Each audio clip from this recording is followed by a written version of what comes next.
my god. Whoops. I, I wasn't ready. Why is it down here? Why is it down here? Actually, that would have been bad if it was something else. Oh shit. Hold on. Give me a second. I'm actually not ready. Hold up. Okay. Nope, still not ready, but you know, I kind of just gotta go. Wow, why did it just switch like that? What the fuck? Oh, okay. Good morning, everybody. um, oh shit. I don't even know what to talk about. um, yeah, I didn't even, I'm so like put off by, I didn't even mean to switch. Okay, I don't even know what to talk about. How's the last two been? Do fuck. How's the last 2 weeks been? I really haven't done much really. Um, if you follow me on Twitter, most of you should. You probably saw that I missed last week's stream because I was on a little vacation. Vacation, outing, you can really say either or. But I was out. Quotes, right? I was out on a little outing with some friends of mine to just chill out and celebrate a friend's birthday. And now I'm back. I came back on Monday, but I was really exhausted by the end of the trip, I'll be honest. Like I was really out of it. Cuz one, the entire trip just like as a whole, it just made my body like die just a little bit. I was so sore by the end of it. But that's okay. You know, that's just how trips are. As someone who's a bit of a neat, you know, I expect that. But I didn't expect myself to be so sore by the second day.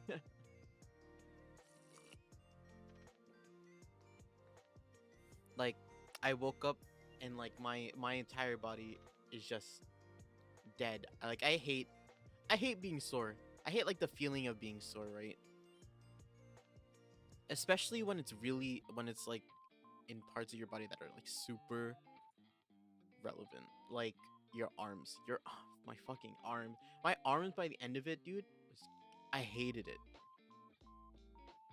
I just sat there or like it was a bunch of shit, but like I just like a lot of the time when we were like out, my arms were just like fucking dead, dude. Like I didn't feel like moving them. Like they were just like a constant state of like, damn, if I move them, they're gonna hurt. But like it's not like this really hurts. It's more of like a damn, this is really uncomfortable and I don't want to be like this kind of pain, and I hated that. So I came back, oh, and I knocked out for a couple days, and then I went back right back to work. Um, on what? I'm trying some new things everywhere, kinda trying to be. I don't know. Well, I guess that's the point, right? If I really don't know, I'm just trying new things out. Uh, doing what I can, and you know, and such. Well, I'm not prepared for this.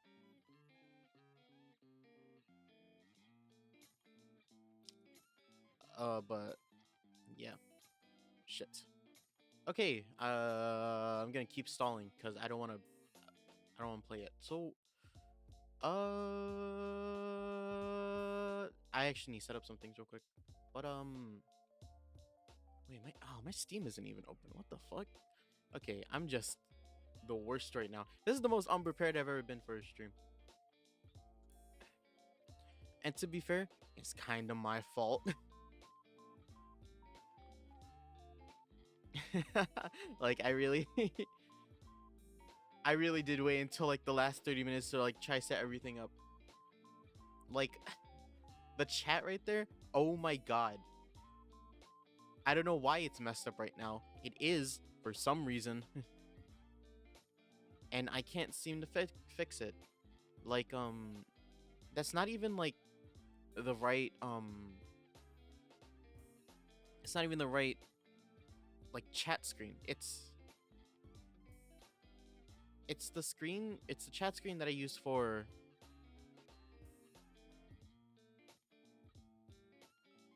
it's the chat screen for my gaming the gameplay screen. But that works for some reason. But the one for the chatting screen doesn't. I don't know why. It I did the thing. This is what you be prepared. If there's a lesson you take from me, be ready. Check everything way before you start. Because not way before, because then something else might happen. But like just like not 30 minutes before your stream, you should check everything. And set time to be able to fix them. Because you know what? That's not what I did. And I fucked myself royally because of that. Well, not royally, but it's an obvious issue. I have a whole chatting screen there that I'm only using what, like a fifth of it?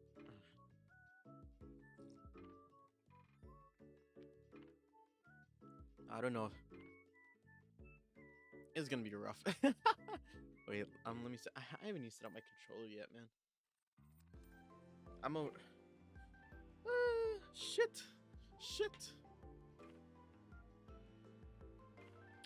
Nothing else has really happened much since then. Since last time we talked. The ball has been rolling on some. Where's my controller? I plugged in the USB, but the controller isn't attached to it. Oh, wait, I see it. Hold up, give me a second. Oh god.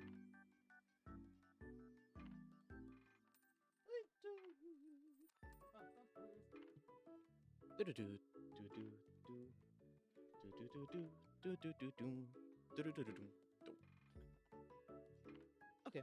Oh. Let me set this up. Let this work. Wait. Okay. There you go. Thank you, controller. Anything else that's been new? I don't know if anybody plays a turn or return here.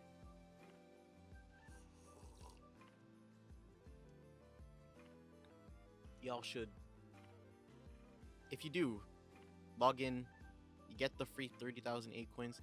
Well, it's very niche few. If you do play it, do that. Holy crap. But yeah.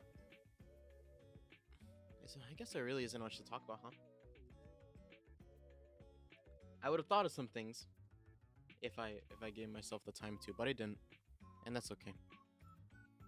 The world forced me to to start, so I guess I'm starting now, and that's okay. A-okay.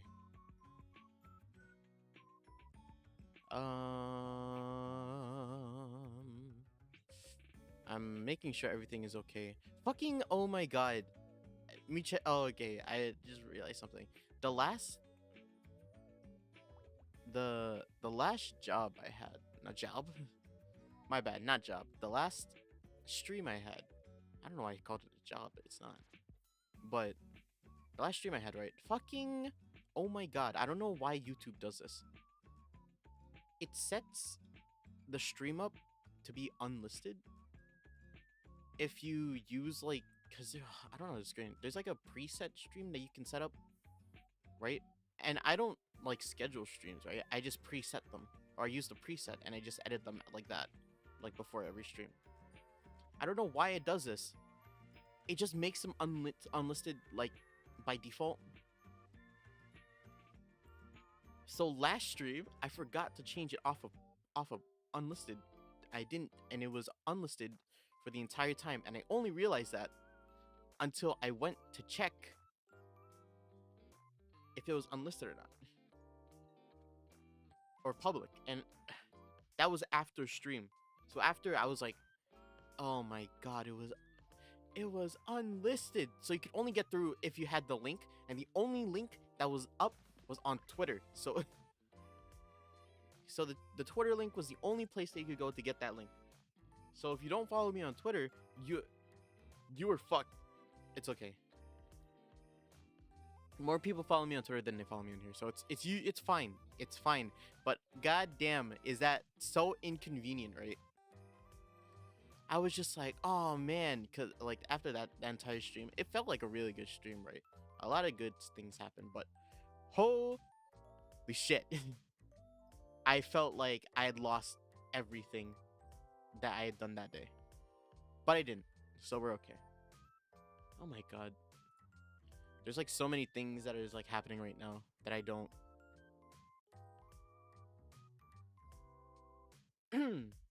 Wow, my mic feels like it's like super low, doesn't it?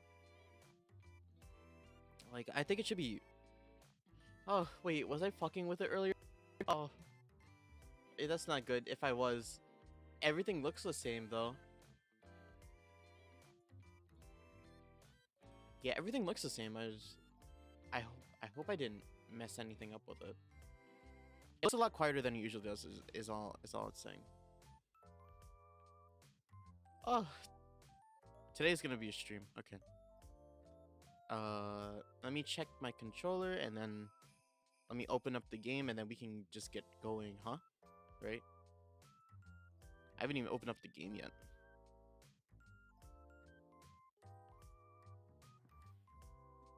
Oh, fuck. Now that I'm opening the game, I'm like terrified. Right?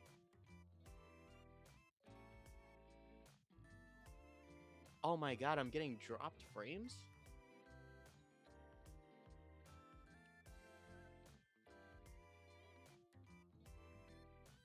Drop frames is not good. Wow, that's loud.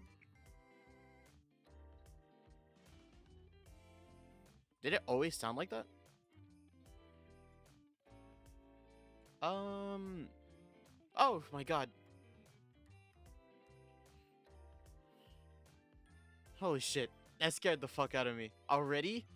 Oh fuck, oh my god.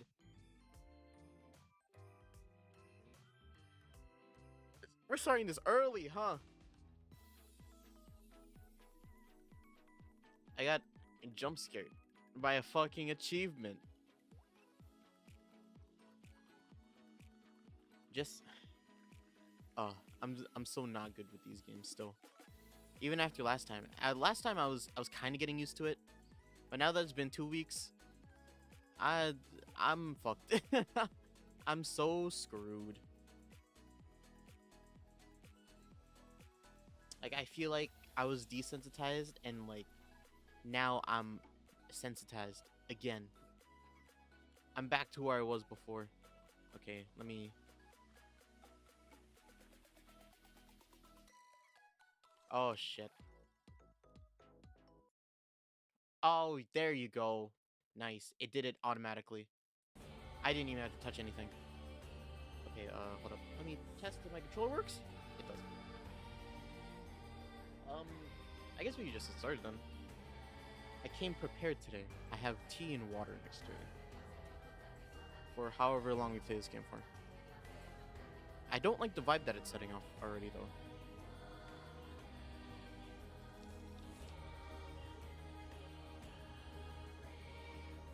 Get the audible tea in there. Audible tea. Okay.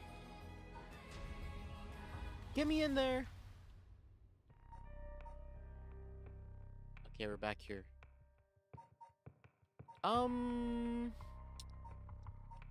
So, I guess just to summarize, huh? We did all of Shogo's things.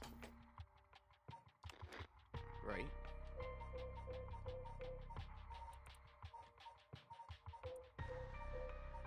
And we ended up in two different endings. We had the ending where we killed everybody, and then we had the ending where we just died. We as in Shogo. Shogo. So we were with Yoko?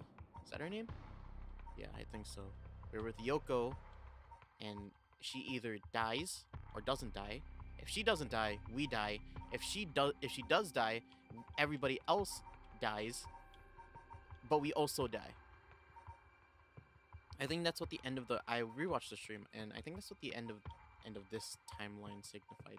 Cause everybody has like a specific death like sprite, and like the one from when Shogo died but Yoko lived is the same as the one that he had at the end of this. So and I think it's supposed to signify that the storyboard is what we're after, like this is what we're after, like ultimately is what they mean.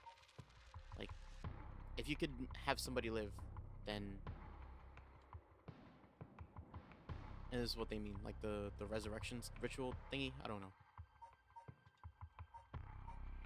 but let's see. I don't know who to start with. So we have the mother of the kid that got kidnapped. We have the police chief.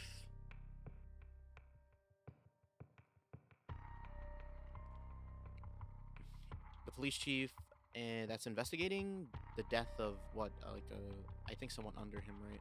And name of the high school student who's investigating a suicide? Question mark? I think. I guess we just start from the top, huh? Just start with Haruwe. Haruwe. Oh. He looks a lot more intense in this than...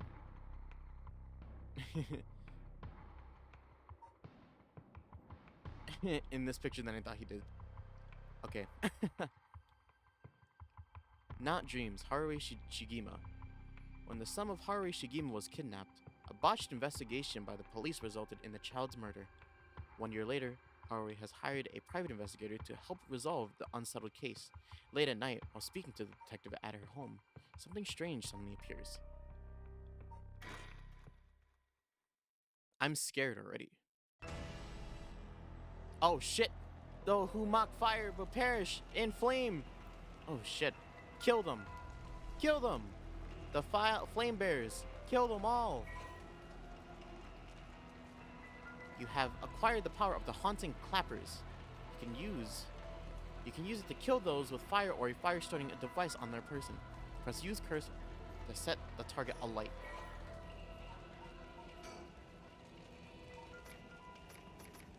Oh shit.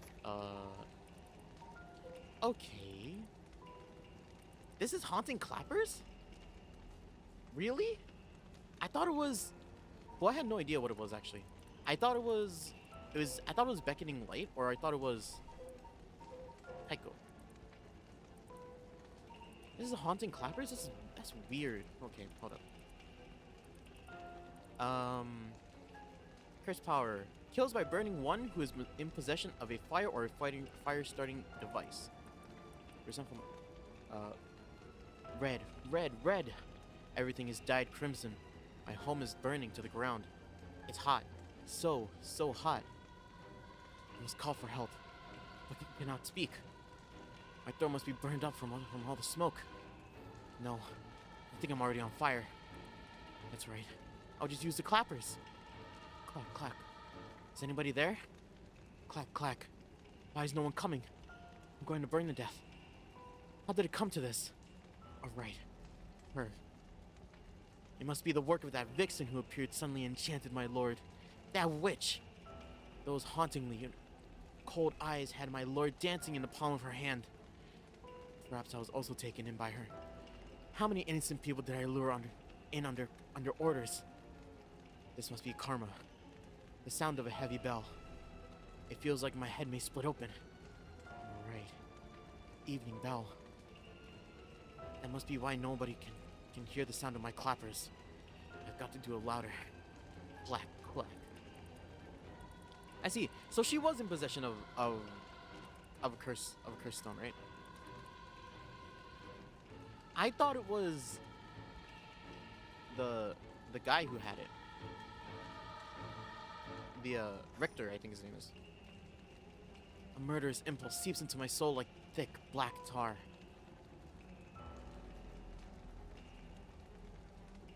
Sa Korosei Kikoeru ka? I don't know. Can't read that. Can you hear it, Curse Bear? You, who so strongly desires the right, kill them all.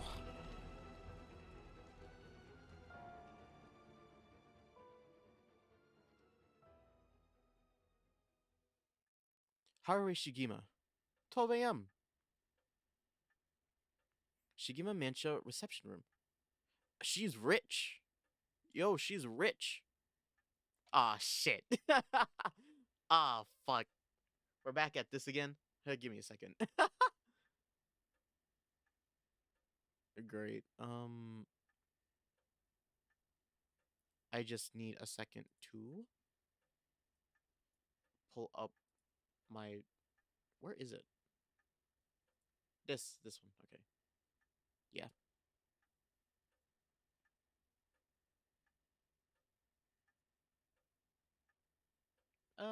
Okay. Fuck. God. Okay.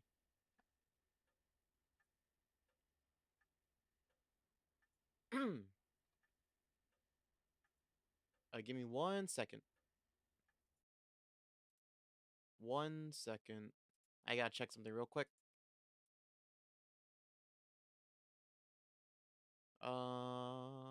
Yeah, it's okay. I had to check if the stream was okay. It looked like it was frozen on my screen, so.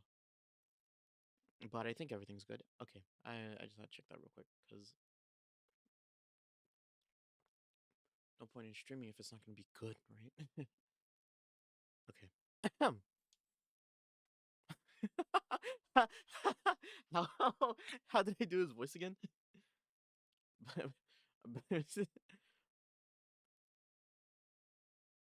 Bat.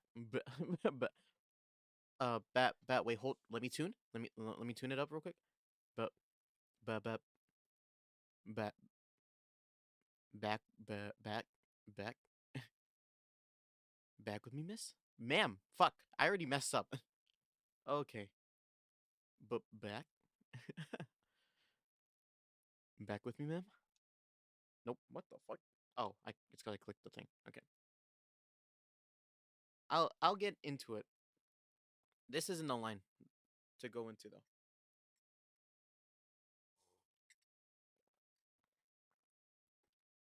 Can't can't say I understand what just happened, but it certainly seems to have put you in a good mood.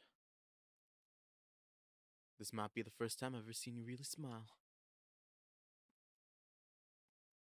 Sweet dreams. Damn, she still looks dead. I thought that was like.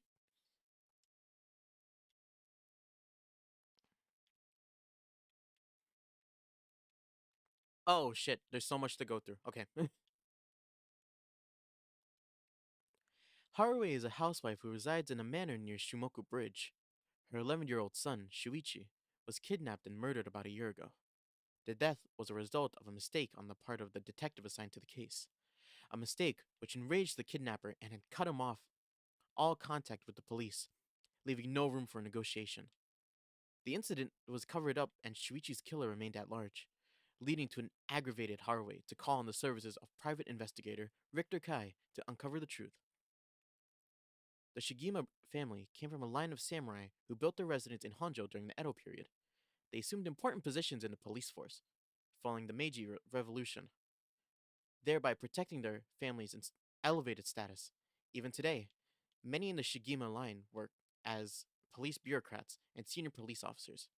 Haruo's father sits on the upper echelons of the National Police Agency, and and her husband, adopted into the Shigima clan through an arranged marriage, is also a highly respected agency office official. However, as her family prioritizes work above all else, it wasn't long before Harui's marriage grew cold, though she wants though she wants for nothing. What? Though she wants for nothing. She is isolated from her neighbors and withdrawn from society. Seeing her son grow into a young man gave Harui a purpose in life, but it was cut short by the kidnapping incident. Following the incident, Harui spent many days in a deep depression, breaking into her sudden fits of shouting and wandering in the middle of the night. Her cheerful, loving disposition faded away, and she took to making snide remarks at her husband, which only further soured their relationship. A few months ago, Harui's husband was transferred to another area for work and now rarely returns home, with Harui left to live in a large, empty mansion alone. As a housekeeper, who has been with the family for a long time, comes in to take care of all the housework, Harui has nothing but time on her hands. Her story is really sad, isn't it? Right?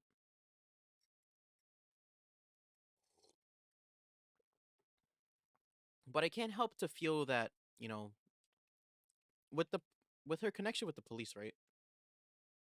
I I can't help but think that her and Tetsuo are like somehow like connected or something, right? Um, yeah. Wait, hold up. It looks really weird on my side. Why does it look like that?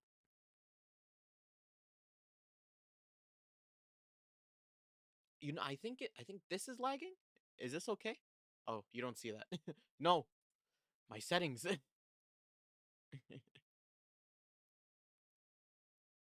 I hope it's okay. It just looks weird on my end. It's whatever. But yeah, I can't help but to think that she's related to this guy and this guy. Mostly this guy, since police. But other than that, no one else is really connected with him.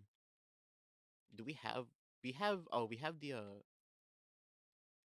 the biographies of everybody else. Are these two? The two other main characters. Well, I don't know if Yoko is really a main character, but hi Shogo. He died in both routes. It's sad, really. Oh fuck! What did I give her? No, not dreams. Sounds like sounds like something I might want to hear about.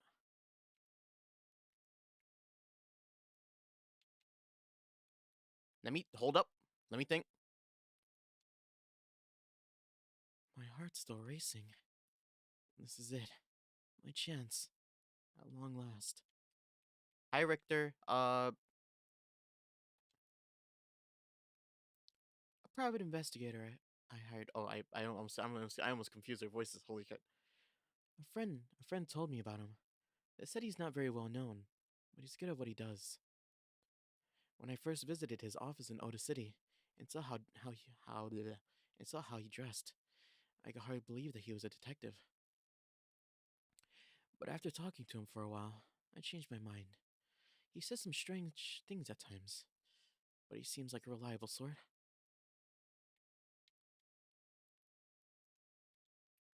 Yoink! Oh shit! The eccentric man that Shogo Okie ran into at Hononji Bridge. Richter is actually a private investigator with an office in Oda City, Tokyo.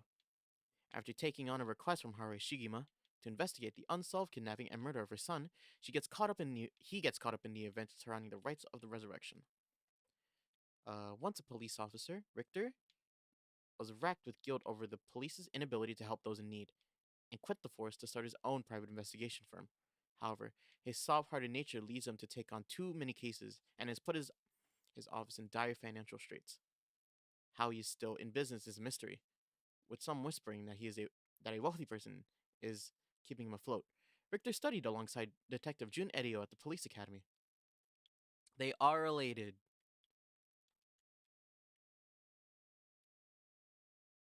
They have to be related somehow, right? Like just their stories. And like the high school girl just feels like she's her own thing, really. But the high school girl scares me the most. every horror game, every horror game is always based around, right, some, or what am I trying to say? Every horror game that has like some kind of schoolgirl or like a young girl that's just been taken to like some mysterious place, right? I'm talking about your corpse parties, your what's the picture one called? Fatal Frame.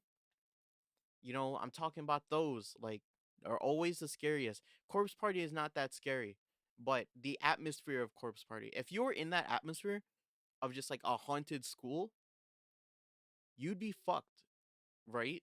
Like, you'd be like, I don't want to do anything. That's how I would be. Like, I want to leave. Like, let me leave. I don't want to play Fatal Frame. Shut up. I'm never playing Fatal Frame. I can't those kind of games freak the fuck out. I can barely play this game. And and like from an outside standpoint, this game is not that scary. It just has some jump scares. That's it. But I'm still fucked. It fucks me to no end. And I can't play games that have chasing. I hate chasing.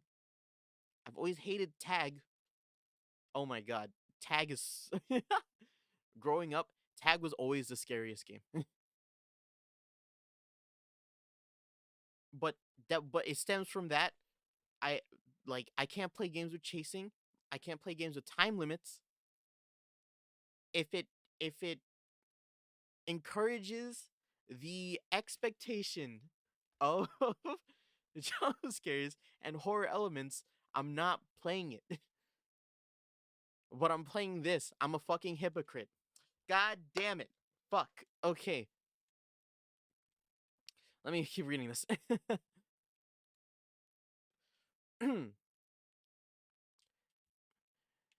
Somewhat surprisingly, given his outlandish clothing and mannerisms, Richter excels in covert investigation and tailing his targets. He proudly refers to himself as an investigator extraordinaire, though that only ever succeeds in impressing himself. Richter's biggest form of happiness is nuzzling his oh shit. Whoops. Nuzzle what? Nuzzling his what? Nuzzling his pet female albino parakeet. Ernest er, Ernestine. Ernestine. Which he keeps in his office.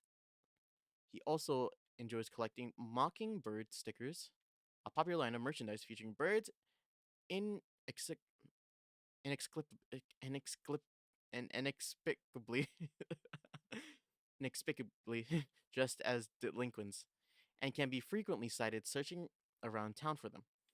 While out and about, Richter typically leaves the office, and more importantly, Ernestine, to the care of Amamori, a junior high schooler who volunteered to assist Richter after being involved in a previous case.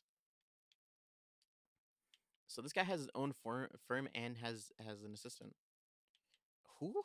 Amamori? Why does that name sound so familiar? I probably that name will probably come up somewhere, right? I wouldn't be surprised if it just like popped up. I just like, oh fucking, it's gonna be like, oh no, Amamori was the girl that committed suicide after. And she was related to the girl that's the schoolgirl, the other schoolgirl that had fool's possession. I think it was.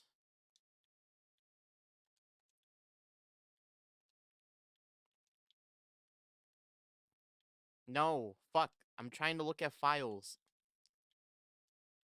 Fool's possession, right? I think it's fool's possession. It had a mask, so it might be fool's possession. I thought you had. Oh, I thought you had beach. Beach. She's trying to kill me. So this is Han. Okay. Oh, great. I forgot how much reading this is. Victor Kai's private investigation firm in Kamada, Oda City. Originally, Kai thought to give it a name, a simple name, like Kai's detective agency.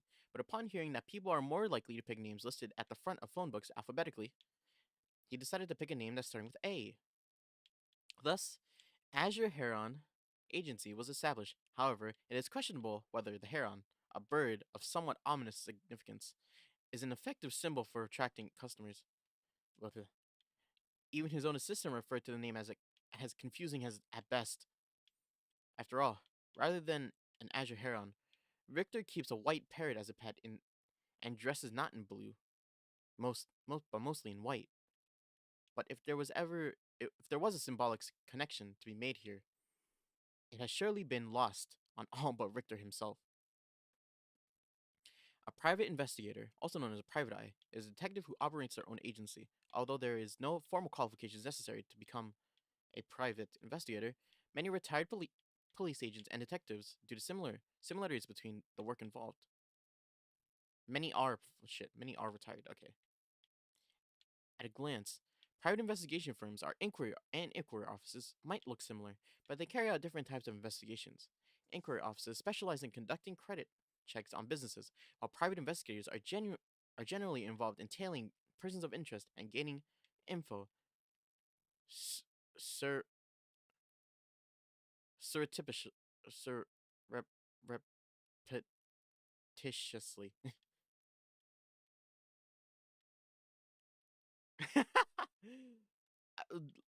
No, no, no, bro. You don't know. There's so much lore on him. Fucking, he has a pet parrot named Ernestine.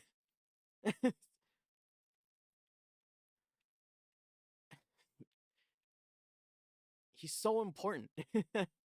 Yes, there's so much lore on him, and he collects stickers.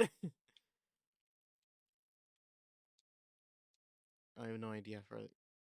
It'll be important, right? Like they're saying this now, it'll be important later.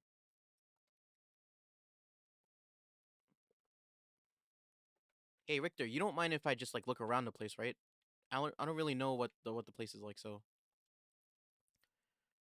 an old hanging scroll. I don't know who painted it. It's been hanging here since before I was born. A fax machine.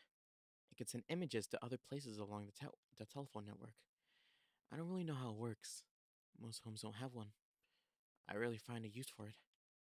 Richter, give me a second, dude. An arrangement of flowers. We bring in someone to do it. I don't even know what the flowers are called. A stereo? Whoa. A stereo unit separated speakers, designed for home use. My husband insisted on buying one, even though he isn't one to listen to music often. Whoa. Well, I be damned. Is that what I think it is? Goodness, you made me jump.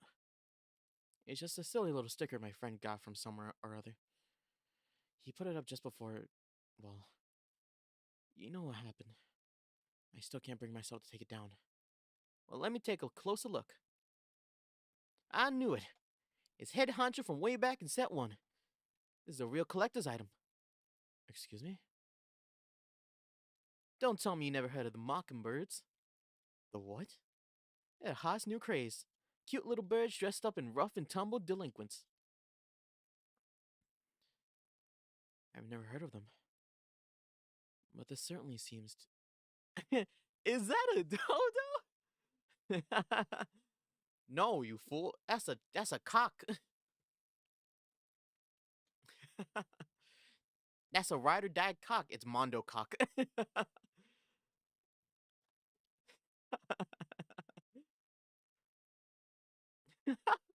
Okay. I'm like, my train of thought was like, dodo. No, it's a chicken. No, it's a delinquent. It's fucking Mondo Awada. Chicken butter?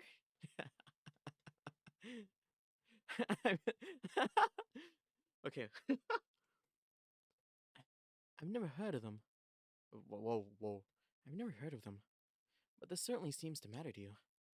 The best part is, nobody knows who made them. They just started showing up around town. And soon enough, they'd won everybody's hearts. The story goes that they're by some anonymous artist who covertly leaves them in specific locations. No one knows of when or where they'll show up next. They're basically an urban legend of sorts. To think one would show up in a place like this. This is a good sign. I'm sure of it. Oh, that's nice. Please don't. Oh my god.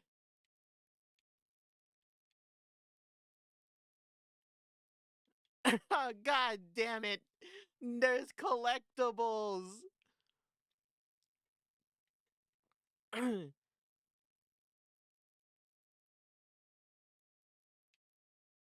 Oh, there's collectibles.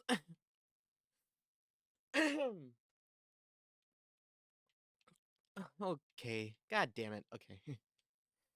These popular bird mascot stickers seem to pop up everywhere. Nobody knows who the legendary artist is behind them, these quirky birds, but they quickly became popular for their surreal yet oddly cute designs. Be in the right place at the right time in Hojo, and you might just be able to find all 20 of them scattered around. The legend has it that collecting them all will bring good luck.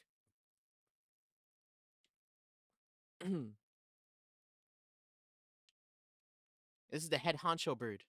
It's not Mondo, it's Daya. Indulge me in my in my obscure Danganronpa references. Nothing else? Richter, you still there, right, bud? Okay. The swinging of the pendulum echoes through the room. It feels livelier than usual with Richter in here. Usually, it's just me. A color television. Father bought one. Bought one as soon as it hit the market. He likes to have the latest gadgets. Unlike the latest models, there's no remote control. We've had it for a long time. Back when it was new, we all gathered around it and marveled at it as a family. But my father and my husband being away so often, it quickly fell into disuse.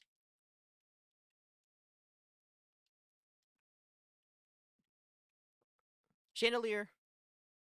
The lights. The chandelier is the only thing in here that's my choice. It's my favorite part of the room. Okay, Richter, oh wait. Can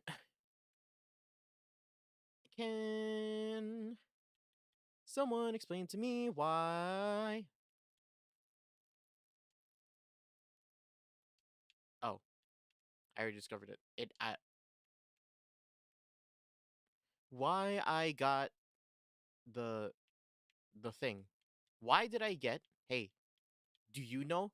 Why did I get haunting clappers?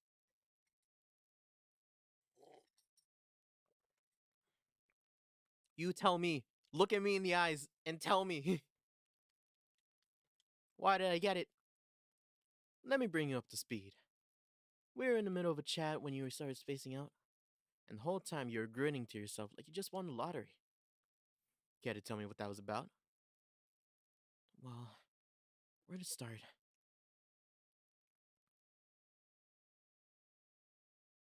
Hmm, interesting. Very interesting. So, the haunting clappers curse echo appeared out of nowhere, told you to perform the rite of resurrection, and gave you a curse that you'll need to do it. Have I got that right? That's right. So it's all real. Honestly, I find it hard to believe, but I guess I have to now. I saw that curse stone appear in your hand myself. It looked like it popped clean out of thin air. With evidence that clear, there's no denying that there's some supernatural force at work.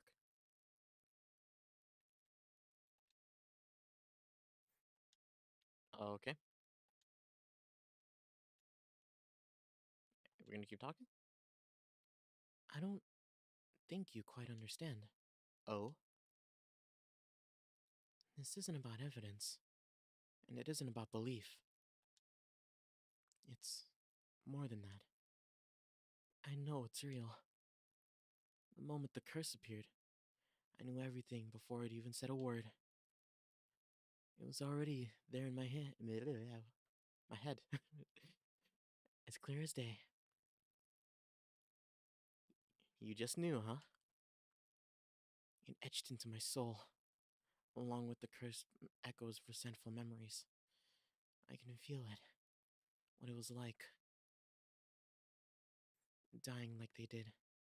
hundreds of years ago, wreathed in flame, writhing in pain as my flesh beckons and my blood boils. I can feel it. The agony, all the rage. It fills me with bloodlust. I think I need to kill someone. Anyone will do, just as long as they're carrying fire. I see. That could be a problem. You think so? From what I from what I know of you, I'm sure you'd see it as an opportunity. The stronger the desire to the stronger the desire to resurrect someone, the stronger the urge to kill. That's how it seems to me, anyway. Good grief. Talk about a spanner in the works. You're British? What the fuck? Oh no. Wait, do they call it a spanner in Australia? I think they call it a spanner in Australia too. Oh, I say we take stock for a moment. Remind ourselves.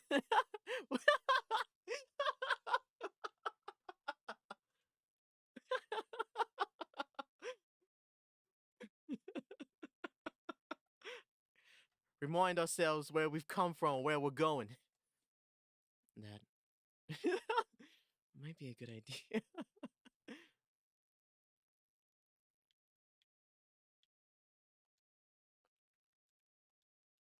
The music's changed.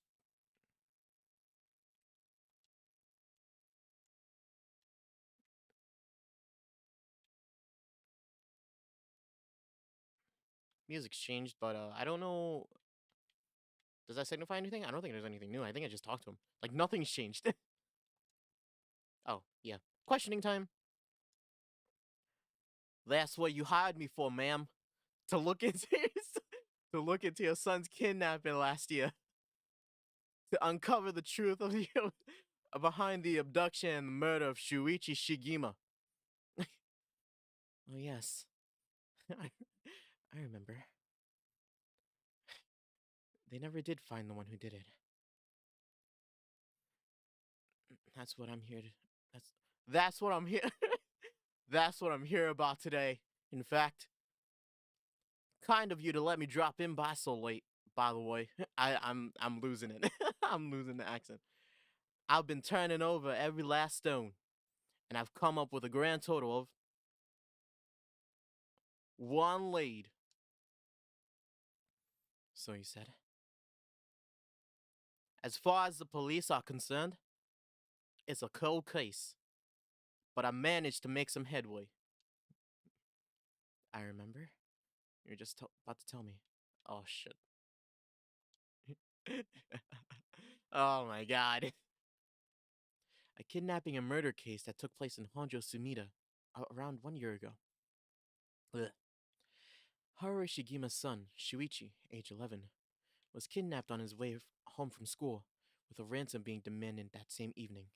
Initially, the kidnapping was thought to be as simple as an extortion scheme, but when it came to light that the Shigima family was closely tied to the police and Shuichi was in fact the grandson of a senior official, it was quickly assumed that the perpetrator was acting upon a grudge against the police force. The kidnapping was treated as a direct attack against the good name of the police, and a large-scale investigation was launched that used the best equipment available to trace phone calls. This made it all more embarrassing when they were unable to catch the culprit, losing the public's confidence. The culprit Gukaki, relentlessly mocking the police force. After 3 days of failure and after failure, Haru reached a breaking point. Spurred upon the spurred by concern for her son, she resolved to hand over the ransom money as fast as possible. But her husband and father, who held the prestige of the police in high regards, refused, saying that they would not let the criminal win by giving in to their demands. The increasingly frantic detective assigned to the case lost his temper when the criminal called to give an ultimatum, causing the culprit to never make contact again. Another week passed, and Shuichi's body was found floating in Sumida River. Shuichi's death could be largely ascribed to the police's incompetence, but it was ultimately covered up with the stringent media em- em- em- embargoes. Okay. I was like, embroideries? I didn't know what that word was. The investigation was never closed, but the case has gone cold. Okay.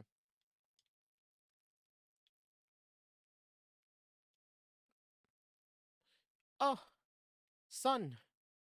It is my son.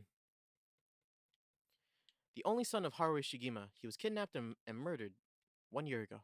His body was discovered floating in Sumida River.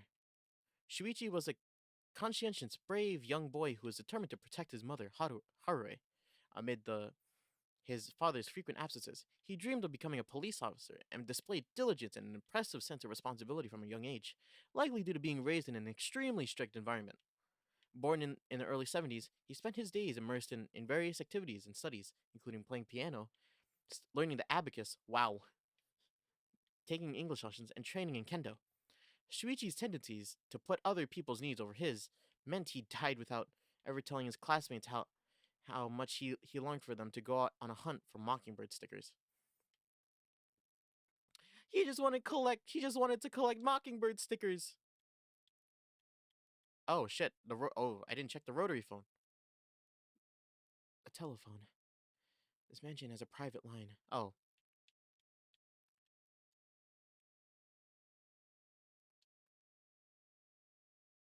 You know, we still need to figure out exactly what you want me to do. Tell you what. What? Why don't I tell you what I found and then we can make a decision? I don't know. I'm like losing it. All right.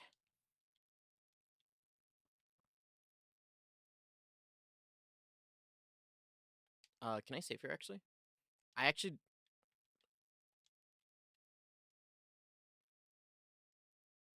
Holy crap, it's been that long? Jesus. Yeah, it's been about 2 weeks time. It's a whole new month. Okay. I want to make sure that I don't accidentally like skip dialogue. You know, we still need to figure out exactly what you want me to do. Tell you what, why don't I tell you what I found? Okay. I suppose there's not much point going over the kidnapping itself. No, I'm very familiar. Then I'll leave that for the files to cover and just confirm a few things about the case.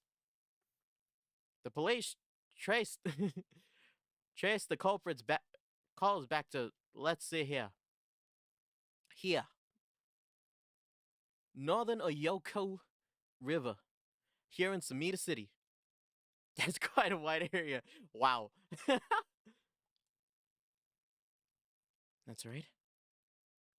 In the end, they never managed to nail down exactly where the calls were coming from. But it was certainly the same location that Shuichi was held captive, since Shuichi's voice could be heard during the killer's calls.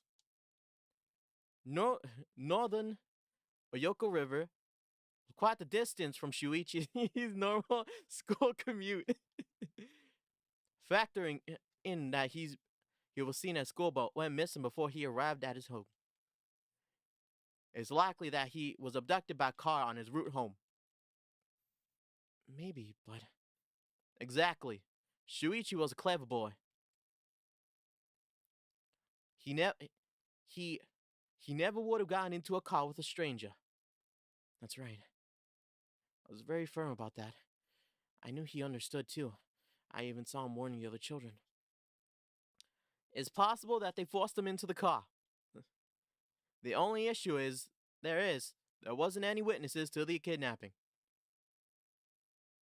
You can't bundle someone into a car with that many students around and not be noticed. But nobody came forward and said they said anything suspicious. So, did they target him at some other time or somewhere away from his usual route? Both of those seem a little far-fetched. Which raises the question, how did the kidnapper pull it off? Looks like she's biting her lip here.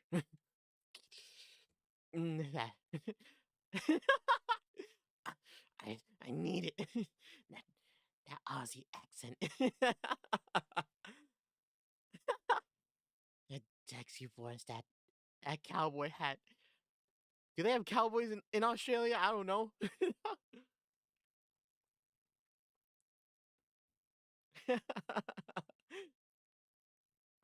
The police never managed to find an answer. In the end, they decided the kidnapper must have gotten lucky. Well, why not turn the problem on his head? What? There's still nothing new. The kidnapper convinced Shuichi to get into their car. But how? The only thing that makes sense to me is if there were someone that he would have had reason to trust. A teacher, or perhaps a relative, someone else that he knew. But all the adults Shuichi knew had alibis. The police checked them all thoroughly. Did they? Huh? No one throws numbers at a problem like cops. But what if it wasn't someone he knew? Or rather, what if the culprit disguised themselves as a police officer? That would explain why he didn't find them suspicious. The Shigema family has close ties with the police. After all, Jesus, he would have had a reason to trust them. You might be right, but surely they couldn't have. Well, there's a problem with the theory. Fuck. You'd be surprised at how much police officers stand out.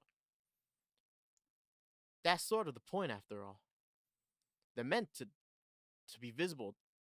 They're meant to be a visible deterrent against crime. Okay, so. But here's another interesting little bit of trivia I happen to know. When you ask people to imagine someone suspicious, nobody pictures women or children. Even kids who have been warned about stranger danger often subconsciously expect the danger to look like an adult man. Besides, Shuichi was the sort of a boy who wanted to be a police officer when he grew up. He must have had a very strong sense of right or wrong. That's right. Wait, surely, you can't mean... Now you're getting it. If, say, a young woman approached Shuichi asking for help, what would he have done? If someone like that said they were lost and asked him for directions, would he have gotten into a car? He might have. My husband always told him that a man had a duty to watch out for women and children. Huh. You could certainly argue that kind of attitude is outdated nowadays. But if Shuichi believed it, we might have something here. Then you think the culprit was a young woman? But it was a man's voice on the phone. She might have had an accomplice, or maybe she didn't realize she was being used.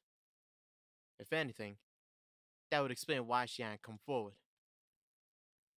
She herself might not have realized she had anything to do with the case.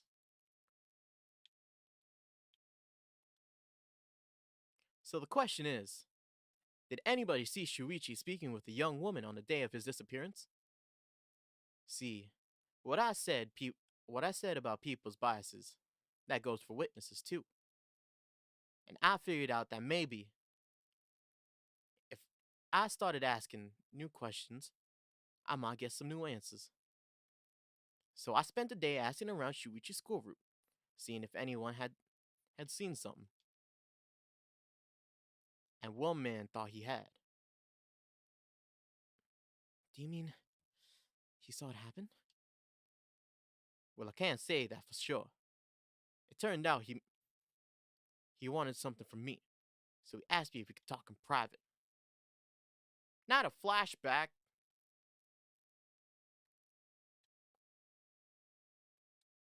Several hours earlier. Alright, this should do. There's no one around. We can speak in confidence. Excuse me. What's your name again? Oh, shit. Not another character. I didn't. Jinochi. Got it. Well, Jinochi, I'm all ears. Just so we're on the same page here. You're a private detective investigating Shuichi Shikuma's kidnapping. Do I have that right? Of course. What else do I look like? How should I say it? How should I know what a private detective looks like? I'll forget it. Look, I'll tell you straight. My life is in danger. I need your help. Huh? You'll excuse me if that caught me a little off guard. Let me ask you straight. Who is trying to kill you?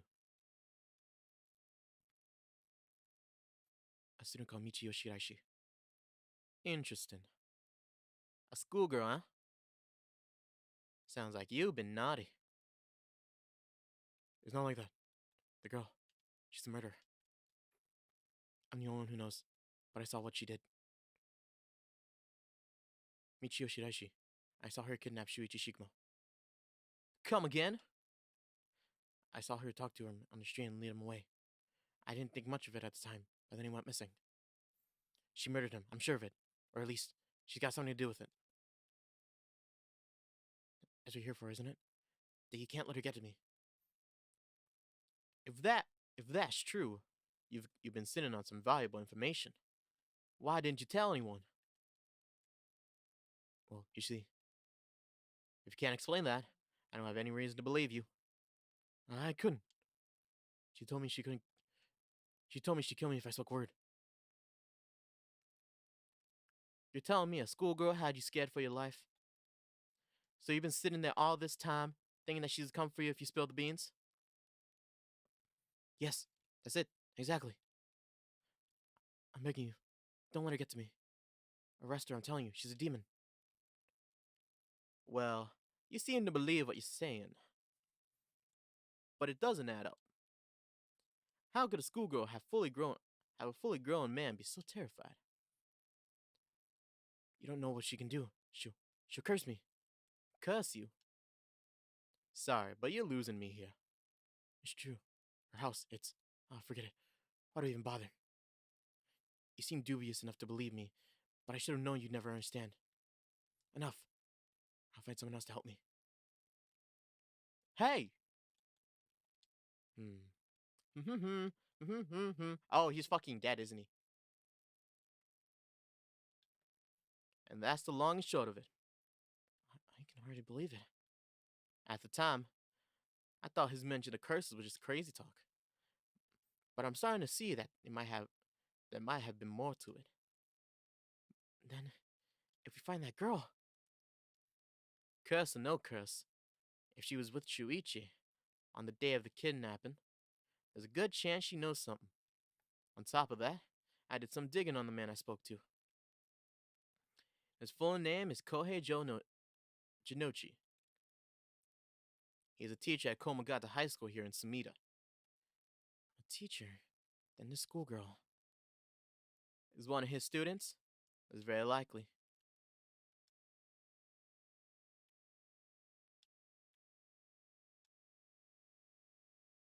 At last, we got a lead. Hopefully it'll be a breakthrough we were looking for. Ride of Resurrection, huh? I read about that in an occult magazine the other day. Apparently some old book showed up recently with all the gory details. And they said the rider can be found somewhere in Honjo. I remember the first time you told me about it. It felt like my prayers had been heard. Like I had hope. Real hope. Real fucking.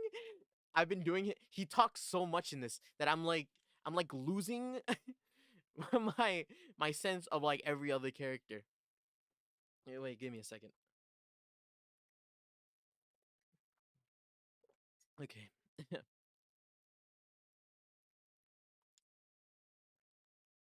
Ever since that awful day, I wondered, what if I hadn't sent him to school? What if what if I just paid the ransom? Not a day goes by when I don't think if I'd done something differently, Shuichi would have been alive. You can't blame yourself, ma'am. It was the culprit's fault, not yours. Despair, despair, hope, hope, despair, hope, despair. Though I can't get, though I know I won't help any. Grief is funny like that. I'm guessing that's why you're here after the ride. I guess I didn't need to ask. It's written all over your face. I can tell how much he meant to you.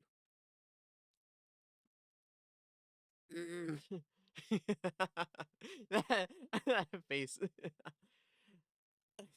That's the real bite lip face.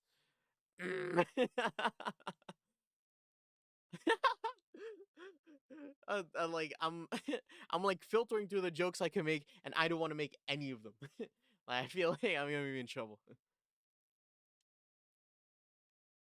But, and this is a big but, if the ride is the real deal, using it will mean someone killing someone and stealing their soul. Is that a problem? If it comes to that, I'm afraid I'll have to stop you. Oh, that's a shame. A shame, huh? That's all? I thought, if I'm going to be competing with other curse bearers, then your detective skills might come useful. You realize you're talking about ending someone's life, right? Don't you see an issue with that?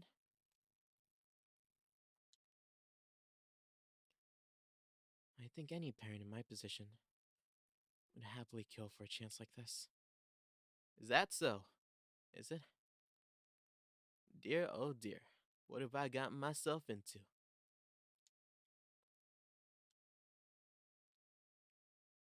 If it makes you uncomfortable, then you won't have to get any blood on your hands yourself. I don't need you to kill the other curse bearers. I only need you to find them. I won't be a party to murder, ma'am. Not even for a client. Huh? A choice? Come on, Richter, bro. You helped me kill you helped me kill Shogo. Fine. That's a shame. I see. I didn't realize you were so stubborn. Let me see though. It's not like I don't get what you're going through. As long as you're not killing anyone with your own hands, maybe I can help you out. What do you have in mind? Well, how about stealing other people's curse stones after they filled it with soul dregs? Wait, does he know about that? Does he know about soul dregs? I feel like we haven't talked about that like at all. Like we've talked about doing it. We haven't talked about the actual process, all right? Suspicious Aussie cowboy, what you doing? If there was if that was all you were after, then I could lend you my services guilt free. If the other curse bearers want to kill each other, that's their business. I'm not trying to be a hero here. I guess there's no guarantee a stolen curse stone will work, but we can worry about that later. Well then, I suppose we have a deal. Although, what if I stole a curse stone using my curse? Would you disapprove?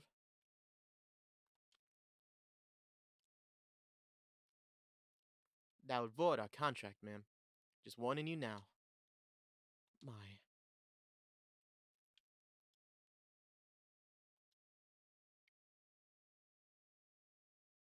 We still need to figure out exactly what you want me to do. Oh, alright. Before we go any further, why don't you tell me about that curse of yours? The haunted clappers, was it? That's one of the seven mysteries of Honjo, if I remember correctly. That's right. The original story did happen somewhere near here, I think. I'm sure I remember hearing that. In that case, my money would be all on the curse bearers being somewhere in Honjo. Our first move should be to narrow them down. Some of them are bound to try and come for you first. We'll need to be ready. The curse makes their bearers more willing to kill, so an attack could come from anywhere. That sounds sensible.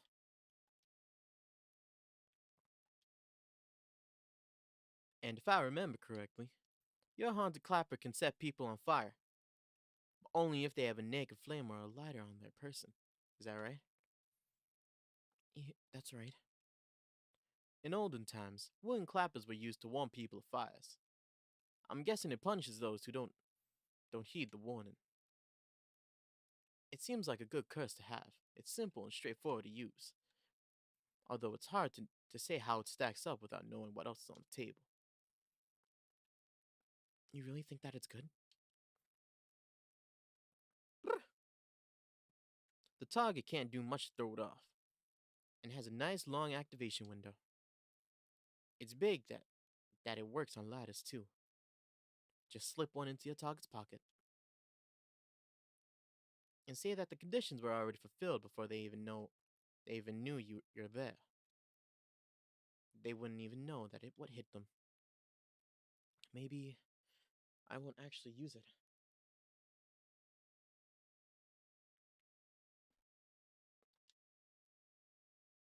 I could just tell someone I could, and they'd have to do what I said.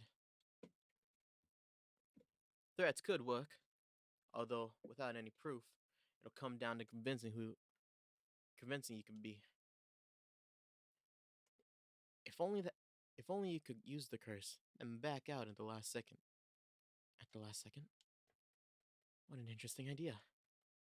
I have a lighter right here. We could try it. That's an interesting proposition, but maybe not.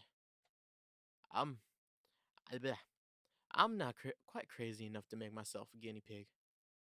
Oh, I see. You're an odd one, ma'am. If you don't mind me saying, I don't think it's just the curse. You flatterer.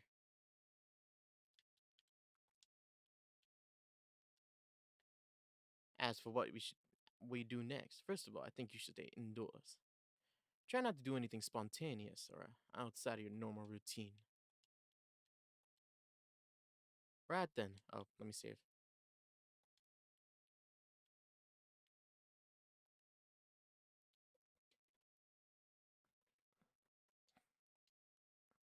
Have you decided on what you want me working on?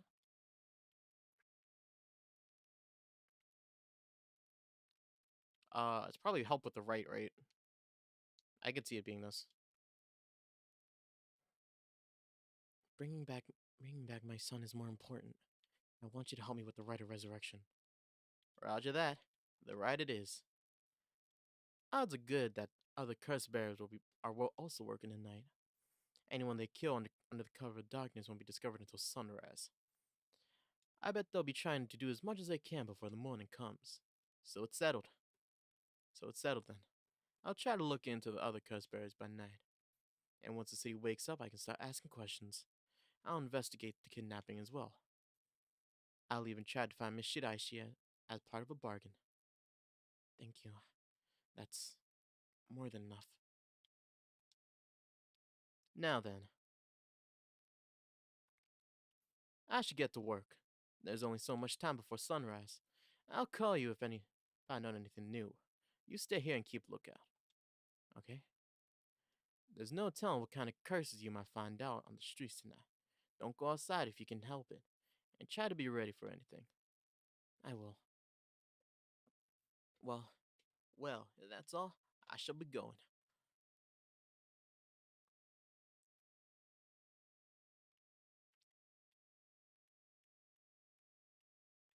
I see. So it doesn't it's not linear. Oh well, it is, but it for Shogo it just took me through the entire thing, right? But now it's just taking me scene from scene to scene. Okay, a nice thought, Haru Ishiguma. After obtaining the curse of the haunting clappers, Haru Ishiguma is determined to use the rite of resurrection by stealing the remaining curse stones. She instructs her private investigator Richter to find the other curse bearers. Am I am I just gonna blatantly like disregard what he said and go outside? I'm still gonna be inside, right? Yeah. Okay.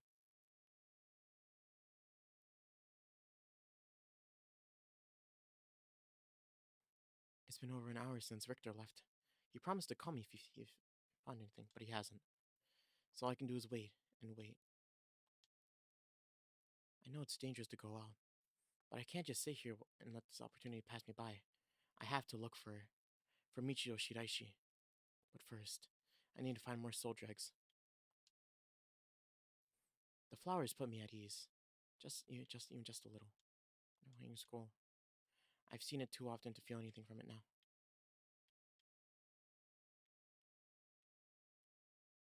The facts been there. I'm waiting for Richter to contact me, but he hasn't yet. My husband used to complain that it was too dark, but I rather like the gloom. Should I put a record on? No, it's too late for that. I'm not in the mood for music anyways.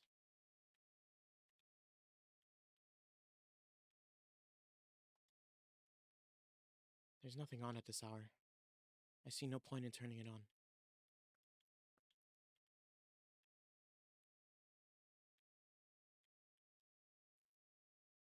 The ticking seems so loud. It just goes to show how quiet it is. They want me to check the newspaper, right? The guest table. Come to think of it, I never offered them any tea. Not that I ever learned how to make it. Oh.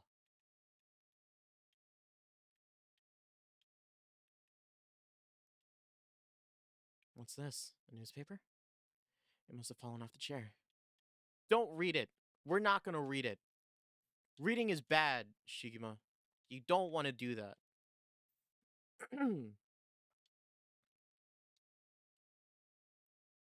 Am I just gonna like? What's gonna happen?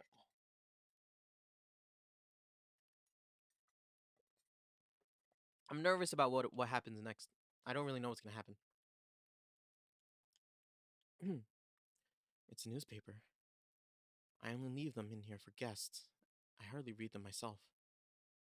I don't think I've ever taken the time to go over one in years, in fact.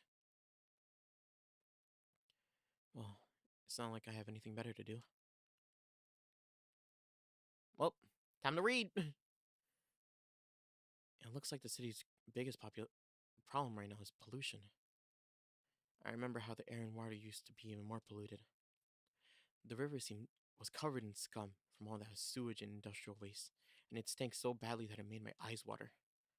Eventually, people started getting sick, and it couldn't be ignored anymore. Fortunately, it's got better since then. Although the air around the industrial district is filthy as gas and smog. Don't just what?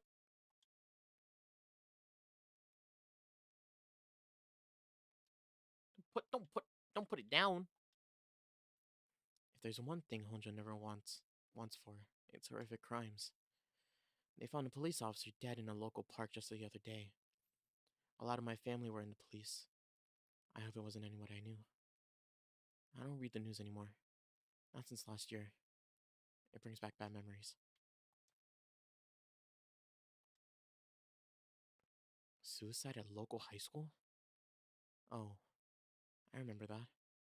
A high school girl jumped off the roof about a week ago. She was bullied, I think. Or maybe it was something about exam pressure? Huh? What? What? No. This can't be. Her name.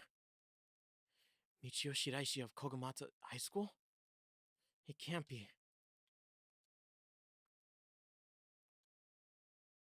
All sorts of articles about the current state of the economy.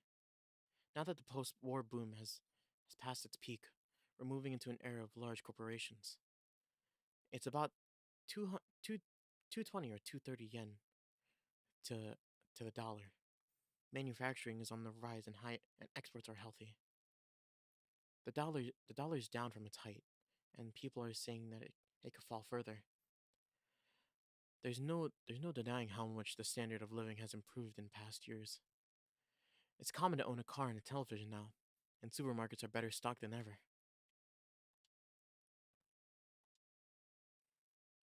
Although everyone is flocking to the city, land prices are skyrocketing. Nowadays, most people can only dream about home ownership.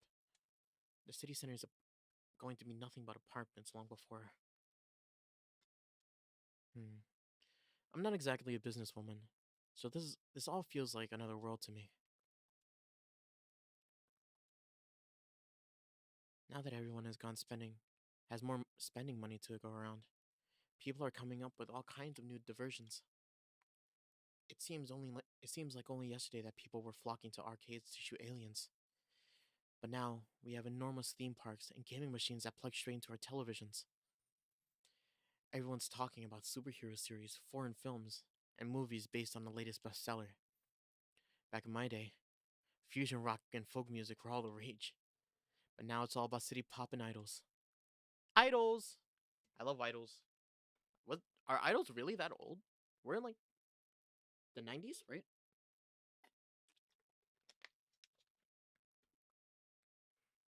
Probably not like the idols that I'm thinking about, right? Probably like Stay With Me. Who sang that song? Miki? What's her name? I forgot. What's her name? I don't fuck. Mayona kano wa taki. What is that? Who is singing that song? Mayo Naka no Doa is fuck. I remember the name of the song, but I don't remember the. It's whatever. But yeah, that's probably what they're talking about, right? I find it hard to care about that sort of thing anymore. I hear the big thing is some mascot line of delinquent birds, mockingbirds, I think it's called. Was that what Rickard was talking about? Trends seem to have such a trends seem to have such short shelf lives now, with how quickly the times are changing. I think I'm just too old to keep up anymore. It's young people who are leading the way with their modern worldviews. My generation will only fall further behind. Damn. Don't say that about yourself, girl. I believe in you, even though I don't know how old are you. How old are you? Does it say? It doesn't say. She's like in her 40s or something, right?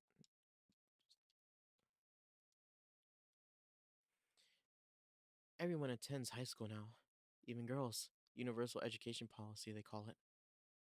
The country's gotten rich enough that every child can go to school. Education is the backbone of modern society. If you want to work for a good company, you have to get into a good university. With more people in the running than ever, the competition to get into those universities has gotten fierce though. The the new generation is rebelling. Schoolyard violence and delinquency are on the rise. But my boy is too sensible to get mixed up in any of that.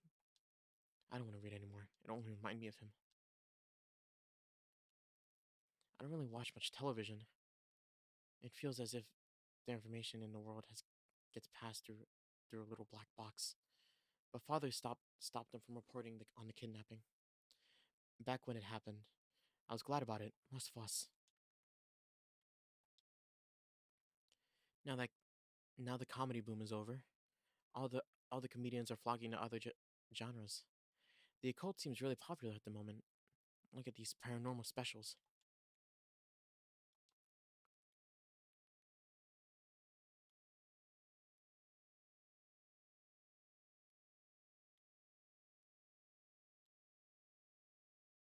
Michio Shiraishi, the same girl who witnessed my son's kidnapping, committed suicide last week? That means Mr. Janochi is terrified of someone who already died? Is that what he meant by curse? I don't want to work this out on my own. Maybe Richter will know. Why won't he call? Oh, I haven't left it off the hook, have I? waiting for Richter to contact me, but he hasn't yet. I'm scared. maybe I've made sure the receiver is on a hook. It'll ring as soon as he calls. Woo! Yep. Ah, that must be him. No. Let me save.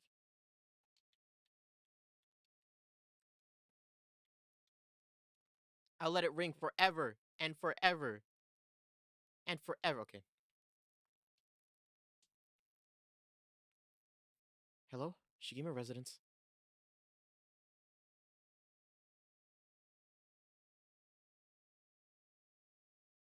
Oh, shit. A full hour has passed? Why are we here? Oh. Oh. Hey, is this when you ran into Shogo? Richter called me out to meet him, and we're here. And we came here, to the Komagata Bridge.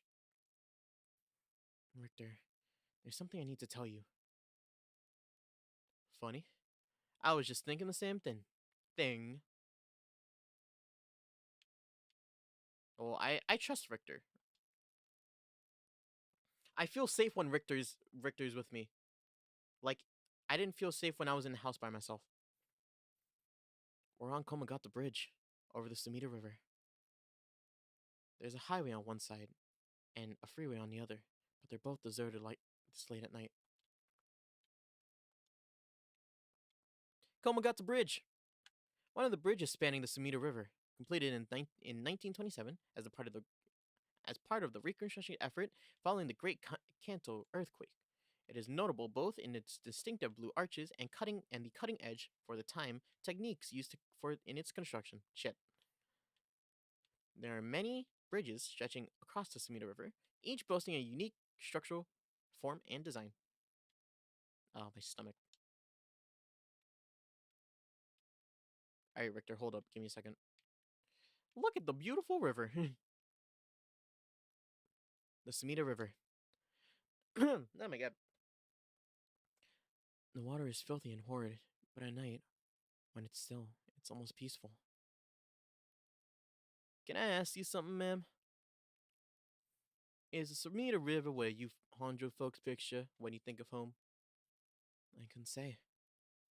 All I can tell you is that I can hardly stand the sight of it. Right. Should have guessed. This is where they found him, after he went missing. All alone, floating in that horrible water. All I can think is how scared he must have been, how cold he must have been. What did he ever do to deserve something so awful? I've come here every day since then. I prayed to the river to give him back, to give me back my son. Day after day after day. You know, in olden times, people believed rivers were marked where our world met the next. What? So the act of crossing flowing water has a huge significance and spiritual significance. What the fuck am I saying? Back when the Edo was founded, people of Chuo and saw the Sumida River the same way. They associated the far side of the river with the afterlife. The same place would later become Honjo. All their fear and revulsion accumulated there and took root. But then the Ryogoku Bridge sprang up after the great fire of Meideki. And just like that, Honjo was part of the city too. And as it turned out, from farmland to town, the people surrounded it with man-made rivers and crisscrossed it with canals and waterways.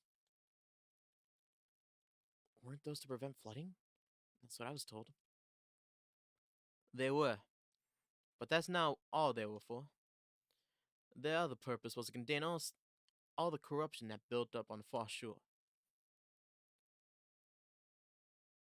And stop it leaking through our side of the Great Divide. Officially, they were a physical barrier, but unofficially, they were a spiritual one too. So, if I have this right, are you saying that Honjo is a place where the real world meets the afterlife? Exactly. That's why the rite of resurrection is here, rather than anywhere else. I'm sure of it. It's probably why the Seven Mysteries and the curses have survived to the modern day. And I guess that would have made this spot standing now, right over the water, the border between life and death. If there was ever a place where bringing back the dead might be possible, I reckon it's here. It's funny that you mentioned praying to the river. That might have done more than you'd think. Is that supposed to make me feel better? Just thinking out loud, ma'am. Hmm. Well, it's a nice thought. Is Oh shit! So many. A class river. A Why does that look so weird? A class A a class A river that is part of the Arakawa River system, which runs through much of eastern Tokyo and empties into the Tokyo Bay. During the Edo period, Sumida's river banks played a key role in the transportation of lumber and used for construction. In addition to its logistical importance, it was also a place for common folk to gather and enjoy activities such as seasonal flower viewing and river bathing. And there exist many woodblock prints depicting such activities. The area became plagued with sewage issues when the surrounding environs were industrialized in the post-war period, but the situation has improved since. Many unique bridges span the Sumida River, including the Ryogoku and Azumabashi bridges, which attract a large number of visitors as a sightseeing spot. Massive fireworks displayed in the summer are always sure to draw a crowd. The river the river has served as a cornerstone for both the city and its people, having both aided in its development and serving as inspiring backdrop for countless works of art and literature.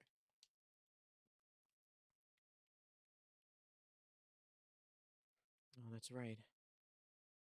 There's one more memory I have of this bridge. Do you mind if I tell you? Go ahead. It must have been about 20 years ago. I was still a schoolgirl. Back then, the Sumida River was much filthier than it is now. It was full of garbage and industrial discharge. It was scummy, slimy, and it stank. Fucking rank ass river. What the fuck? You could look out over the water and see dead cats, dogs, and pigeons just floating. And one day, among all the filth and garbage, there was a piece in my classmate's hand. Whoa. There was a piece in my missing classmate's hand? What? It was almost a miracle when you stop to think about it. What were the chances that someone would find a part of her that's still recognizable? I realize, like, my breathing. I'm, like, distracting myself with it. I hope it isn't too loud.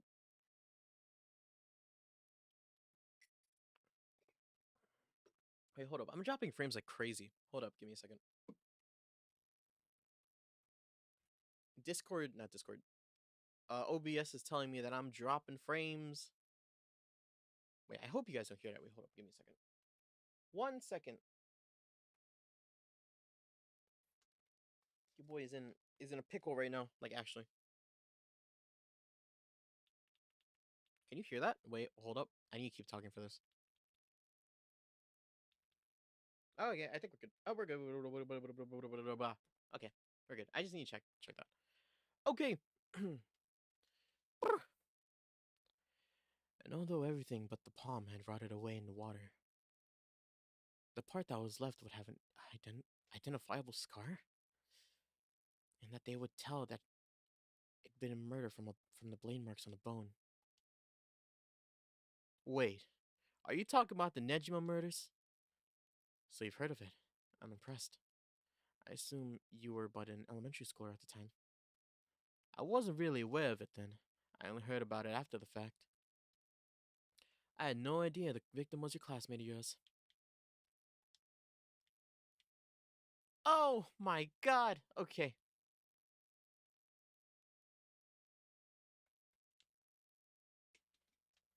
Okay.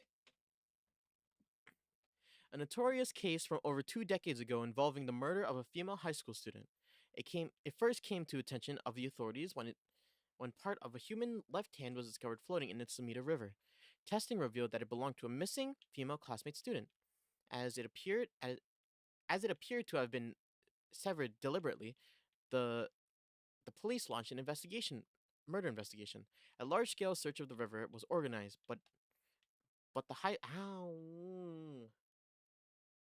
Oh, I'm sorry. Fucking, there's like this bruise on the back of my hand that I just touched, and it's like, ow. It was yesterday. I was like, okay, wait, hold up. I'll say the story for later, but it's from yesterday. I did something yesterday. A large-scale search of the river was organized, but the highly polluted state of the water made this impossible. Visibility was poor, the stench was intense, and the divers quickly fell ill. They succeeded in recovering only the victim's head and what appeared to be part of her leg before the search was called off. At the time of the incident, the Samita River was as polluted as it had ever been. Neither fish nor shellfish could survive in it, eventually causing the annual fireworks festival to be called off indefinitely. Over the course of the search, the police discovered a number of unidentified human bones. This caused a stir among the police, as several young women had gone missing in recent years in the Tokyo area. It was feared that they may have fallen victim to the same fate. Forensic technologies at the time, however, were not advanced enough to determine the identities of the deceased, and so the police were unable to open any inquiries. Due to lacking, due to overwhelming lack of circumstantial evidence, over the overwhelming lack of circumstantial evidence, the investigation ground had to halt until the hit, fuck, until a hitherto unrelated individual came to its attention. During the questioning about a separate incident, Fumichika Nejima, a 36-year-old shop owner with no relation to the victim, divulged details about her that had never gone released to the general public. An investigation into his background was concluded, leading to his arrest. Nejima testified that he had snatched his victim from the street and confined her underground in the underground storeroom, which also served as his living quarters. He chose her for no special reason, but simply she decided to walk on at the opportune target. She was the opportune target on seeing her walking alone at night. After keeping her locked up for several days, he restrained her, sewed her mouth shut, and severed her fingers and toes with a box cutter while she was still conscious. Gross. Damn. That sucks. Oh, I hate you. As she screamed silently behind her sealed lips, he proceeded to her wrists and her ankles, her bones, her knees, and working her way slowly inward and methodically. Her rhythm was constantly wavered in and out of consciousness. The ordeal continued until she died of blood. Wow, you suck. Blood loss. Nejima dismembered the rest of her body and disposed of it behind his house in the Sumida River before cleaning his storeroom and returning to his everyday routine as if nothing had happened. The brutality of his actions shocked the nation when they were eventually reported. Wow, you that that's gross, and I hate it. Once apprehended, Nejima readily divulged the details of the murder and was less willing to explain his motive. When asked, he would only break down in tears, saying, "I don't know what came over me. I don't know. I know it was wrong." In the end, the police could extract nothing more from him than expressions of remorse, although the efficiency of his methods strongly suggested that he had committed several other crimes in his past. No corroborating evidence ever came to light. Nejima was sentenced to life in prison at his first hearing. The sentence was imposed with no appeal from the defendant. Good. Holy shit. What the fuck, dude? That's fucked up. That's so fucked up.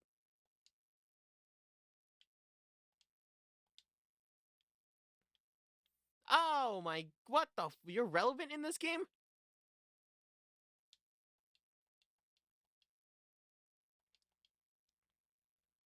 Oh my god. Okay. The man who made headlines over 2 decades ago as the perpetrator of the brutal killings of the Nejima murders. It's not gonna be him. Watch is not gonna be him. But the fact that we're gonna see him, to be honest, it was a bit of a blur. A wave of chaos just parting around me. Something like that. They said the rest of her body must have sunk to the bottom of the river. They combed the riverbed, but they only ever found pieces. Everything else must have rotted or floated out in the sea. Afterwards, I heard that all the divers who had been looking for her fell ill. A sorry story for everyone involved, huh? It's funny. Everyone figures the river's filthy already, so one more piece of garbage will hurt. But every little bit makes it worse. It's a vicious cycle. I know I wouldn't do it. I wouldn't want to go rooting around down there. That's right. Which is why the riverbed is the last place anybody would go looking. Or so was the killer's thinking, I suppose. The times were changing quickly back then. Things were confusing. Everyone seemed to be in a hurry. Young people were moving to Tokyo in droves. Some even ran away from home to make it in the big city.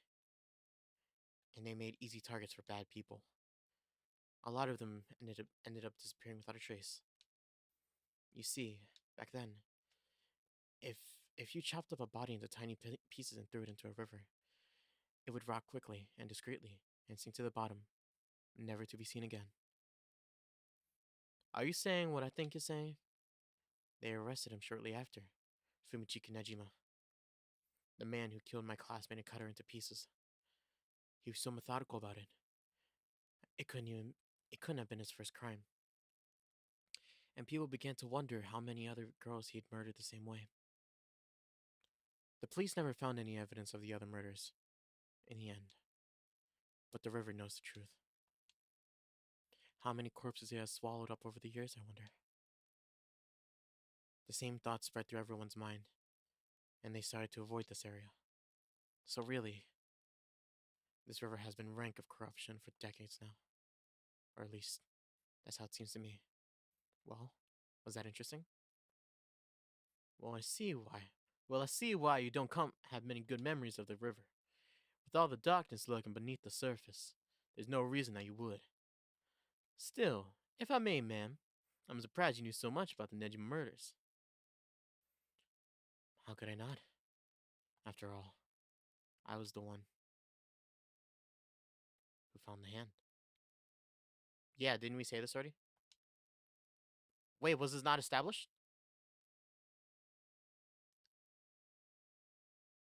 What did we not already establish this? Yeah, she was the one who saw the hand in the river. If she was not the first one to find the hand in the river, she wouldn't have been the one who found it. The police would have already been here. What? I'm saving here. This is such an odd twist. It's not odd. It's just wait. Is this? Did we not? Okay, it's fine. Ow. The police actually wrote me a thank you letter. They said that it was only thanks to me that they managed to bring Nejiba to justice. It was the only time my father ever said he was proud of me. Huh. I guess it just wasn't the killer's day. Sometimes I wonder if he resents me for it.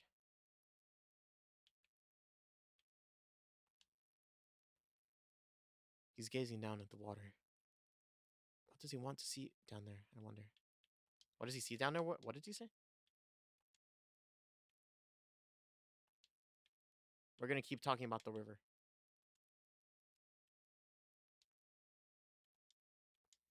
Look at the river. Look at how cool the river is. Wait, hold up. I need to check if anything, because this is a long line of text.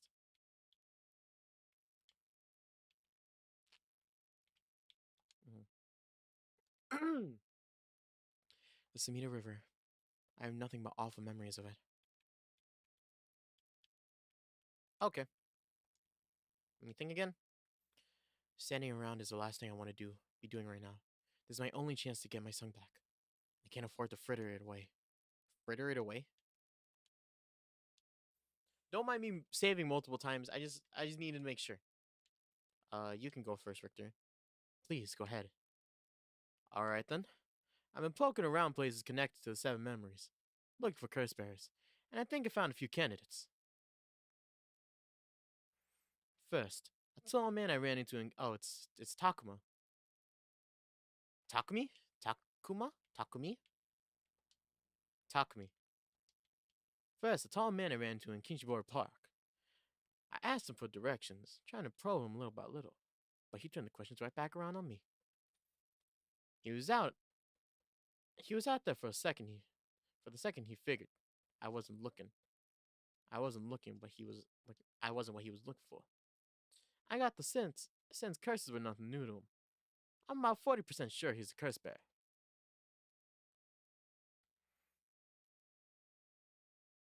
Then, I found this middle-aged guy I saw at South Watagesui Street. There's no question about this one. He had one of the curse stones in his hand. He had a nervous air about him, too. It was clear he was up to some shady business. Gathering soul drugs, I bet. He'd make a good target. Next up is a pair. A young... Ow, shit.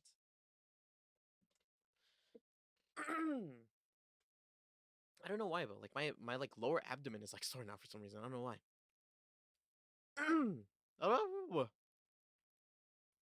My throat is also like starting to get to me.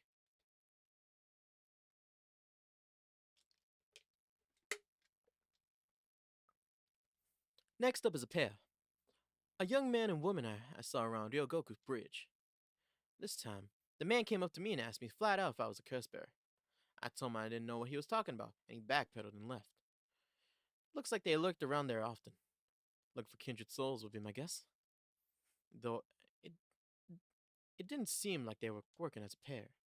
Gathering subjects in a group might be a decent idea if you can make it work.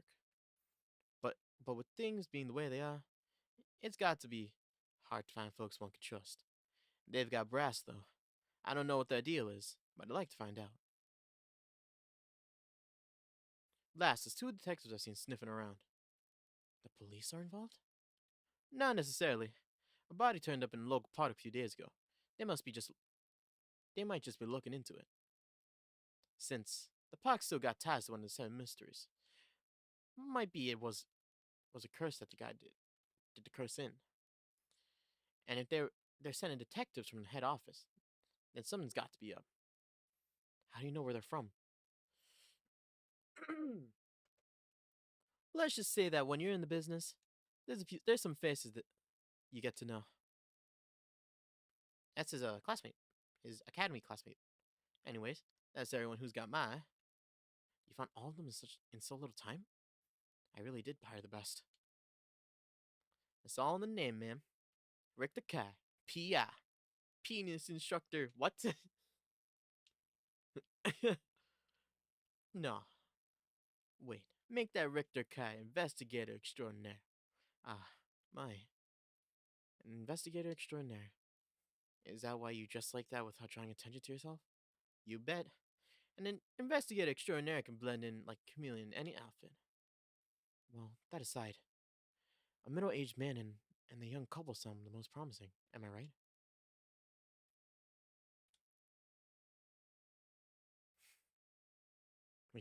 Whichever we pick, it's still too early to make a move.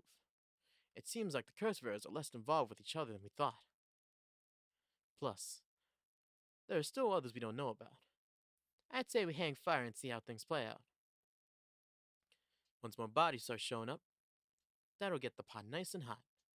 Once it's boiling, our chance will come.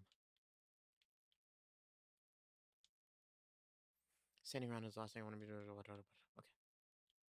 Okay. Shit. I know. Okay, I know how to fight against a couple, which I don't even know the girl in the couple. I still don't know who she is, right? Fucking. Do we have a name for her? Oh my god, I can use a fucking D-pad. Oh, that's so good. Okay, yeah, this guy. I know how to fight him. I don't. I don't know if I can. We know he has foot washing. Why are these two still mystery? Do we not know if we see Shogo, we know he has. We know he has Whispering Canal. But this is so good of a curse, right? That running into him would be kind of scary. Especially if we see him alive right now, that means Yoko's dead and he's out for blood. But that middle-aged man is probably the darkness guy. Is the lantern. Lantern.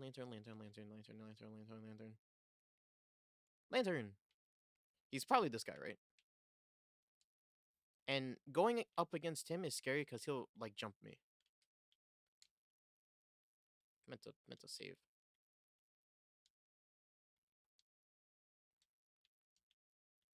Okay. Okay, bro. What do you got for me? Oh, what do I got for you? There's something I need to tell you. What's up? Well, that girl, Michio Shiraishi, the one who was with Shuichi on the day of the kidnapping. That's her. Well, she's dead. She's what? The student who committed suicide last week. That was her. I heard something like that had happened. Never got the name though. Talk about bad luck. You finally get a lead, only to find it's turned to a little dead end. Unless her death was the whole reason Janochi was shaken up.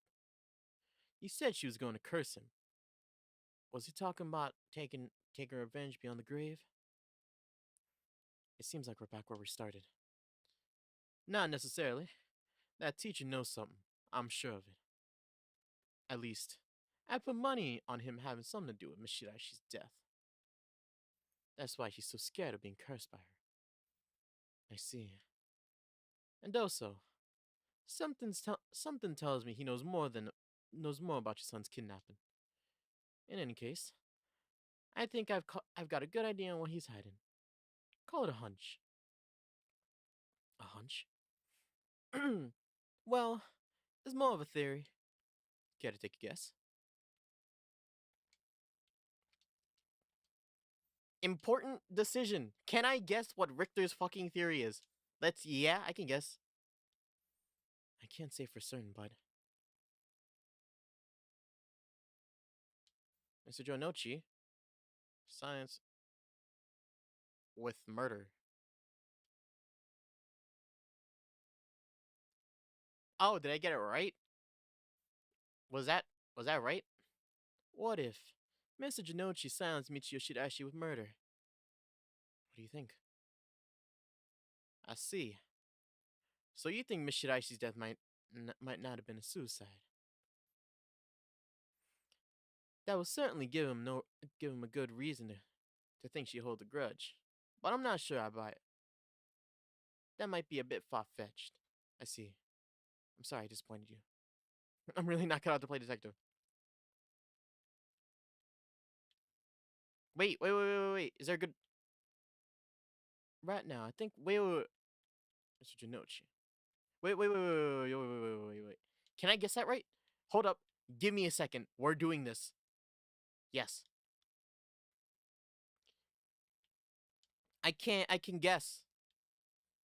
Mr. Janochi silence Mr. Janochi with a curse.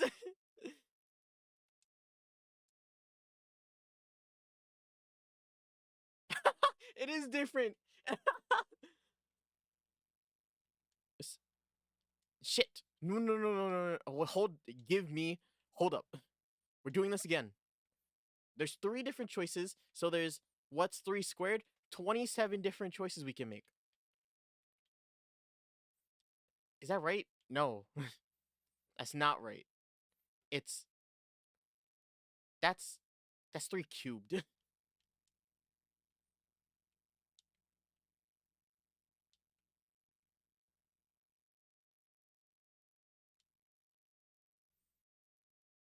What if Michio Shiraishi silenced Mr. Jinochi with a blackmail? What do you think? Interesting. That's what he claims he was going on, but I wonder about that. It seems a bit far-fetched. Hey! There's gotta be... Hey. Yeah, I'm gonna take time out of this stream to... Hey! Okay, wait. Mr. Jinochi...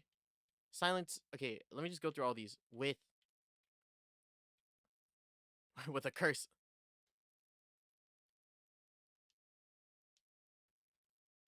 Seemed to me he was most scared of what someone else might do. Yeah, we're gonna keep doing this. Mr. Jinochi silence Michio Shiraishi with blackmail.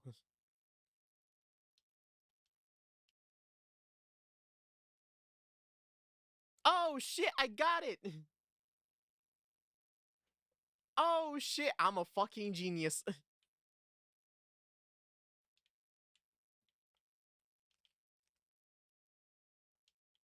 Wait, why? my reasoning was right until until the last one. Why is it blackmail? Why is it not?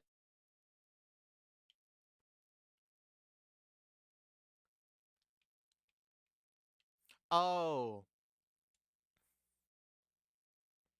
This implies that she really did commit suicide, but he's the reason why she committed suicide. Okay. Makes sense. Sense is making. But what was the other one? With a curse? Okay, now that makes sense. I understand that. Exactly my thinking. Mr. Jinochi knew something about knew about Shirai's connection to the kidnapping, and he used it to blackmail her into doing her bidding. He made her feel so trapped. She took her own life to escape. That's my read on it. How despicable. Well, it's just a theory. Right now, I think we need to have another chat with Mr. Jinochi. It's the same thing. Okay. Let's go! I think I saved right after that, right? Yeah, I did. Okay. Is something wrong? Not much. Not really. It struck me it's been 20 years since the Nejima murders. So it has. Not to spook you or anything, but I thought you might be interested in knowing.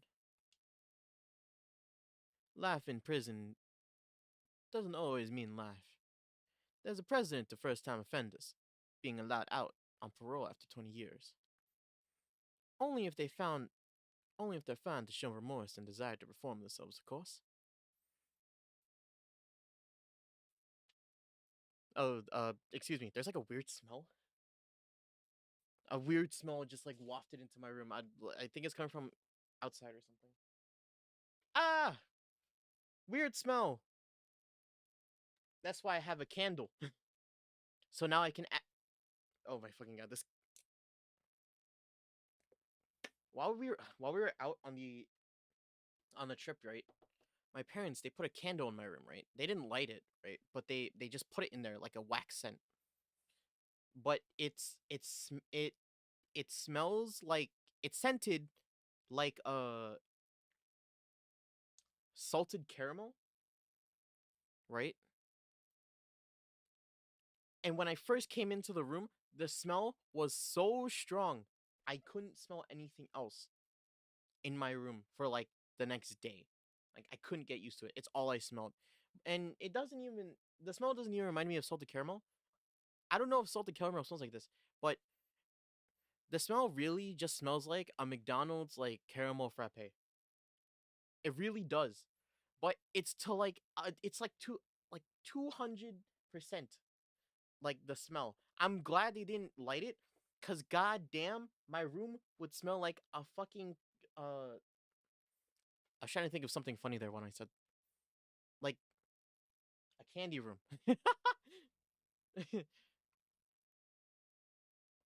A fucking like mansion of like it's not even candy. Do you count caramel as candy? Yeah, it's candy, but like it's not sugar candy, it's dairy candy. So it's just the smell is overpowering. It's still in my room, but it's just I closed it. But you still smell it. Oh, wait, hold up. The audio for the game wasn't on the entire time. Whoops. It's when I went to go check the thing, huh? I wonder how long ago that was. Are you getting the ambience now? Are you getting the intense music? Whoops. It's okay. Your ears are filled with my beautiful voice. And my amazing voice acting. So it's okay. There's not much of the experience was lost. Oh! Okay. Back to it. That's right. I'm impressed you know so much. Oh, I need to click back in. Still, it's hard for someone with a criminal record to reintegrate into society.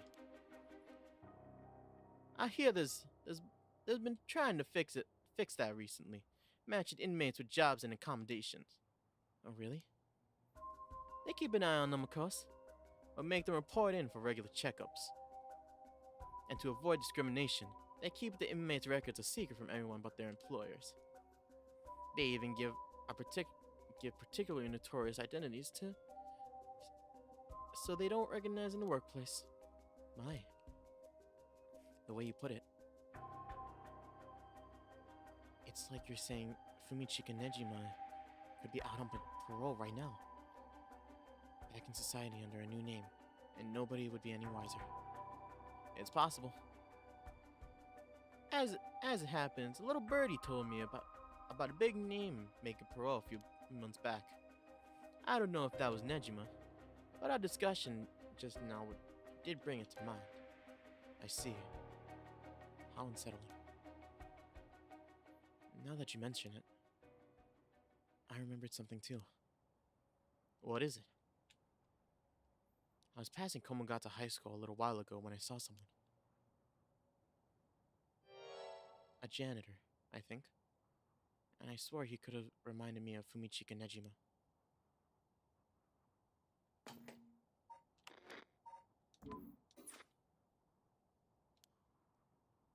He looked a little different after 20 years. Much thinner than I remembered too. I told myself I was just seeing things. But perhaps it was him after all.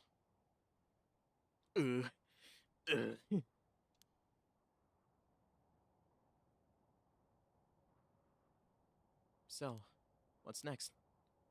The big question is what the rest of the curse bearers are up to. Luckily, the Samita River is a good distance from any of the Seven Mysteries. It's likely the other curse bearers will come all the way here. I can finally have a moment to think. I see. Alright.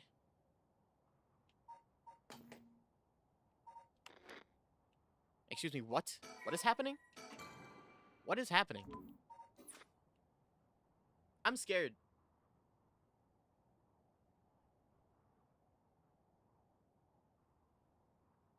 Is it just gonna keep zooming in like that? Hey, are you gonna keep zooming in like that? I'm gonna wait here. I'm waiting. It stopped zooming in. Hey.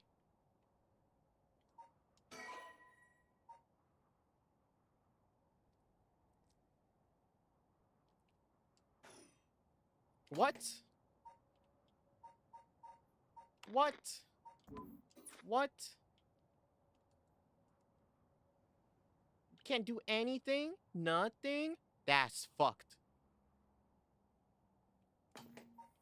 Okay, so I suspend here, I guess.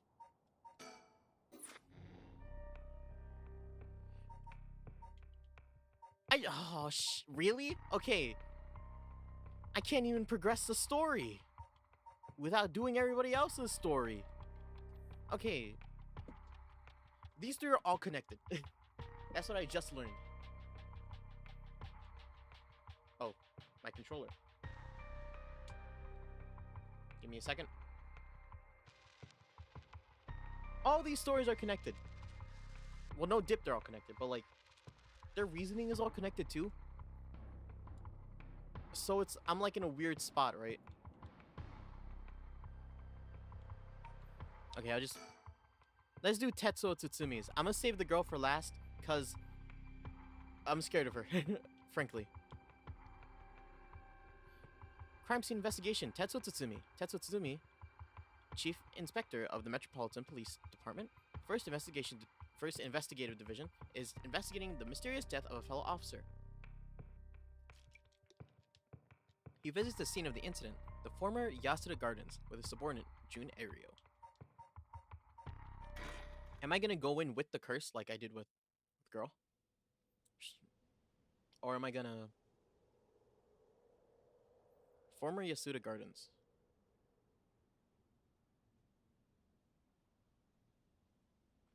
Shit. His voice. Hey boss, forensics is all done. The crime scene is clean. The other officers have all gone home. It's just us now. The park should be able to open back up tomorrow like nothing ever happened. I doubt it'll get many visitors after everything that's happened. You'd be surprised. Lots of people love that kind of thing. I bet they'll be lining up just to get in. Occult stuff is really popular right now. Did you not know that, boss? Sounds stupid. Well, it's not exactly rooted in science, but if ghosts really did exist, we could just ask them who the perp is. Somehow I doubt it'd be that simple. This is gonna suck. Oh, but you know, I've heard that high school girls are really into the spirit board thing these days. Supposedly, you can call on spirits and talk to them by using a board with letters on it. Wouldn't that be something? Ouija board? Isn't this like a 2010 thing? 2010s? Oh my god, 2010s. Yeah, this is a 2010 thing, no? Did a Ouija board always exist? How old is the Ouija board? Do I need to search this up? When was the... Hold up. When was the first Ouija board discovered? Because I'm assuming it's not made.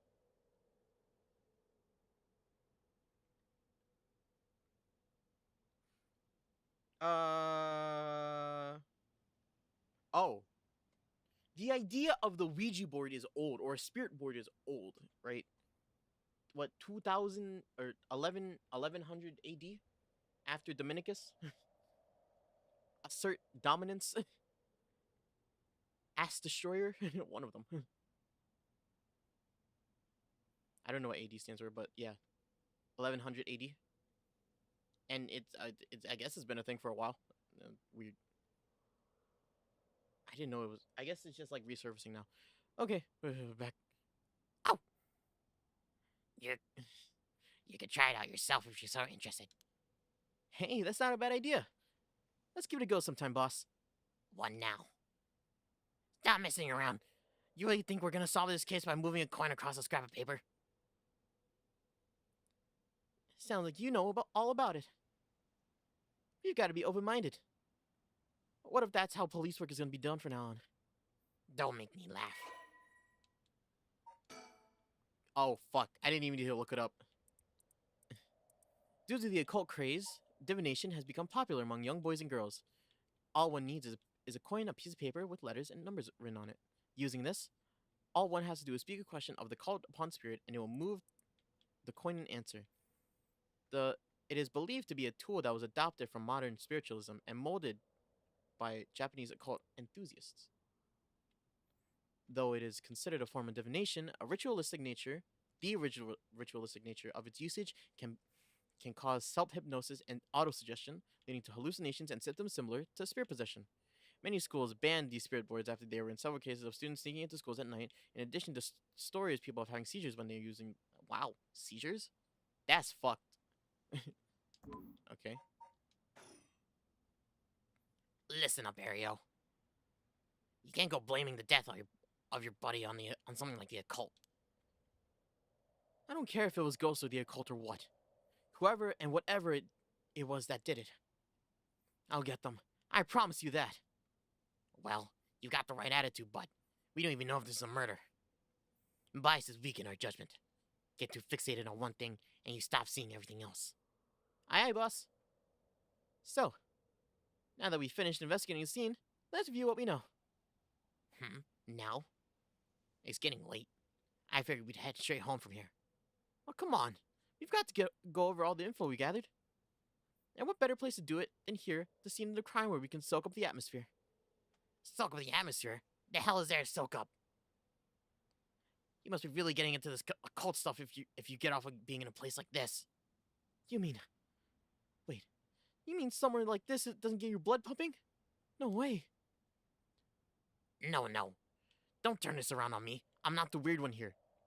Cripes. Cripes? Crippies. What the fuck? I haven't heard someone say that in so long.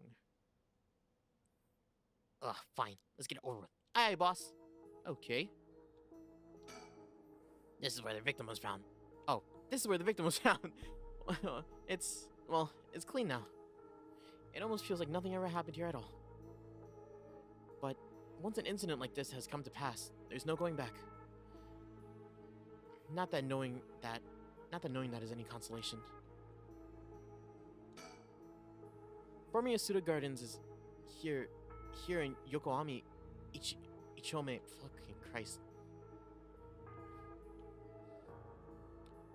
The former Yasuda Gardens here in Yokohama Ichome were originally built as part of the daimyo's estate back in the Edo period. The park became city property a number of years ago and underwent extensive renovations. There's not a soul around at this time of night. Quiet doesn't even begin to describe it. Okay.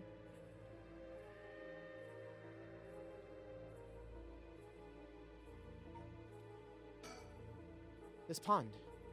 They say it used to flow into the Sumida River. But the river became so polluted that they cut it off. Okay. So this is where we ran into the girl.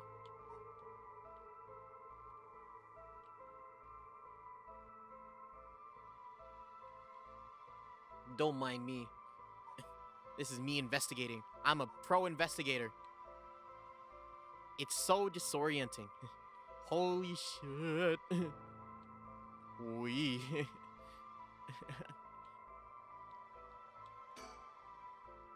June Ariel, a detective from the Tokyo Metropolitan Police Department, 1st Investigative Division.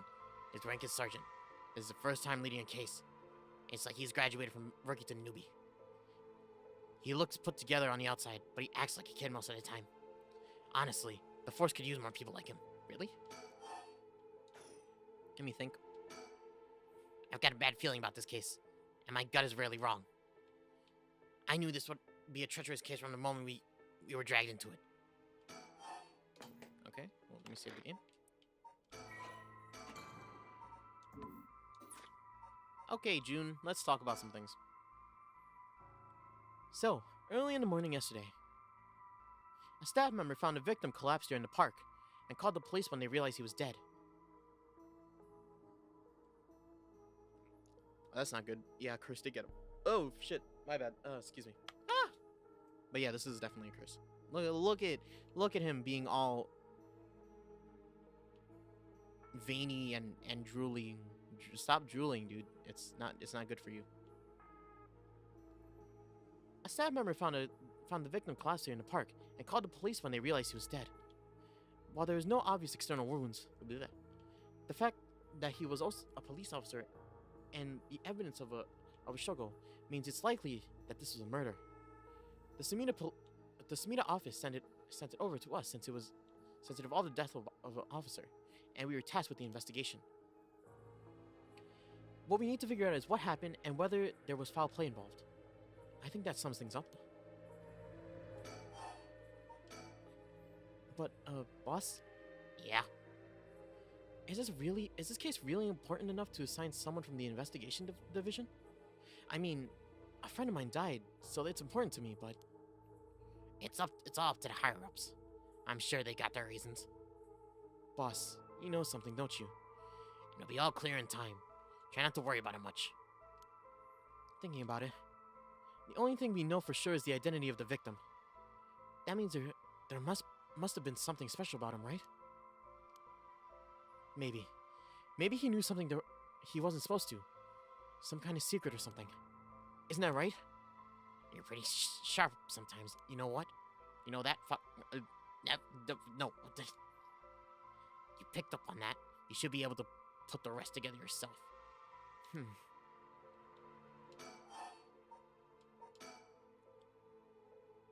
Well, it is our duty to get to the bottom of a suspicious death, especially one involving an officer.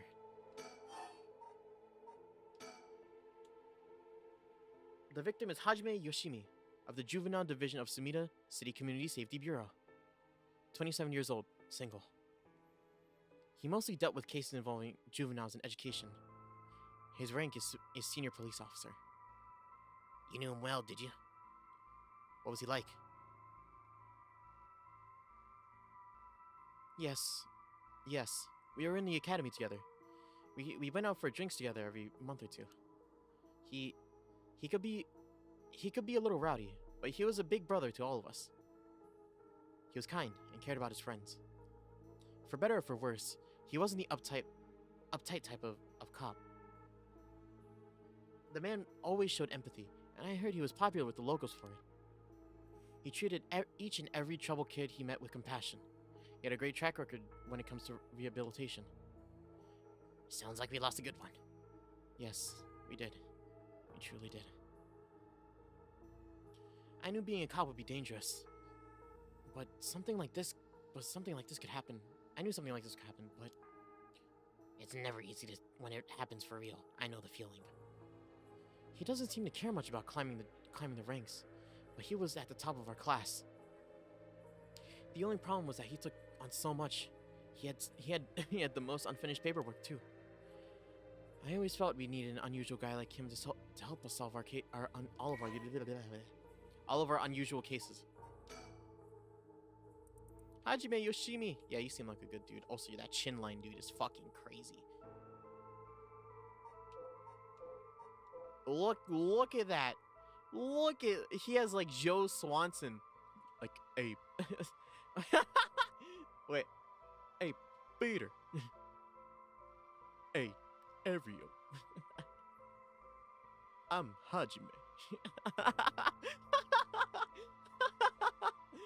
Yo. Oh, I hope he talks. I need to do that. It's so good. Okay. Hajime was a police officer in the Sumida City Community Safety Bureau, and was primarily responsible for juvenile and education cases.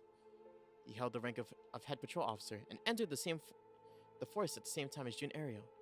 Hajime was found dead under mysterious circumstances at the former Yasuda Gardens early in the morning yesterday. Once a rebellious gang member himself, Yoshimi turned his life around and used his own experiences to connect with the troubled youth as a police officer. While his appearance and demeanor suggest a man that is rough around the edges, he was passionate, loyal, and caring man at heart.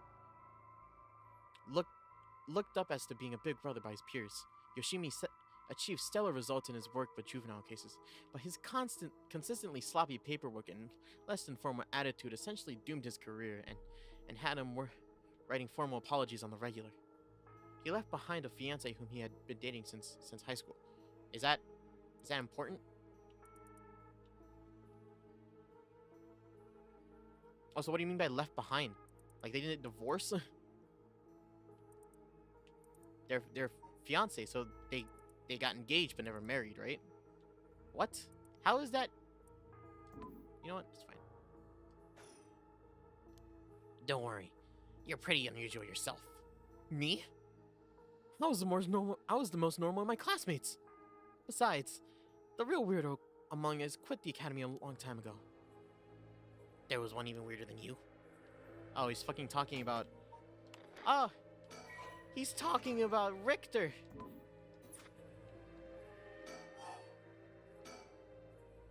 Hajime was quite the bad boy in school, apparently. He ended up with the police a lot. He said the officer in charge was good to him, helped him get back on track. The reason he wanted to become a cop was to pay his kindness forward. It said that his first time was the first time he ever took his study seriously. I had to read that. That's a good story. Love that kind of thing. Makes me want to have a drink on his honor. Please don't make fun of my dead friend. Hey, I said in his honor. You should aspire to become that kind of cop. The kind of cop you won't miss when they die in the field. You say that like it's a sure thing I'll die.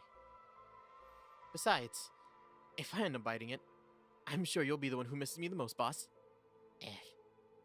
Come on, don't be like that. It'll hurt morale. That's a face. Look at that. He's that's to show your teeth face at a doctor.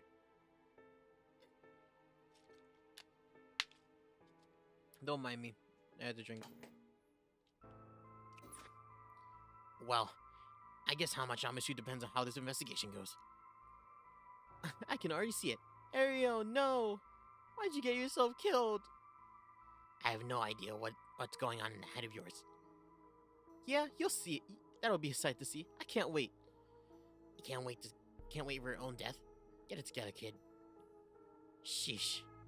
You really are something. Thank you.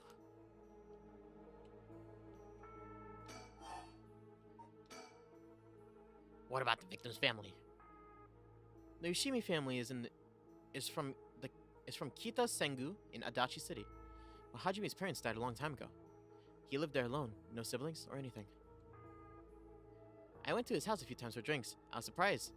It's this huge. It's this huge. It's this huge, old-looking place. Like, you know, the kind of place that seems super haunted. And he lived there alone? It looked like the home of an old noble family. It's hard to imagine him being such a delinquent living in a house like that. There's that bias I was talking about. If he's from an old family, I'm sure it was complicated. That's a bias too. He never talked about any of that, even when we were drunk, so I didn't know much about it. Oh, and one more thing. Yeah? Hajime was engaged. He'd been seeing his fiancée ever since they were in school. Over 10 years. They just started talking about getting married. What was her name again? He showed me a picture once. She was a beautiful woman. That's so. How terrible. But she may know that if there'd be anything going on with him lately, we should go speak with her. Yeah. His fiancée may have been his only confidant. I'm sure someone at the Sabita Police Department has already contacted her. I'll look into it tomorrow. Hey boss? I looked into the case that Hajime was running. Oh, great. That's the kind of stuff I want to know. What was Hajime working on the day he died? Well, according to his record from the day before, he had 2 cases involving juveniles. Uh-huh. The first was a suicide of a high school girl who jumped off the building on Kamizawa last week. So, Michizawa? Yes. I did hear about that. Oh, wow, they show it to us. Michio Shiraishi. Whoops. The girl was Michio Shiraishi. The girl was Michio Shiraishi. My bad. She was a second year student at Komagata High. But it seems as though Hajime had contact with her even before this incident. So she'd been in trouble for some time. That's the thing. About a month ago, he had happened to see her walking around town. She looked upset, so he struck up a conversation with her. He was sure that there had been something bothering her, but she wouldn't tell him what. Must have been trouble at home. That's what he thought, too. It seems he visited her home and spoke to her parents, but they said there was no problem, that there was nothing else he could do. And now she's dead. And it's possible he could have prevented her suicide then. He must have been devastated. And that's why he's looking into Michio Shiraishi again. He must have thought that something terrible had happened that drove her to end her life. But ultimately, he never reported the findings of his investigations. I see. And you're thinking that it may have something to do with his death.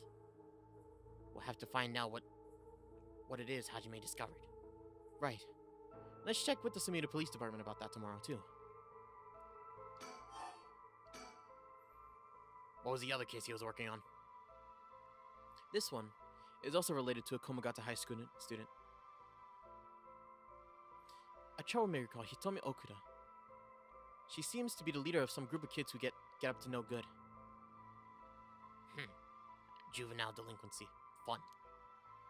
She was pretty bad for a while. Multiple charges of destruction of property, assault and battery, you name it. Hajime had been working with her for about 6 months, and she was finally starting to open up. And then he met with the girl the day he died.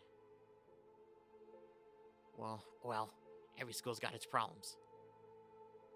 I'm sure he'd be worried about how she'd get on without him. Right. Just when she'd finally found an adult she could trust. She might act out with someone to help her get through this. We'll have to make sure that the Sumida Community Safety Bureau does their job. But, you can't rule out the possibility that the meeting of this delinquent girl had something to do with his death. Then we'll have to interview her too.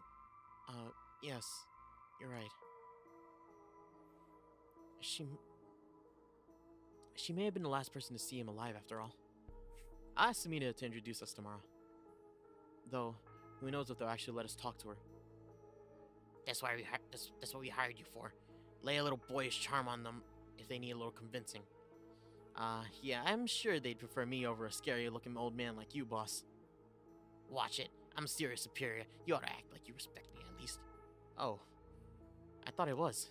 You were? Shit. Is that... Shit. Is that just what your generation speaks? You really are a new breed. It's just me, actually. Well, don't you think you could get away with that with other people? So, anyways, boss. Were you even listening?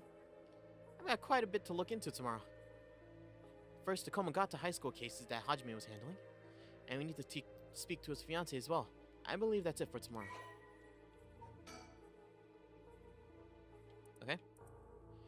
The case notes regarding the death of Hajime Yoshimi, police officer of the Sumida Police. Summary. Body was found at Yosuda Gardens. Estimated time of death 2 days prior at approximately 11 a.m. Acute heart failure, cause unknown. Signs of struggle was found at scene. Efforts to locate witnesses underway. Body discovered by groundskeeper. Currently investigating the fiance of the deceased and 2 female students of the Komagata High School. Students for the Komagata High School that the deceased had contact with as persons of interest. Okay.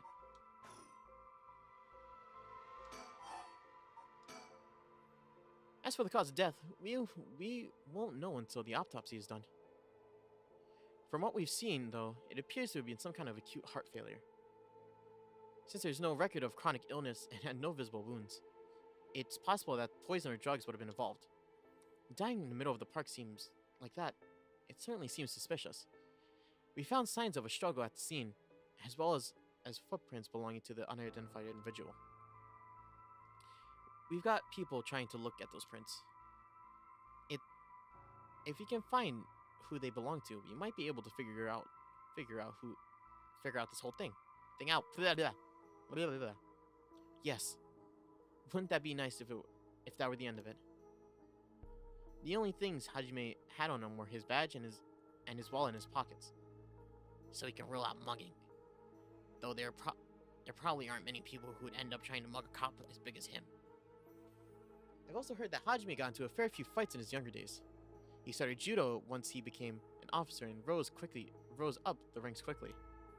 Sounds like the perp would have been pretty strong to take on Hajime. The time of death was around 11 p.m. 2 days ago, outside the park's operating hours, of course. His body was found early in the morning yesterday. 11 p.m. before yesterday. What was Hajime doing out here at a time like this in the first place? That's the question, isn't it? The entrance of the park is closed after hours, but it's a small gate.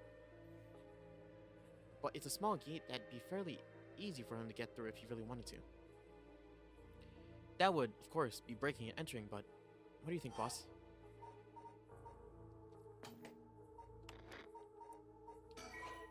Time to save. Another choice. Every choice, it's a visual novel. Every choice calls for saving. I believe he came here to hide something because if he's probably involved with the Rite of Resurrection. Maybe he came here under the cover of night to hide something? I don't know.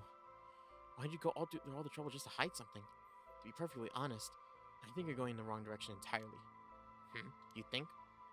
It seems like there was another person here at the time of Hajime's death. Wouldn't it be more likely that the other person called him here?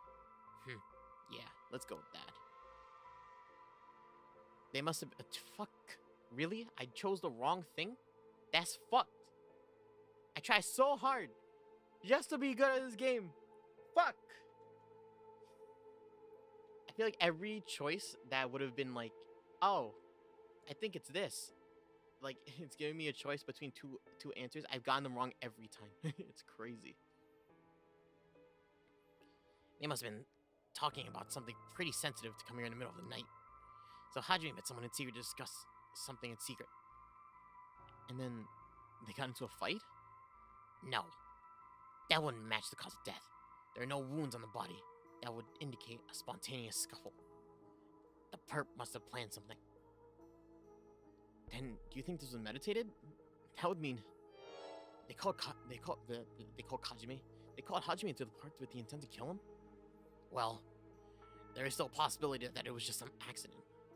Maybe the perp tried to threaten Hajime and things went south from there. We should be able to get a clearer picture once we know exactly what killed him. Right. But either way, I'm glad you're back in the first division, boss. I've always admired your work. You were like a god to me. You were the whole reason I became a detective in the first place. Oh my god. Excuse me.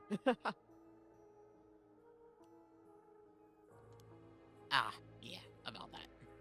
People have been saying that ever since you first entered the academy, but...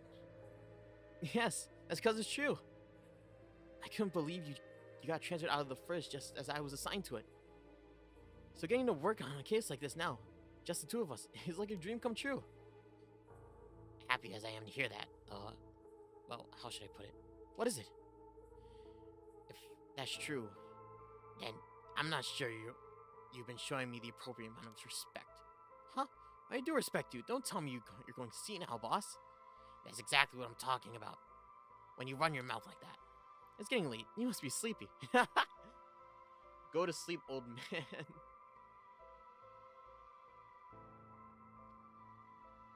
Old man didn't take his meds.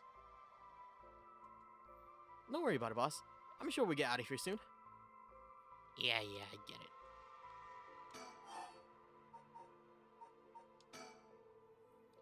it. I've been wowed by your shrewd detecting abilities all day today. Oh, really? Funny. I've been wowed by you, too. On top of a family, what's yours like, boss? The hell's wrong with you? Prying into my personal life all of a sudden. It's just, I've never heard you talk about them or anything. Oh, are you single? Shut it. That's none of your business. Well, ever since I joined the force, I've been thinking. The department really pressures young officers to get married. I wonder why. I wonder why that is. You don't say anything. You don't say anything like that, though. How do you know? How should I know? I caved to the pressure myself, got married 20-some years ago. Huh? So then... God, you're relentless. She took our daughter and left 4 years ago. Thanks for reminding me. Oh, sorry. I can't believe she'd give up a guy like you. I was never home much. Too focused on work. I'd come home late, only to get called right back out again. Plus, being a cop is a dangerous job. I don't blame her for getting fed up like that. How sad. Especially when you're out here putting your life on the line. Oh. Is that why you transferred out of the first? It was already too late by then. You be careful, Ario. You say that, but there's not much I can do, is there? That's the nature of our job. There aren't many who can really understand it. Not unless they're involved with police work themselves, or related to someone who is. But wait, you have a daughter, boss? You really think I want to talk about her after all that? Have some sense. Come on. I promise I won't say any... I promise I don't mean this in the way it sounds, but how old is she? Jeez. You don't know when to quit, do you? At least try not to look so intrigued. She's a bit rough around the edges. I think most men are intimidated by her. Last time I heard, she's living by herself and going to college. Oh, college student. Men love an educated lady. Stop that. What kind of cop are you making baseless assumptions like that?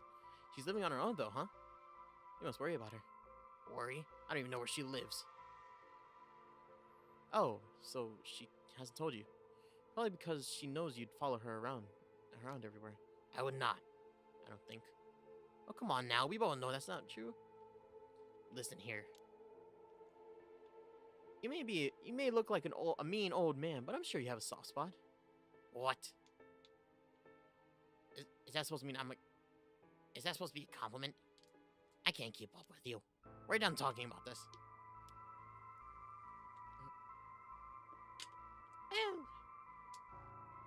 Yeah, it's just been dialogue central. Well, it's a visual novel. What do I expect, right? No, nothing's like jump scared me yet though. All the jump scares were at the beginning of the game. They were all in the tutorial trying to set me up for something. Right? Oh, that's right. That reminds me. If you got married 20 years ago, it must have been right around the Nejima murder. You know your history. Yeah, it happened a year or two after our wedding. You're the one who arrested a killer, weren't you? We studied the case at the academy. I was only in elementary school at the time, but I still remember people talking about some dangerous criminals being arrested. All that was just cracking the case, finding the guy. It was all just happenstance. I'd rather not think about it. It was a disturbing case. Did it not make your skin crawl when you learned about it at the academy? It did. We were all terrified. Sounds about right. No one could believe such a mild-mannered man could have committed such a terrible murder. If we overlooked one thing, we may have never caught him at all. I think I remember hearing that there was only one charge brought against them in the end. That's right. We didn't have the evidence. We knew there was no way of such a meticulously planned out crime could have been there first, but we may have struck Fumichika Nejima in the cell, but there was no victory. He always had the upper hand. And the damage he had did to everyone involved, especially the victim's classmates. It's already been 20 years, huh? God damn it. This is why I tried to not think about it. I'm sorry.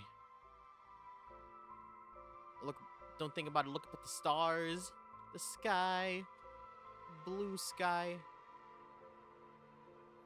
No worries, Tetsuo. I understand.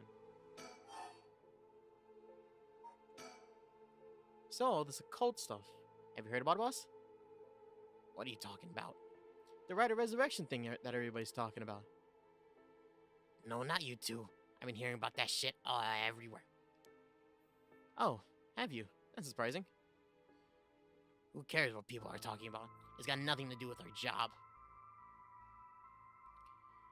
Don't you think the occult stuff with this case feels, I don't know, realer somehow? The whole thing started right here in Honjo in Sumida City. So I thought that maybe... Cut it out. Nothing good could come from getting involved with the Rite or whatever that Rite of Record of Fates. Sounds like you know all about it too.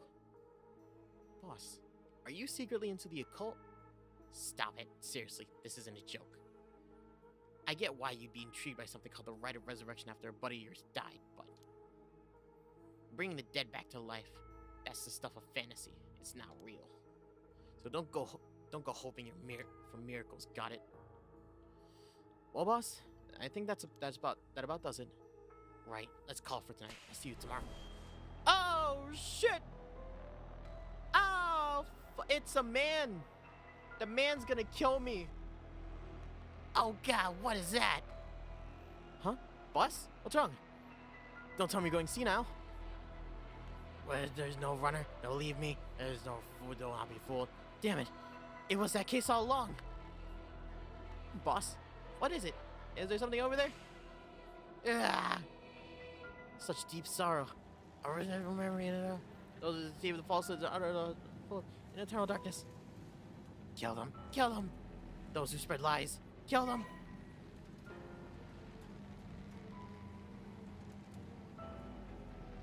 You you've acquired the power of the curse stone, Evergreen Beach. So he has beach. He's beach. You can use it to kill those who intentionally try to mislead you. Use the curse button when someone lies to you.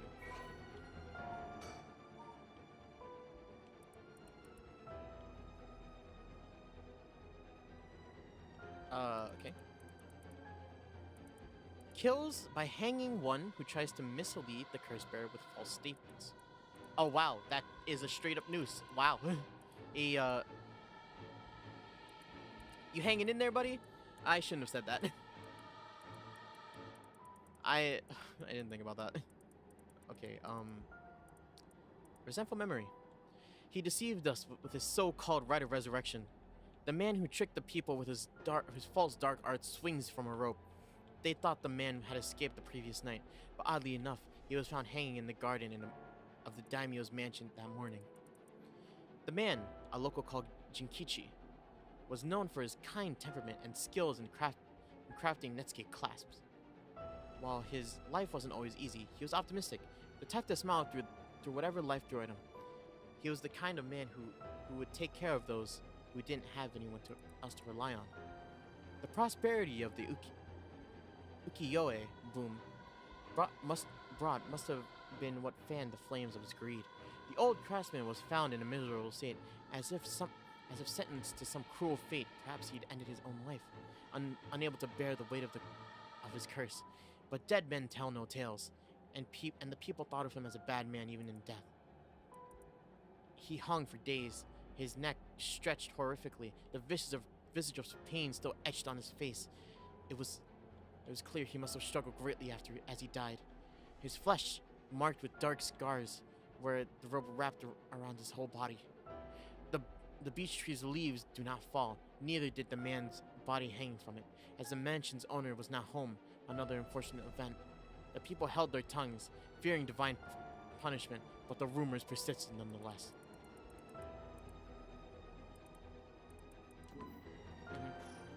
I see. The murderous impulse seeps into my soul like thick black tar. Now, kill Kurosei. Can you hear me, Curse Bearer? You who strongly desires the right. Kill them. Do I desire the right? Do I? I don't think I do.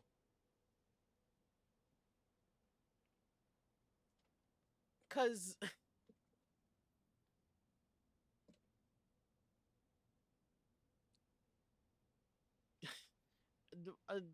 is someone dead? Boss? Boss.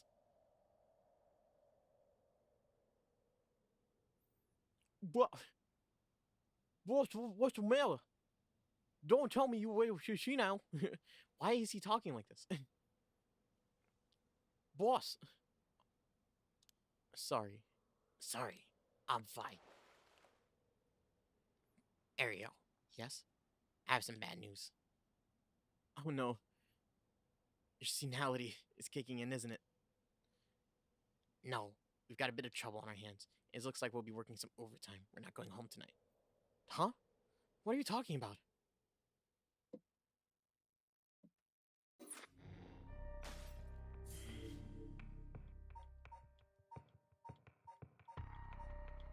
Oh shit. Okay, actually first, this is a good place to be right back, because I gotta use the restroom real quick. Like, real quick. I need to take a leak. So I'll be right back. Is this my screen? Yes, it is. Okay, I'm gonna be right back. Just give me a second while I use the restroom.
Yo, fucking standing up and sitting back down makes you realize how much my ass is like fucking broke. It hurts. It's like sore. Just because how long I've been sitting. I usually don't sit for this long. Despite the fact that I work in front of my computer, I usually take breaks pretty often. So I don't know. I've never felt this before. Maybe it's because I just went to the bathroom. That's fine. Let's keep going. The hunt for the curse bearers. Tsutsumi and Jun are sorting out through the facts at the scene of Officer Hajime Yoshimi's mysterious death. Tsutsumi denies the existence of the rite of resurrection until the curse echo of the evergreen beach appears before them. The thing is, the evergreen beach is a really, like, it's an interesting story. It's the story that didn't make sense to me the most. Because I'm like, how do you kill someone with a tree? So, let me get this straight, boss. The rite of resurrection really exists, and to use it, you have to kill people using the power of curses from the Seven Mysteries of Honjo. And the curse you have is a story. It's the story from the Evergreen Beach that's told in this area. Is that right? Yeah, pretty much. You're quick on the uptake. You weren't your usual silly self when you were explaining, so I knew you were telling the truth. I'm never silly. The only thing I have trouble believing is that you're somehow taking this occult stuff seriously now. I mean, talk about paranormal. I thought you didn't believe in any of that. It's not that I don't believe in it. My familiarity with it is why I've tried not to get too close. Are you just being... Oh, my bad. I didn't take the BRB screen off. Wait, hold up. There you go.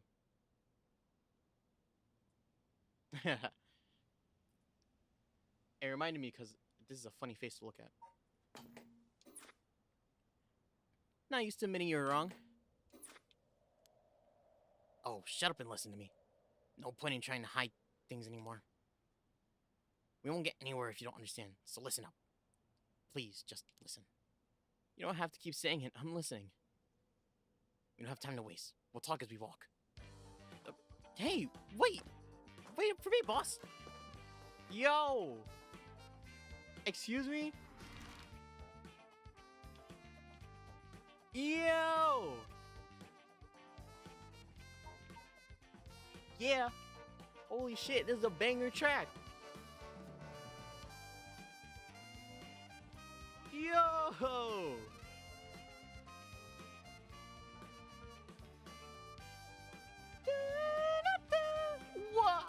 Okay. Yo! I did not expect this. What the fuck? This is not... Oh, banger ass track. Okay, let's go.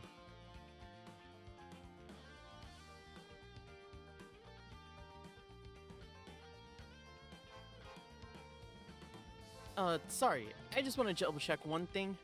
You're telling the truth, right? This isn't a side effect or senility? Senility? It's the truth. Not that I can prove it, though. Revealing the existence of a secret department is against the rules, even for a fellow cop. But this is an emergency. I need his help. I'll tell him. What? So Tetsuo is a part of like this special like hidden division of the police?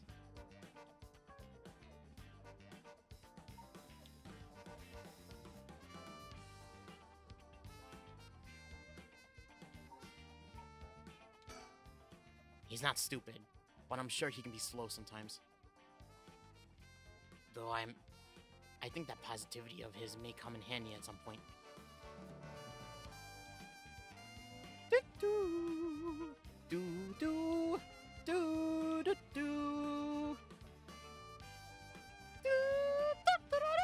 Oh my god. I'm sure you already know this, but this is all top secret. No sharing with anyone. Right. You can trust me to not. But, no, I just can't believe it. I've heard rumors that you used to be a member of a secret division attached to the security bureau. I can't believe we actually have an department called the Paranormal Affairs. Yeah, I'm sure it comes as a shock. I couldn't believe it myself. I thought the higher-ups were messing with me. Really had me worried for a while there. No, this is incredible. That's the whole reason I became a cop. I'm always fascinated by secret agencies and stuff. You serious? But thinking about it, it makes total sense. If curses and spirits really do exist, then of course we need a special department to protect citizens from them. You seem a little bit too eager to believe all this. And hang on, I thought you joined because of me. Oh, come on, boss. Do you only have one favorite food? You can like more than one thing. Yeah, whatever. In any case, the official stance is that the supernatural doesn't exist, so paranormal affairs operate in secret. Not sure why they stuck me there. Those 4 years, I worked nothing but cases involving the supernatural. Holy shit. Jesus, okay. Give me a second.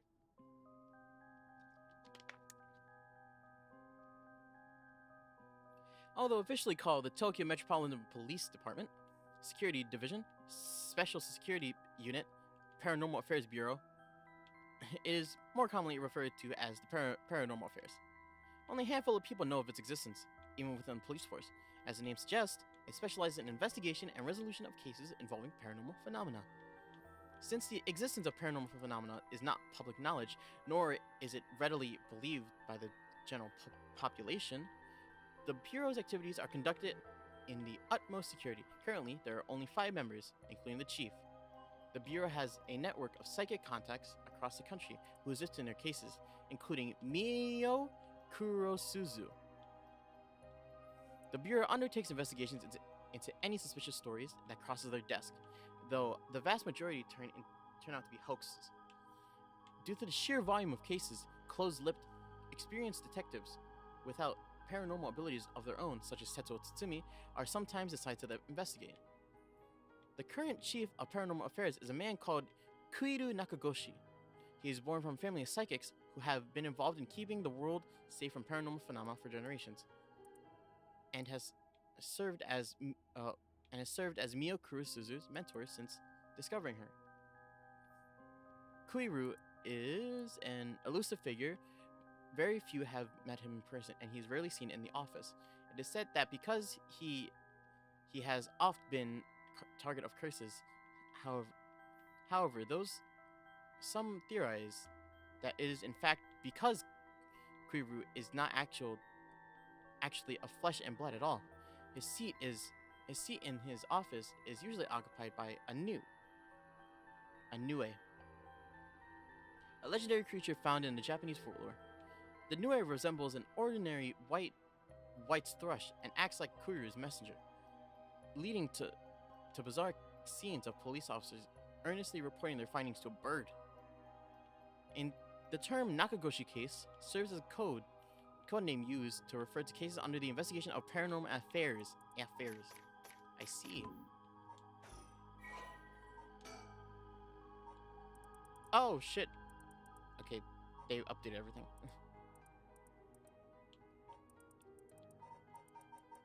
Yeah, okay, let me read this. June is a young detective with the Tokyo Metropolitan Police Department and first investigation.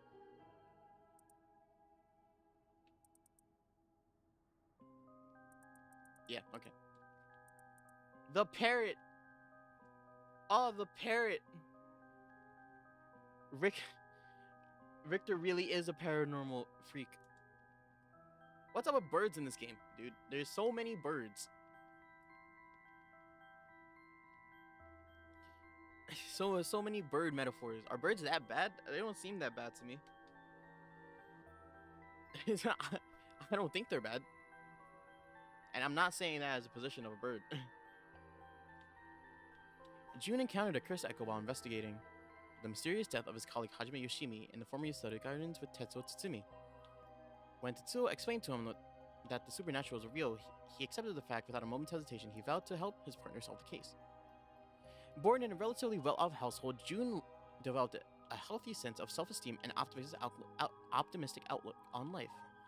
Although watching action movies and detective series as a child instilled in him a desire to help those in need, it was the sight of Tetsuo Tsutsumi, who was in charge of investigating a case June was involved in as a student, that truly inspired him to become a police officer.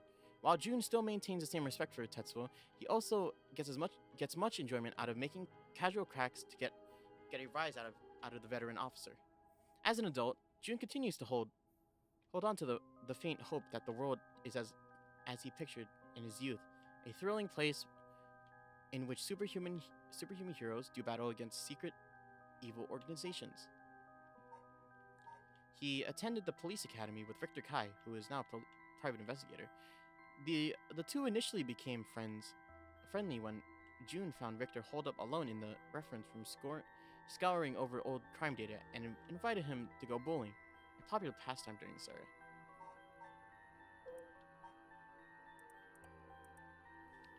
Tetsuo is a veteran detective from the Metropolitan Police Department, First Investigative Division. He was possessed by the Evergreen Beach curse echo while investigating the forming Yasuda Gardens. Previously a member of the Secret Paranormal Affairs Bureau within the Tokyo Metropolitan Police Department, Security Division. Fucking Christ. It's so long. That name is so long. He makes use of this experience to investigate an ongoing large-scale curse incident with his partner, Jun Ario. Rather than sitting back at his desk, Chief Inspector Tsutsumi has always worked on the field as he moved his way up the police force. Behind his stern face lies a compassionate man ever prepared to help his fellow officers. That same attentiveness to his work and colleagues, however, cost Tetsuo his marriage several years ago. Tetsuo has a penchant for candy and desserts, which he tries and fails to conceal from other officers at the risk of appearing soft. He delights in buying local sweets whenever he is sent to investigate a case and will often volunteer to dispatch to distant locations to acquire them while he was with the Paranormal Affairs Bureau. He is also surprisingly knowledgeable about current trends, a trait he puts down to investigation-related research, but which is actually spurred by his wish to have something to discuss with his daughter. Tsutsumi. Oh shit. Oh my god. I thought you were someone else. I thought I was first person now.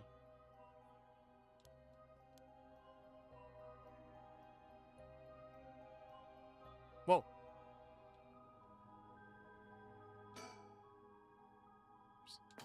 I should have saved before I clicked you. It's Glasses Boy. It's foot washing. So do you know? Have it? Have what? Spirit sense, of course. Are you what they call spiritually gifted? No, I've never felt anything at all. Even if I did, it'd be lightweight at best. One beer and I'm down for the count. Oh, huh. Is that how people in the field quantify someone's spirit sense? Like how much liquor they can handle? Nope, that's just me. Thought I'd help the point get across. Sorry. It seems like I keep disappointing you. No, it's not your fault, boss. At the risk of you disappointing you again, I'll tell you one more thing. Spirit sense is usually developed when you're born with it. It's something you're born with. It's tough to develop it later on. What? So there's no hope for me? No. Say it isn't so. Of course you're interested. Or you never know. You may have some hidden potential. I know there's a high schooler who's got so much spirit sense that she works in the front lines. I say work, but she wasn't paid because it was supposed to be part of her training. Yikes. That seems like it would be a violation of Article 69 of Labor Standard Act. Wow, you really know the law. No comment. Even the occult field has workers' rights issues, huh?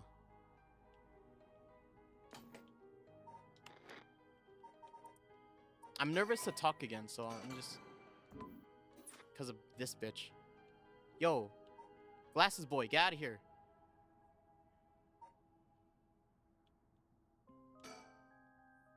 So, what do we do now? You've got the Rite of Resurrection and the curse echoes of the Seven Mysteries of Honjo. The curse being spread around on the city is a bit of an emergency. It's that bad? I'll put it out this way. It's like handing out guns all over the town. Jeez, that's real bad. It is. So we need to find the source and put a stop to it before something terrible happens. Usually that's a job for the Paranormal Affairs, but I talked to them on our way here. The main team is tied up until tomorrow night. Woo! Yo, my boy Ariel putting out dance moves. Look at him. Ah! Achmash! That was my best Michael Jackson impression.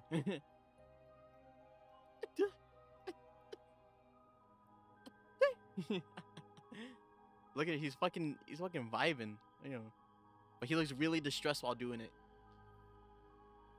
So they told me to deal with it myself.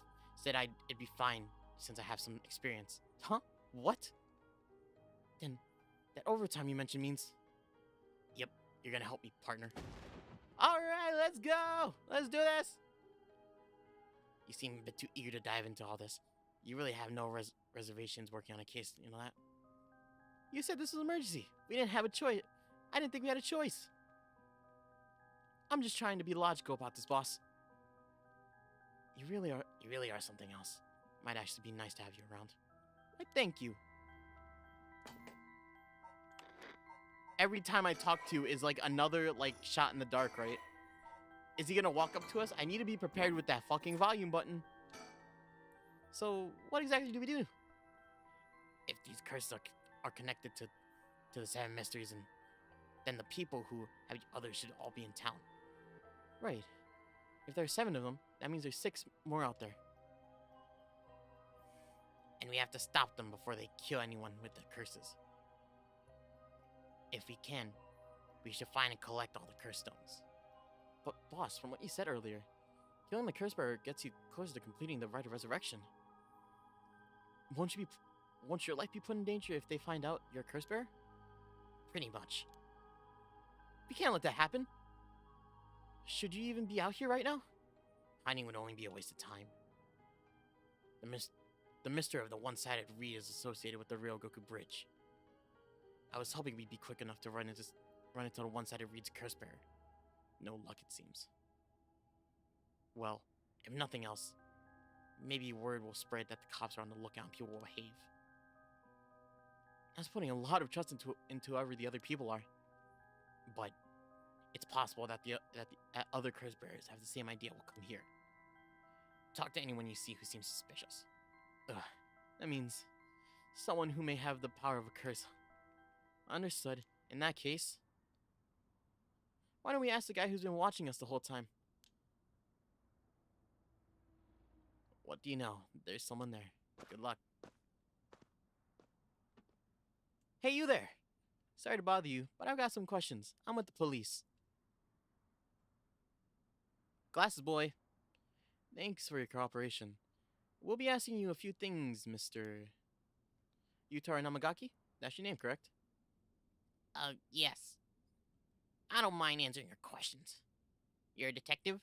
Did something happen? Alright. Lots of things have been happening around here. Like people dying. Hey, where's your girl, huh?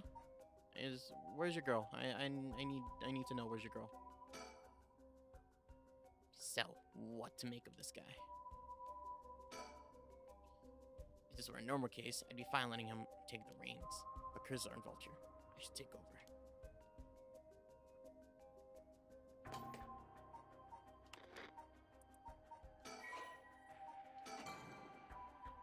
I'm going to save just so I can have a thing for you, because you are scary. I'm not going to lie, you are scary. Boss, let's talk to this guy. Boss, let's talk to this guy. Boss, let's talk to this guy. Boss, let's talk to this guy. Boss, let's talk to this guy. The man identifies himself as Utahara Namagaki, a 21-year-old college student. He was watching us so calmly. I need to be careful with this guy.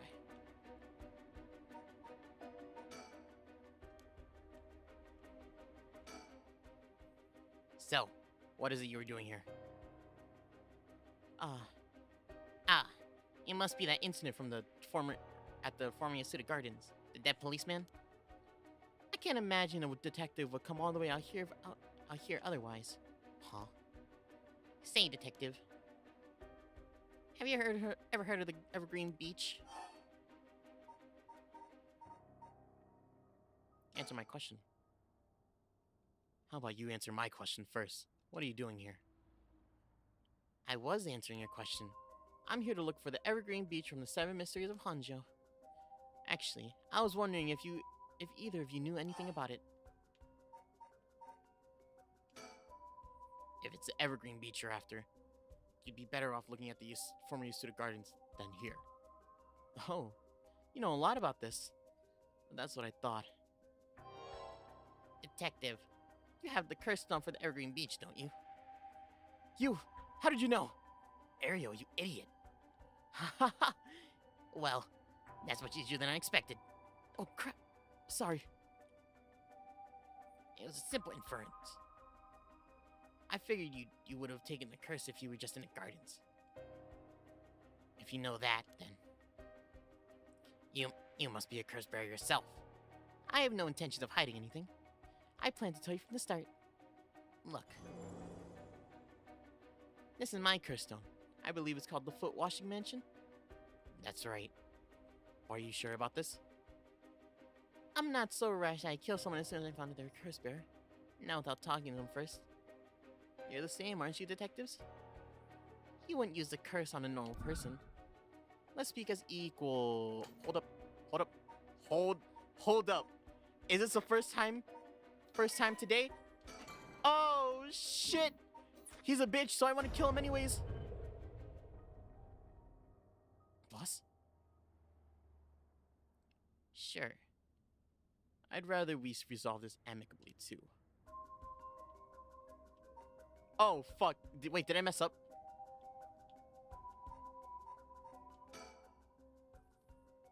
He really is a curse bearer.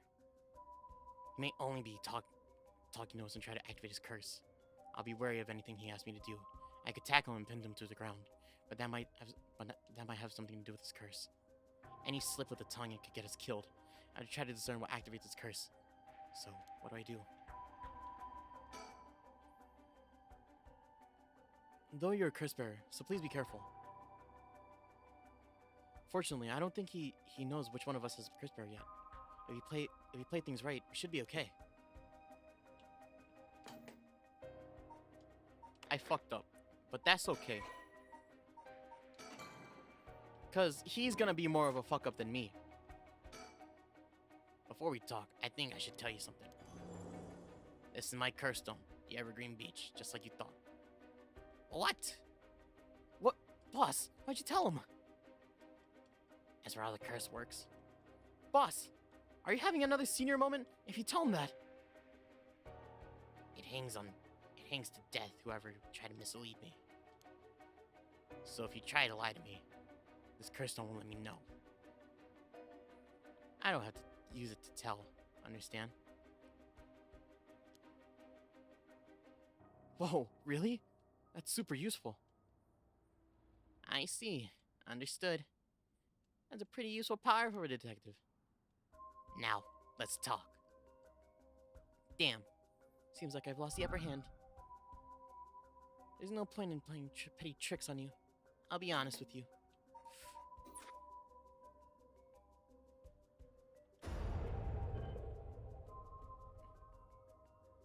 So far, so good. Ah! I'm using it as fucking lie detection. If he lies to me, he's dead. I see. He's warning him now so that there's no point in lying. I had no idea a simple lie would set off the curse stone, though.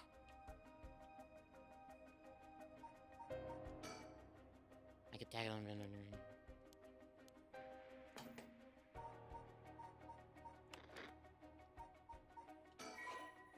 I get nervous every time I have to do it, though. Like, I don't want to mess up, right? There's something I like.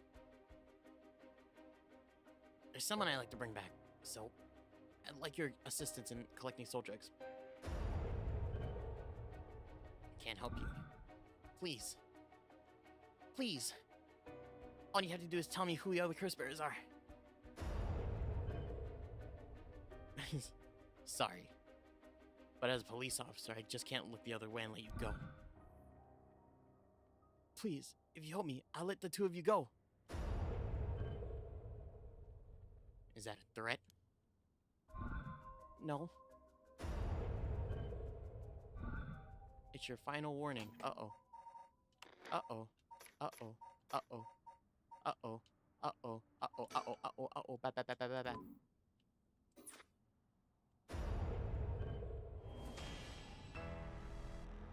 Yeah. My curse. The foot washing mansion. Do you really think I could let you... Do you think you could escape with just being careful? I did turn... Am I fucked? It doesn't matter to me which of you is the curse bearer. I'll be taking both of your soul drinks anyways. Wait, Namigaki! The foot wash... The foot washing mansion is a powerful curse, and it's so simple to activate. Whenever I'm ready. It is ready whenever I need it. There's no escape from the voice of my feet. Take it, my toe beans! Ariel, get out of here! Hurry! I'll find you later. What? Okay. Too late. Hear the voice of my curse echo. The voice of his curse echo. Yeah, fucking idiot. Get fucked. What? Why isn't my curse echo working? Impossible. This never happened. What happened? I don't hear anything. Ariel, now! Grab him! Right! Namigaki, get down! Ah! Damn it! Boss, here, his curse stone. Good work. Give him to me.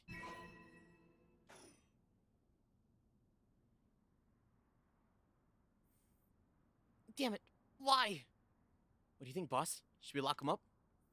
I haven't even touched you. You can't consider that assault of a police officer? Let him go. All we need is a stone. How could this happen? My right of resurrection. Give it up. The right was too good to be true from the start. I don't know what happened to you, but you'd be better off mourning whoever you lost the right way. Now get out of here. Damn it. Get fucked? Yeah, took your stuff, took your bitch. Whew. That was a close one, huh, boss? He'd probably be dead if he had activated his curse. Yeah. I'm not sure what, but something stopped his curse from... Boss, are you okay? Does having another curse hurt? Yeah. The curse from this one is flowing into me too. Oh no. What activates? I saw what activates the curse of the foot washing mansion, and the resentful memory is bound to it. I see. I always thought this one was one of the stranger of the Seven Mysteries. Now I know why. This sure is something. What did you see? Let's save that for later. All you need to know is that this particularly powerful curse, we're lucky we took from him quickly. Phew. Okay. This updated, right? It's just feet.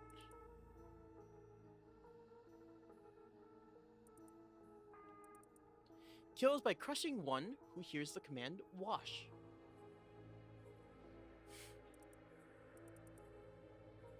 Wow, that's really strong. Wait, so he hears whoever hears the command. Ah. He doesn't say wash. The spirit says wash, and then whoever hears it, and if you hear it, you die. Okay. She was an accomplished Onmyoji. Alas, she did not use her talents for good of the world or the people, but for her own selfish pursuit of beauty.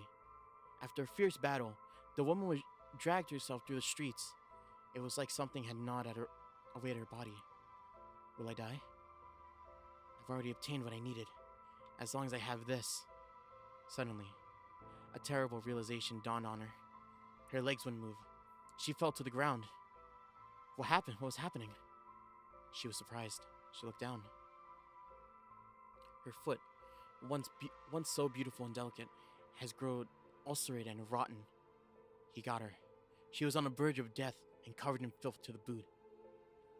Crawling to a nearby house, her breath caught in her throat. The curious residents open up, but recoiled from what they saw. My foot is so filthy. Someone please. Quickly. The woman expired while mumbling something unintelligible. And so ended the life of the woman consumed by evil.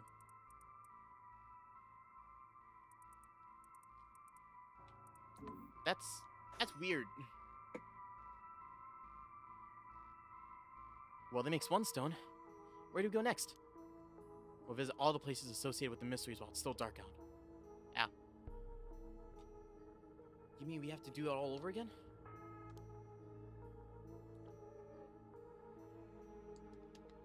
Ah. I hope they aren't as aggressive. Yeah. As aggressive as him, but people will do crazy things to bring back someone they love. It seems the hatred the curse stones have imbued with people makes people more willing to kill. Really? Then what about you, boss? I'm fine. I may not have any spirit sense, but I'm tough when it comes to this stuff. That's why they love me in the paranormal affairs. So you're spiritually gifted after all. All right, let's head to the next place.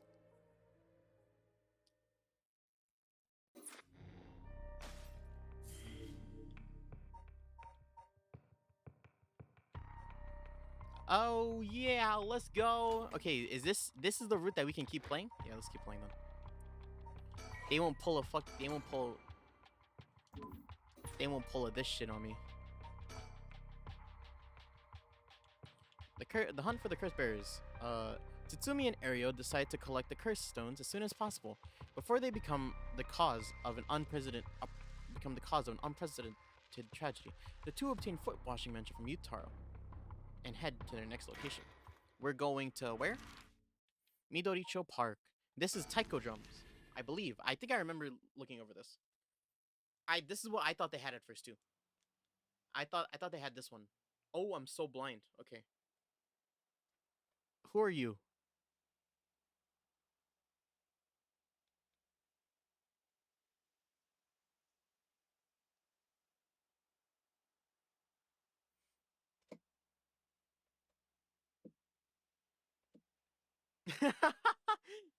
Right? Fucking, I hate him. Don't get me wrong. I hate the guy. He's kind of a snut, right? But he has the best curse in the game. But we fucking just like, we're just like, hold up, I got a game real quick, right? It's happened for multiple. It's happened for multiple things too. Like we're kind of zero scaping here. Like that's all we did in Shogo's fucking route. All we did was metagame to try to live.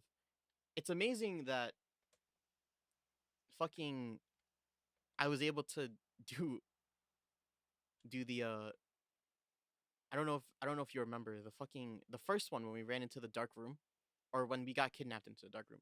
I'm amazed that I was able to do that. I don't think I was supposed to do that in the first try. That was supposed to be the first like, oh, you fucked up kind of moment where it like resets you and sees the storyteller.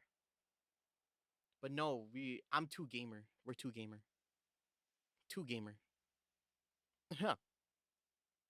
Oh. Excuse me. Sorry to bother you, but we have some questions for you.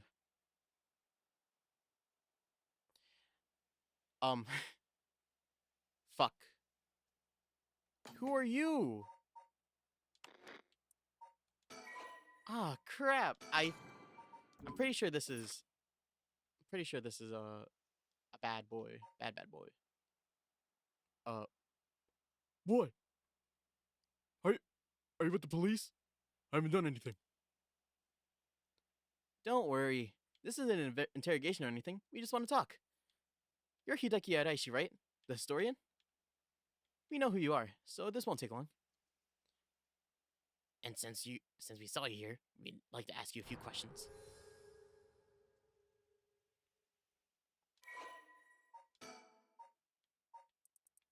Oh yeah, you're a bad guy, huh?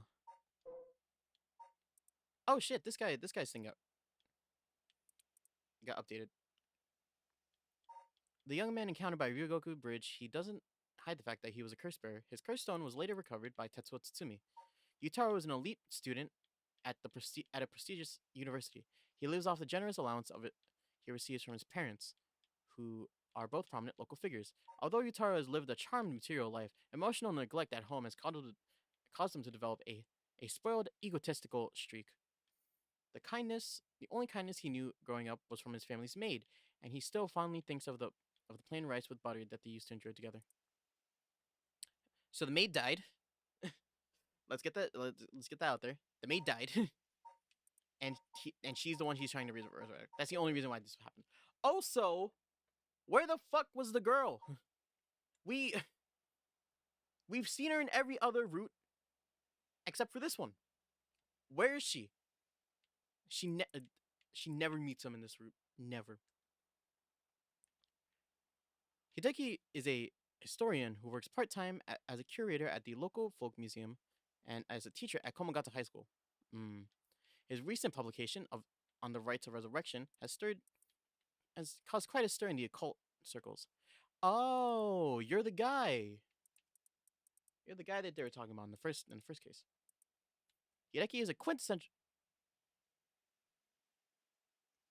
Sorry, there was like a loud like noise just outside my window.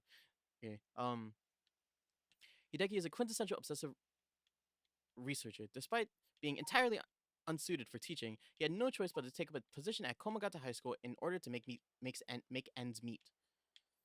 While having a captive audience in his classes goes some way to satisfy his need for respect and recognition, his conceited nature makes him unpopular among the students.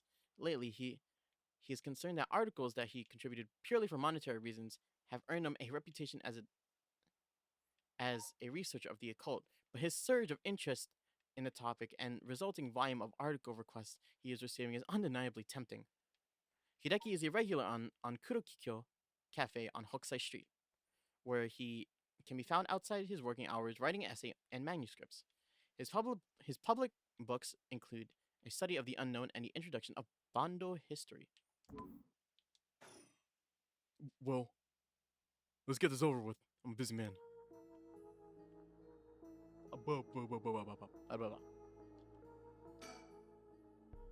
Hideki Araishi. He says he's a local historian, but supposedly he knows more about the rite of resurrection more than anyone. The fact that he's here at this late night, it's plenty possible that he's a curse bearer.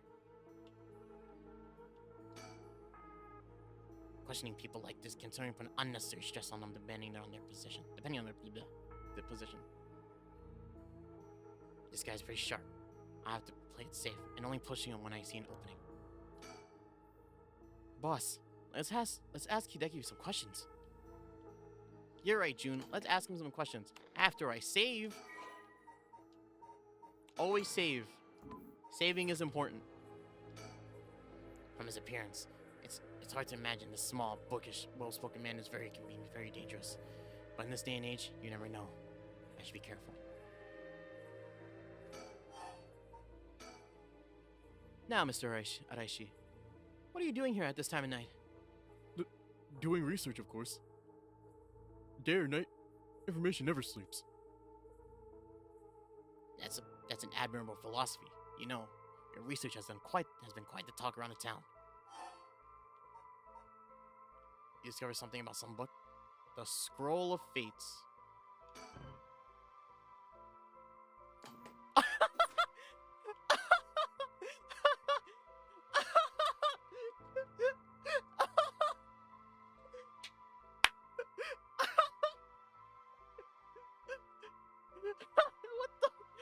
I didn't mean it.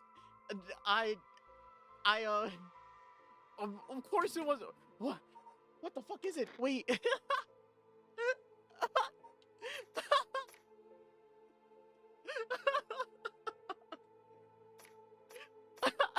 I didn't mean it.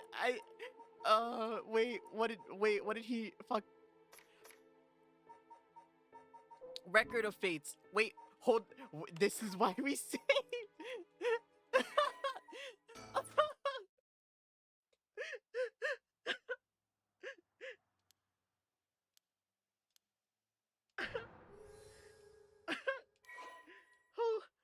shit! Wait, that's so funny.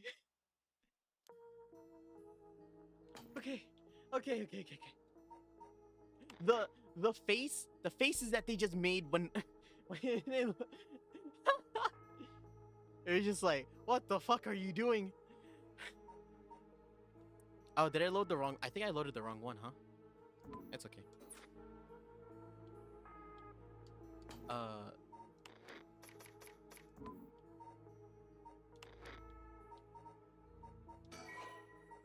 Just to be sure, I'm gonna save slot 3. Local historian.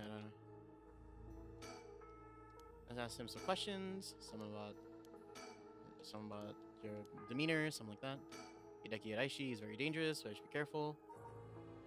Okay. Whoops. Now I'm sure I should do some research. The Record of Fates. Alright. You found some kind of ritual in the Records of Fates. What? You don't tell me you want to know how to carry out the rite of resurrection too. To be honest, I'm tired of people asking me about it all the time. None of you care. None of you even care about the local history. You just come crawling out of the woodwork when something interesting pops up. Looks like hidden nerve.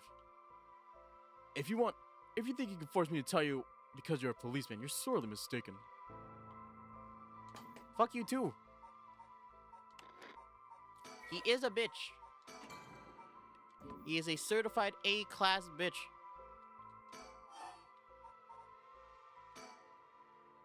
Was the research you were doing also related to the rite of resurrection? Yeah, well, yes, that's right. What exactly were you looking for? I have no reason to tell you that. You wouldn't understand.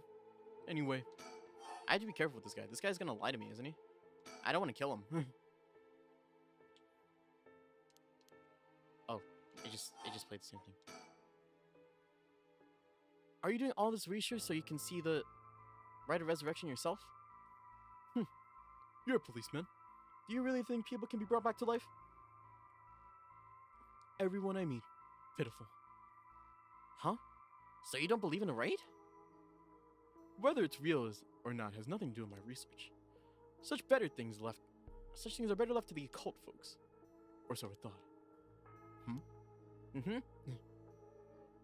Things change. It has become necessary for me to pursue the right. So now I pray that it is real. What's changed? I'm sure you can imagine. My funds for my research. I receive a large amount of funding for seeking the rite of resurrection. And to find it, I'll receive a sum so great that I'll never have to worry about money again. Oh, then that means someone is sponsoring your research. Is that right? So what if they are? You have no idea how hard we work to secure our funding for our research. I have no interest in teaching those children. Listen to me, I'll tell you one thing. Those experts you see writing provocative books and spouting nonsense on TV to try to get popular, all of them are trying to get money they need to do their research. With how popular the occult is, saying something even remotely spooky will lead to big money. What? But I bought your book! The pursuit of the unknown and first and foremost with belief. I was so inspired by that bit. I appreciate your patronage. Unfortunately, however, the occult has never been my true interest. The fate of the unknown is to be destroyed by thorough research and deep consideration. No way! I can't believe it. You're surprisingly innocent. Hideki Daishi is a local historian. But supposedly he knows more about the rite of resurrection than anyone. Okay, yep.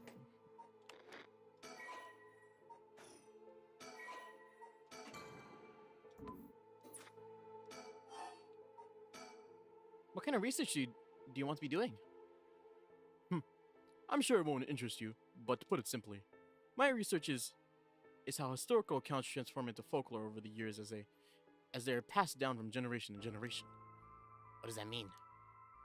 Due to human bias, the account of any event is inevitably changed by the person communicating it. This is not necessarily done with ill intentions. It happens when someone tries to fill in the gaps in a story that lacks details. Or when something's left out or bridged because the story's length. Or when a story twists and shifts as it spreads through oral tradition. Even when two stories are told about the same event, the differences in culture and environment affect how it's told, changing its content.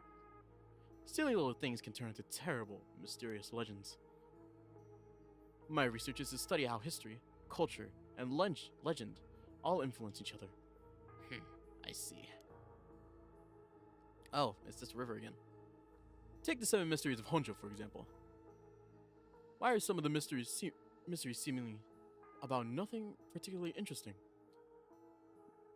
You'd think stories wouldn't last a decade, let alone hundreds of years, so why? Perhaps putting it that way piques your interest? I admit, I am curious. So that's why you're researching all this time. That makes sense. As I said, it doesn't matter to me whether the right exists or not. If people in Edo period believe what was written in the Record of Fates was real, that's all I'm interested in. Okay, still same. Okay, I'm pretty sure he has a curse stone. I'm not sure which one he has. If he resides here, he definitely has taiko drums, right? But it could be anything, really. But I even doubt the fact that he has one, really. I have to be realistic. The research I'd like to do is unfortunately not very lucrative. That's why I need to take some risks. This Record of Fates. Where do you get your hands on it? The storehouse in an old private residence in the city, just as its public was told. I'm unable to be more precise due to the agreement of my informant.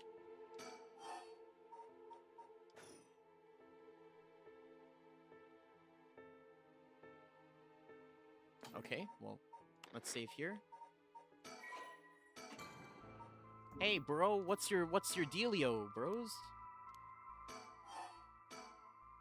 Well, in that case, I think I might have a guess for what it is you were looking for.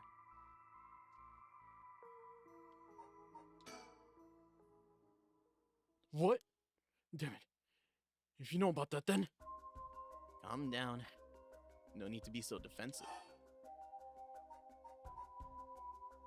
Show it, probably. We both want information, right? Why don't we have a nice, friendly chat? Oh, a curse stone! You are a curse bearer! That leaf, is that the Evergreen Beach, then? Yep. Will you show me yours? Oh! He's Lantern! You're the one I killed! You're the first one I killed! This is mine. The ever-burning lantern. Interesting. I'll tell you this for free. The Evergreen Beach comes from a man who was hanged for spreading false rumors. But the accusations against him were unfounded, and he died cursing those who deceived him. So that is the resentment hidden within Evergreen Beach. The memories of the seven mysteries are truly fascinating. If only I could collect them all. Do what you want, but you should know something. This stone of mine lets me curse anyone who tries to mislead me. What? But... So don't try to lie to me. I'll know. You would curse a citizen? You call yourself an officer of the law? That all depends on you. I don't want to use it if I don't have to.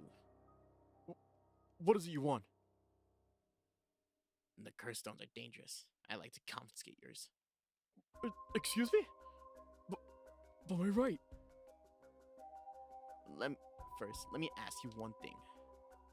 You haven't used that curse, have you? This is dangerous. I don't want to kill him, is the thing. This is very dangerous. I see. Good. Now, why don't you hand that over that stone? Unless you'd rather try using it on me instead. Damn you! I won't give it to you. If I were to say that, what would happen? Would it be a crime? The police are aware of how dangerous the stones are. I can arrest you under Article 1, Section 2 of Minor Offenses Act. Or you hand it over and you lose your special ability. Think of what would happen to all your research if you were arrested. Fine. You can have the stone. Here.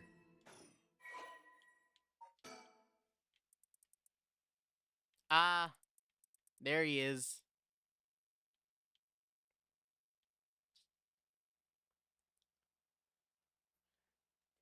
The headless man.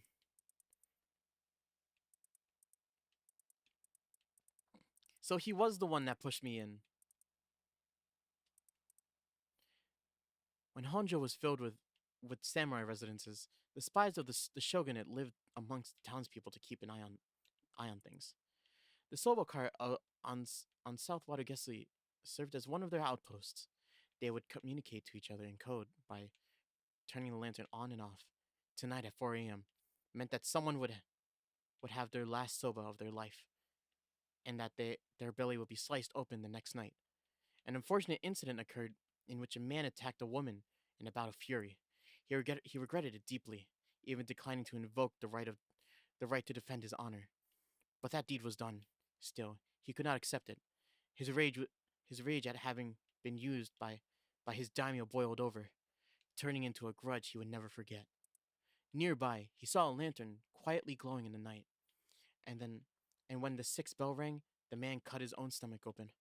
Since then, the lantern has been seen on light before the soba card had ever opened, and would flicker out when suddenly, even when there was no wind blowing.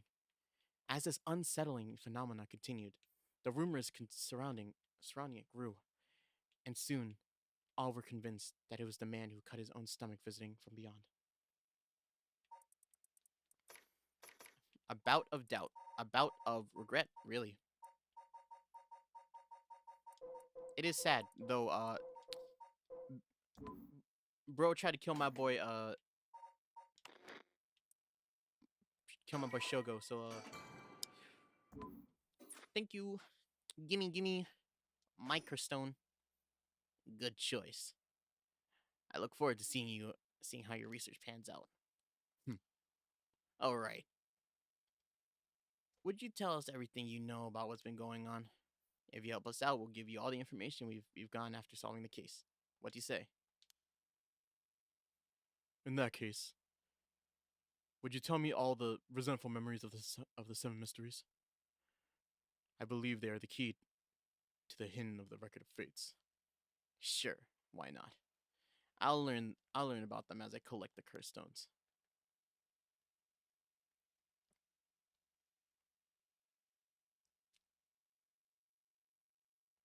But thanks to you, we learned a lot from him. I wonder. The mystery and rite are all public information. He kept everything he knows about the other curse bearers and the source of the curse here hidden. I was hoping he'd at least give us a clue about how to beat these curses. Oh, I see. Then we should be more aggressive next time. Really make them spit it out. And by we, I mean you. I'm guessing he wants to save this curse. He wouldn't have told us anything, no matter what we asked. But now we know where he hangs out. We can always send someone for him if need be. Right, got it. I'm surprised to hear that there's actually 9 of the 7 mysteries, though. Yeah. That's 2 extra curse bearers we need to find. We've confiscated 2, so there's 6 more. They could be anywhere in this town. We have to find them fast before... or they might start using the curses. No, I think we're already too late. I didn't tell you this, but there are some soul dregs in Namigaki's curse stone. Really? Then he already killed someone with it? It's not much. So it probably wasn't a curse bearer. Shit. Well, we know who did it. We need to make the arrangements to take him into custody. We'll have Paranormal Affairs pick him up tomorrow. For now, let's continue your search. Right. On to our next place. We just have to cross them off our list one by one. Oh, but boss, Hmm. it's good to know we can use the Minor Offenses Act to arrest people with curse stones. But why did we need? But why didn't we do that with Namigaki? If we could do that, there'd be no need for paranormal affairs. What grounds would a normal detective have to put him under arrest? Oh, right. Yeah, I suppose that's true.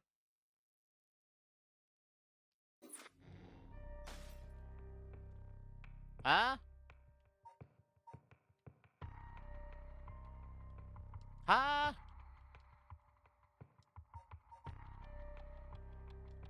Hey! Let me let me play! Let me play! What the fuck? Really? That's where we're gonna. That's where that ends. Oh, it doesn't end, but I'll. Come on! That route was getting spicy. I was like, oh shit, we about to learn about every single curse bearer and what they have. No, we don't even. How many curse? We don't even have 9 of them, do we? We only have 8. Right. Oh, well, no. 1, 2, 3, 4, 5, 6, 7, 8, 9. Okay, we have 9. Okay, time to just reflect a bit. So, either Shogo or Yoko can have Canal. You have Haunting Clappers. You don't have one. You don't have one. You have Evergreen. You don't have one. You don't have one. Oh shit. Oh, these updated. I'm pretty sure it's just yeah. Although he received the curse of the ever burning lantern, the curse stone was later collected by Tetsuo Tatsumi. Yep.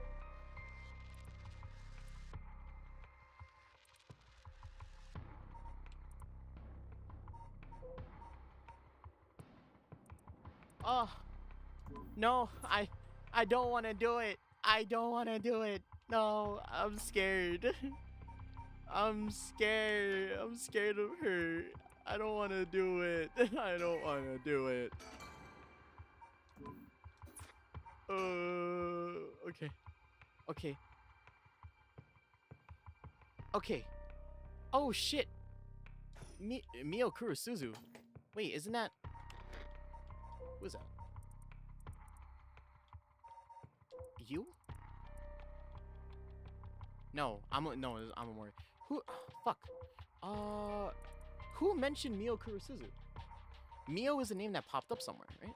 Oh, this you, right?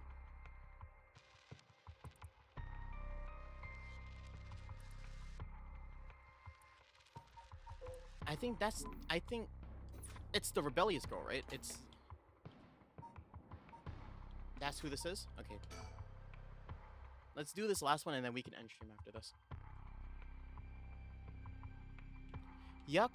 Sakazaki searches for the rite of resurrection, hoping to revive her friend who jumped to her death. To get the information she needs, she meets up with her classmate Mio Kurosuzu in their classroom at midnight to attempt using a spirit board.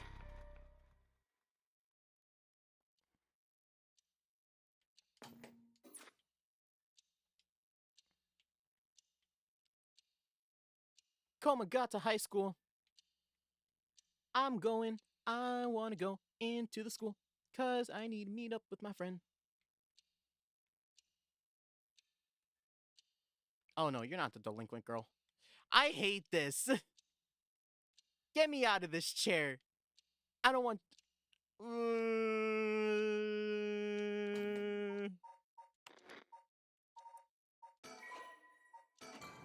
This sucks. I hate this. I don't want to be here. Mio, don't look at me like that. I don't. You think I want to be here? You don't even want to be here. Why'd we convince ourselves anyways? Okay. Oh fuck. Wait. Well, I never gave a voice to Mio, but I gave a voice to Yaki.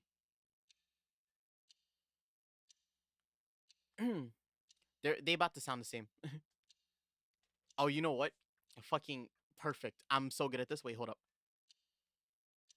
That should be everything. Okay, let's start.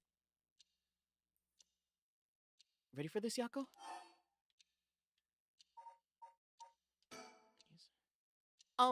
Sorry. Give me a second. It's okay. It's normal to be nervous for your first time. There's nothing to be scared of, I promise. Thanks. I'm ready.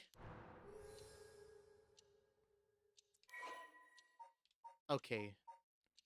2 new people. Never mind, just 1 new person.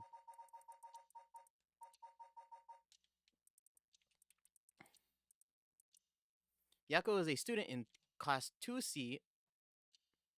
I hope y'all don't hear that. Now you don't hear it. I think my mother just came back home. And she's making something. Don't mind if you hear it, don't mind it. Yako is a student from class 2C at Komagata High School. Unable to comprehend why her childhood friend and classmate, Michio Shiraishi, committed suicide, she attempted to investigate the incident herself.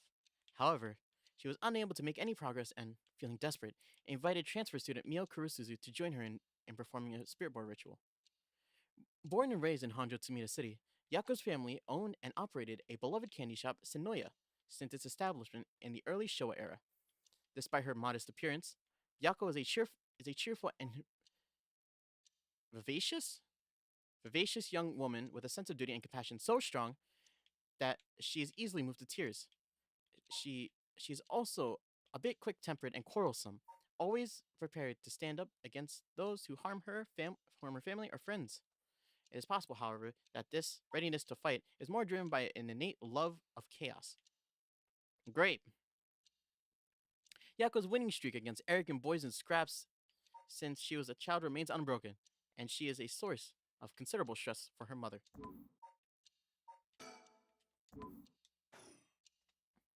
Alright, let's start. This is the spirit board. This is how we'll be communicating. First, put a finger on the 10 yen coin on the board. No, I don't wanna. No. No, no, no, no, no. No, no, no, no, no, no, no. Fine. I hate this. Like this? Just like that. Relax your finger as much as you can. Now for the chant. Repeat what I say, okay? Oh, Spectre of the Spirit Board. Wow. Please visit us. Your turn.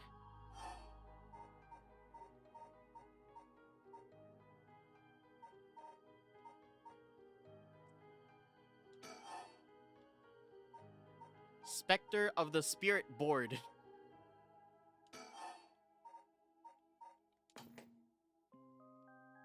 Please visit us. Spectre of the Spirit Board. Spectre of the Spirit Board. Spectre of the Spirit Board. Please visit us. Good. Please tell us if you are there. Ah! Bitch. Ah! Bitch. Whoa. It really moved. Looks like we succeeded in the summoning. We can ask questions now. Right. Questions. Start with a question you know the answer to and see the response. Then, when you know your answers are being answered truthfully, you can ask what you really want to know. Okay. I'll start with something simple.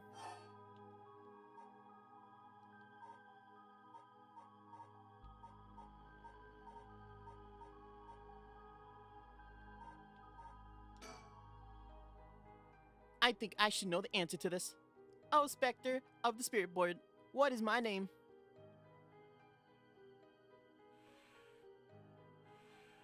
Huh? What's the matter? How strange.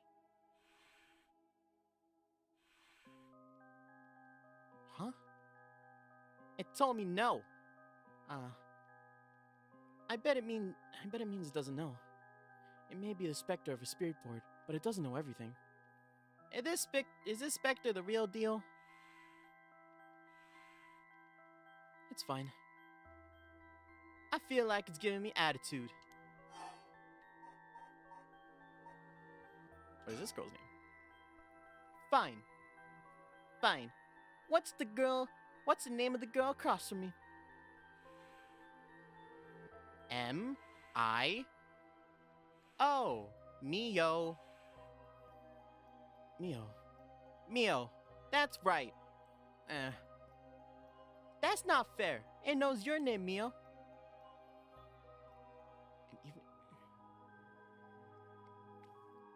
It even used that weird character you used to spell your name.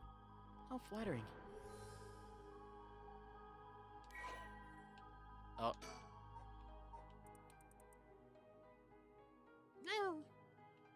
Mio transferred to Class 2C at Komagata High about 2 months ago.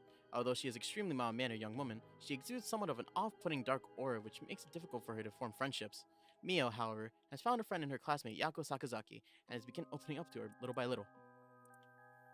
The truth of the matter is that Mio is an apprentice of a famous psychic, possessing... Oh! You're the girl! I remember now. Kinda. Possessing exceptional spirit sense, she takes on the troublesome task of surreptitiously handling spiritual disturbances that break out in the schools across Tokyo before they become a problem. She transfers schools frequently as a result, and thus has troubles making friends. Mio has already solved an incident in Komagata High School involving a female student possessed by a spirit. Although she takes effort to hide her spirit sense, many develop the impression that Mio has a deep knowledge of the occult and the paranormal upon first meeting her, leading her to be anxious about her secrets that have been exposed. The most common comment she receives is that she seems to get along well with crows and black cats. I don't think that's a good thing. I bet. Even the teachers get it wrong all the time. I guess these paranormal beings just tend to take a liking to you. I'm like slowly going into Richter. I don't know how I should feel about that. Oh, Spectre of the Spirit Board, where are we?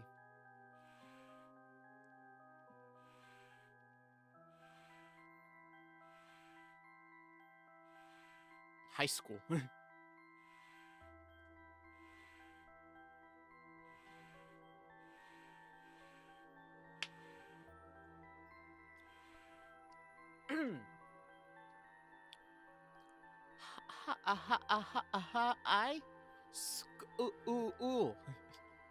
High school. That's right.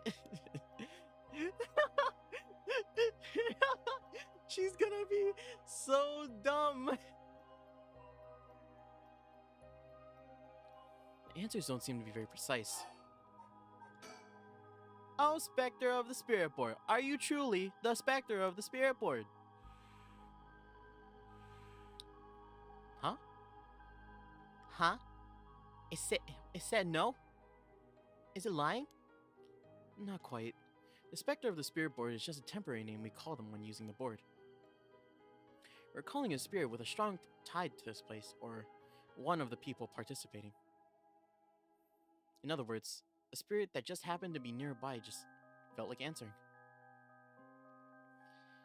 They don't really think of themselves as Spectre of the Spirit Board. Oh, really? Huh. Feels like some of the mystique has disappeared. Do you mind if I still call you the Spectre of the Spirit Board? Yes. Okay. Thanks. Always good to remember to say please and thank you. I'll ask it again. What is my name? He didn't even hesitate this time. Tish. All right. It's time to ask serious questions. Who does Mio have a crush on? Okay, that's important right now. Very important. Who does Mio have a crush on? Oh, Spectre of the Spirit Board. What is the name of the boy that Mio has a crush on? Hey, you're going to ask that kind of question? Hold up. Hold up. Hold up. Hold up.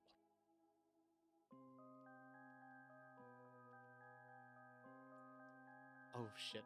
That was really close. My mother was being really loud.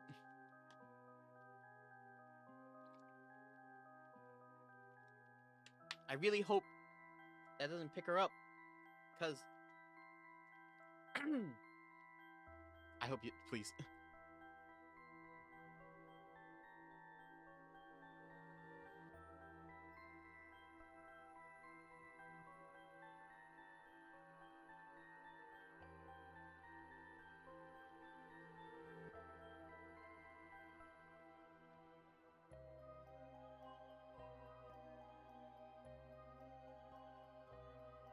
I can't. I can't go around. Have you hear it? It's bad. I just opened it. I was like, I gave her the finger. It was like, shh, shh. That's one surefire way to get yourself doxxed. So, let your pupils know, and all is good. Does everybody ask this kind of stuff with spirit boards? Besides, I'm curious. Hold up. Okay. No. Let's not do this. Huh. It said no. I guess that must mean you don't have a crush on anyone. Whew.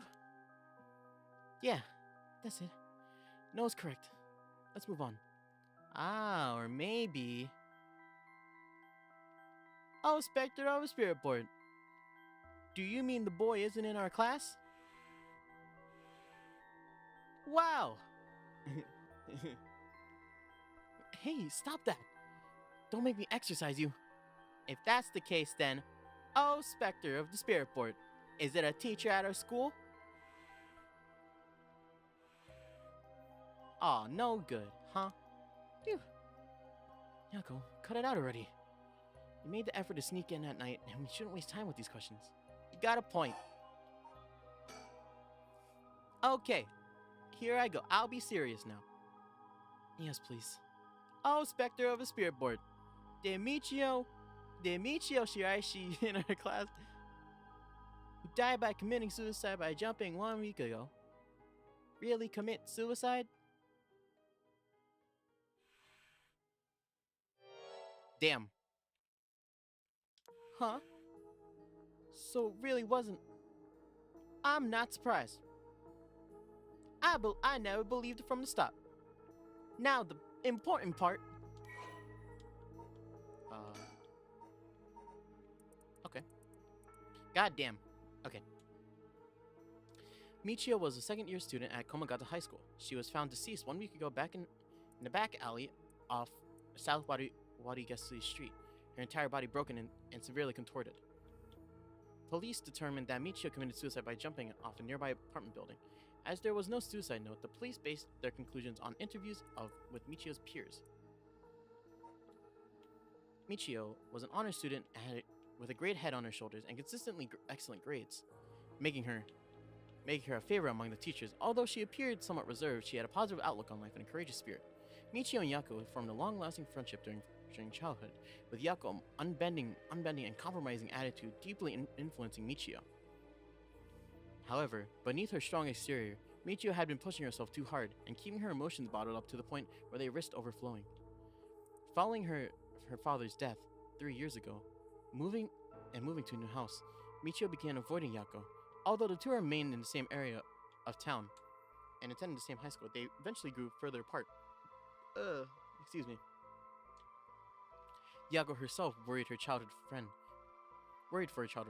but incapable of wading into the complexities of Michio's home life, kept her distance. The days passed, though Michio no longer confessed everything to Yako. The moment to do so never came. Michio carried an old talisman, a memento from her father. With an old talisman, you say? Did I hear Kuroseko? Is that a Kuroseko? It sounds like it. Alright, which curse did you have, Michio? Time to come clean.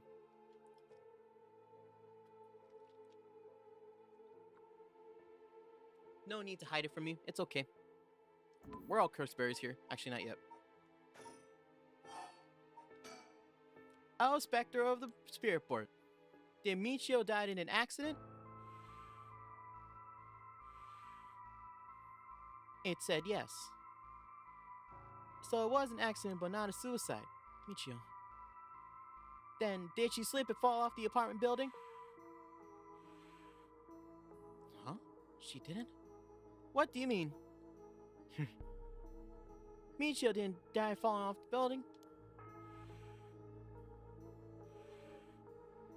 No way. If that were true, then why was she laying on the ground like that at the back of the alley at the apartment building? It was an accident, but not a fall. Oh, Spectre of the Spirit Board. What happened to Michio on that day? I don't like this. It doesn't seem to know the details.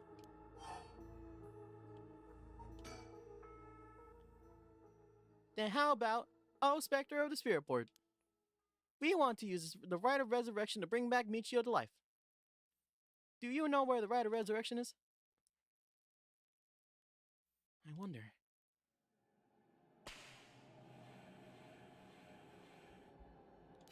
Woo! Hello. Ah! What is this?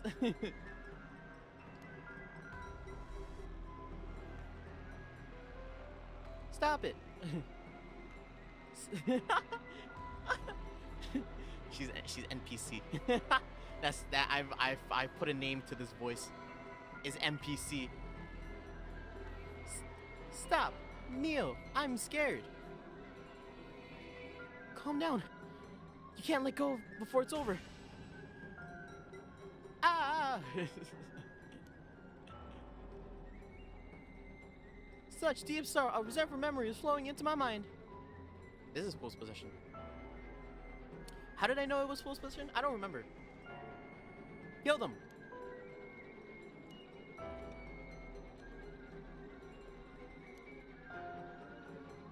Kill them all. You have acquired the power of the curse stone, the fool's possession. You can use it to kill those who hear the noise produced by...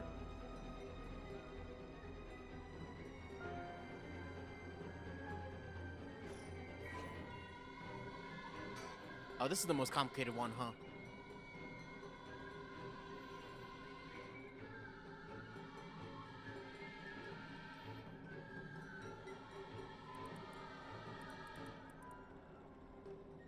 Kills by fatal fall one who hears the music for more than 30 seconds without being seen by the curse bearer.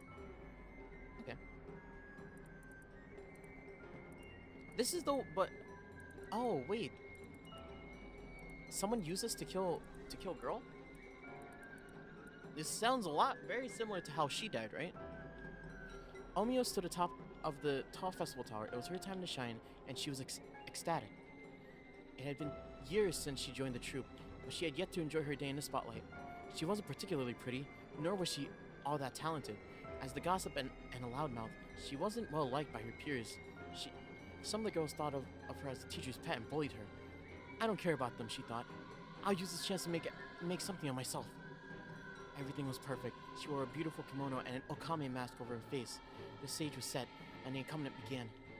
She danced with everything she had. Applause rained down upon her from the crowd. Her breathing hastened with the excitement. I've got to catch my breath. That's strange. I can't take off my mask. The smell of glue assaulted her nostrils. So that's how it is. I knew it was too good to be true. Her screams had drowned out by the music, and she squirmed in struggles. Oh, Omio is giving her all today. We have to keep it up. The crowd livened up even more. No. Someone help me. She fell from the tower, writhing in pain. As she begged those around her for help, the music stopped in time with Omio's heart. Oh, that's sad. But it said she was kind of a bitch, so... wow. Fitting character for a fitting voice, huh? A murderous impulse seeps into my soul like a thick black tar. Kill. Now. Sa. Koros. Kill. Kikoruka. Curse bearer, you whose strong desires the right. Kill them. Holy shit.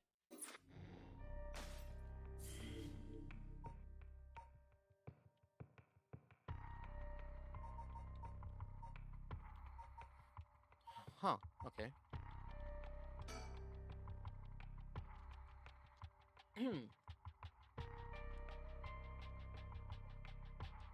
The information they gained from the spirit board suggests that Michio's death was not a suicide. When they continue to press the spirit board on the location of the rite of resurrection, a curse echo suddenly appears. Is this a flashback? Yeah. Oh, this is peaceful. It's actually day in this game.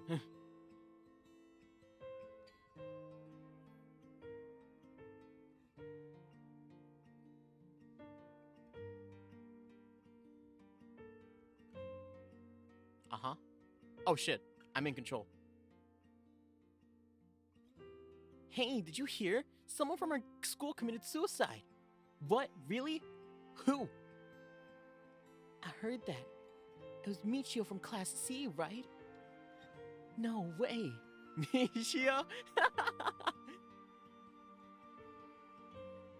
She been acting really strange lately. I can't pay attention.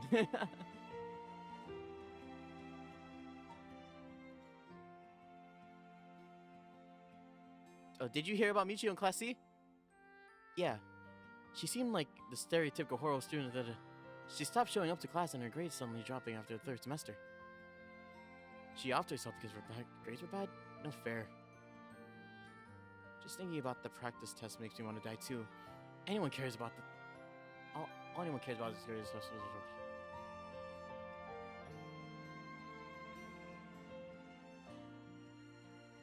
You hear about the suicides and... By the way, isn't there a girl who transferred into Class C recently? Oh yeah, oh I heard about her. She's gloomy, doesn't stand out much.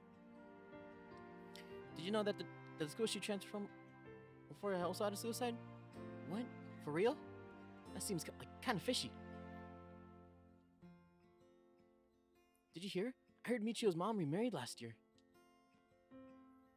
They say her new stepdad is a total jerk. Really? How so? Like, he'd peek on her while she changes and couldn't keep his hands off her. Wow. And I heard he's an ex-con. If she resists him, he gets violent. That's so scary. No way. I couldn't take that. Wow. Really? I'd probably think about killing myself too. What? Is this kind of talk normal? No. You know this information and you help. Oh, shit. There might be some of you who already know this, but a member of our class, Michio Shiraishi, passed away last night. Okay. Calm down. I know this comes as a surprise, but please keep quiet. The cause of death is still under investigation, but there's nothing we know for certain at the moment. Detailed investigation reports will come with the release, so please don't go for starting any rumors. Got it? We're sending everyone home for today. No delay to anyone way home. School will be off for tomorrow as well. Hey you, stop celebrating. Show some respect. There will be a memorial service scheduled next week at the school assembly. If anyone wishes to pay respect individually.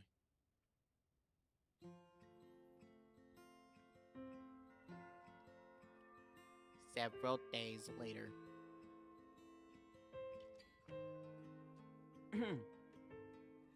Oh shit! Dropped my water bottle. Yako? I'm sorry to bug you. It's just, you seem different from your usual self. I hope I'm not being nosy.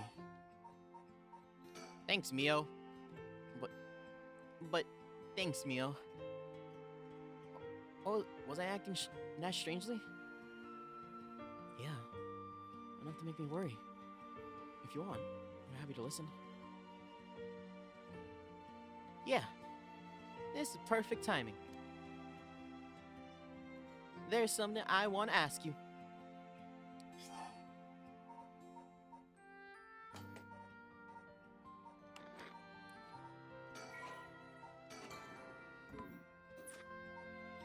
Spectre? Probably about the Spectre.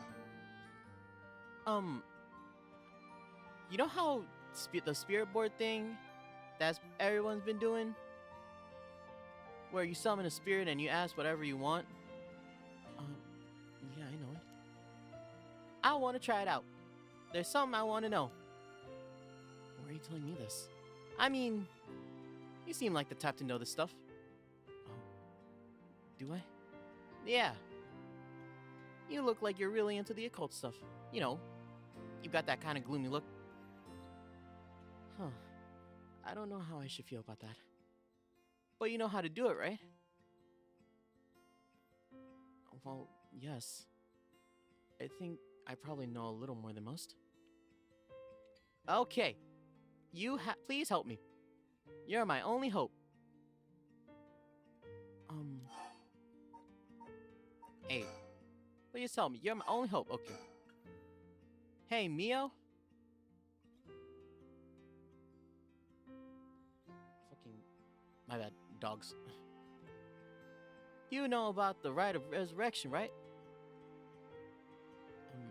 Yeah. That's the thing Mr. Aidaishi apparently discovered and wrote an article about. I doubt there's many people who don't know. He's always talking about it. Do you believe it's real? Huh? Well, it sounds a little too good to be true to me. But on the off chance that it really works, we could bring back Michio back to life with it. I want to find it there's a slightest chance of bringing Michio back. But how will you look for it? Right, that's the thing. Michio, I wonder why she had to die. She didn't leave a note or anything. They announced that it was a suicide. That can't be right. She'd never kill herself. Michio was so happy and always looked on the bright side of things. She loved coming to school. Can't relate. I know she was going through some hard times, but for her to kill herself? I never got the chance to speak with her.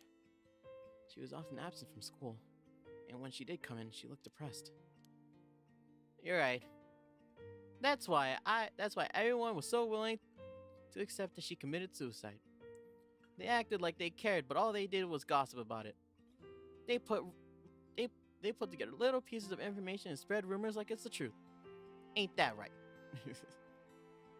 Yes, it is.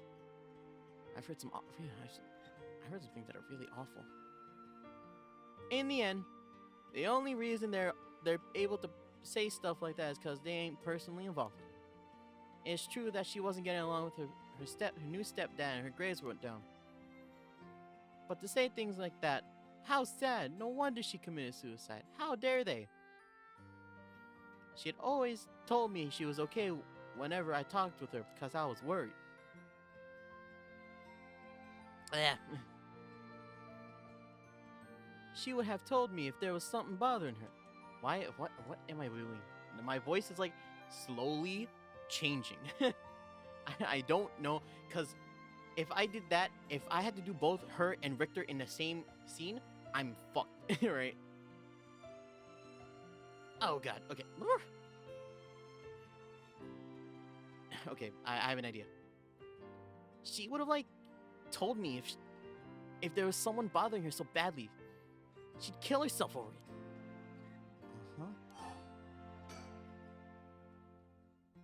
I won't let Michio's death be written off like this. Like, maybe she got caught up in something bad. Something bad? People have been talking about that body found in former Yasuda Gardens, right? Some are saying that this town is cursed or something.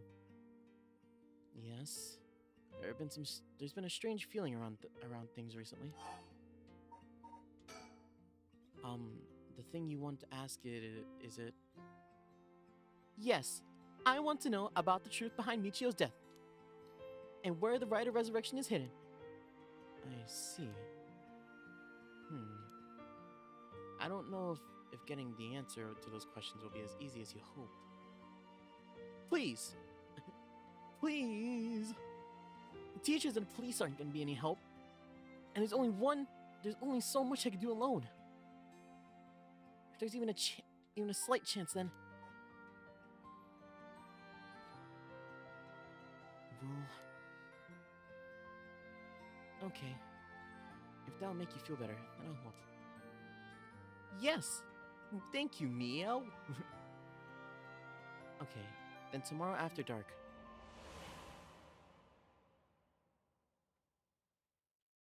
Holy shit! Notes on Michio Shiraishi. Case notes regarding suicide of Michio Shiraishi. Should I see? Body discovered a week ago. Full body blunt force trauma in an alley off Southern Wadigessi Street. Believed to have fallen off the roof into a nearby apartment complex. Okay.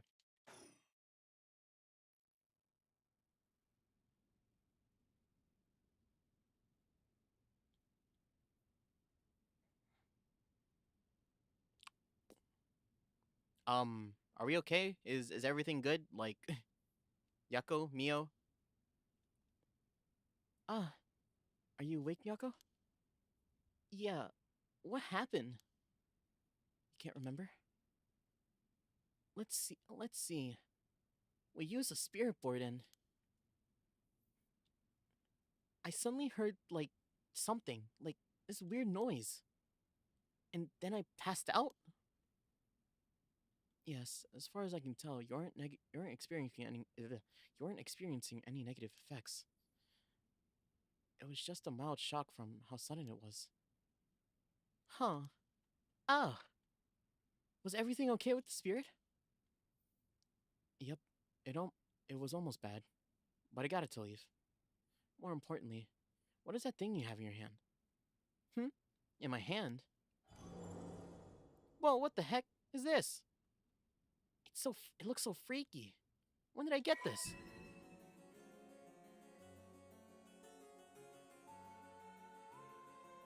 Oh god, I thought it was just gonna be a little jingle for me getting the curse stone. This is the first time I'm hearing this. Oh, there's so much anger and hatred held within it.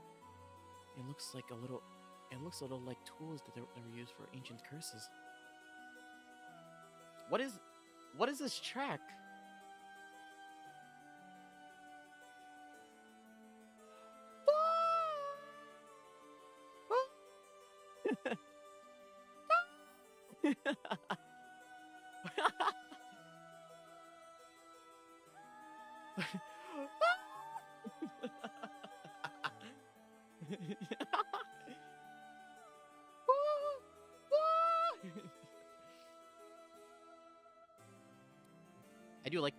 I do like these kind of tracks, though they don't instill the feeling that I want to feel right now in this scene. It scares me. This music scares me. Yako, you just said you heard a strange voice, right? Could you tell me what you heard? Anything you recall? I think it might be connected to that object. Let's see. It felt like I was at the bottom of a dark place, and then this voice, like, it was echoing in my mind.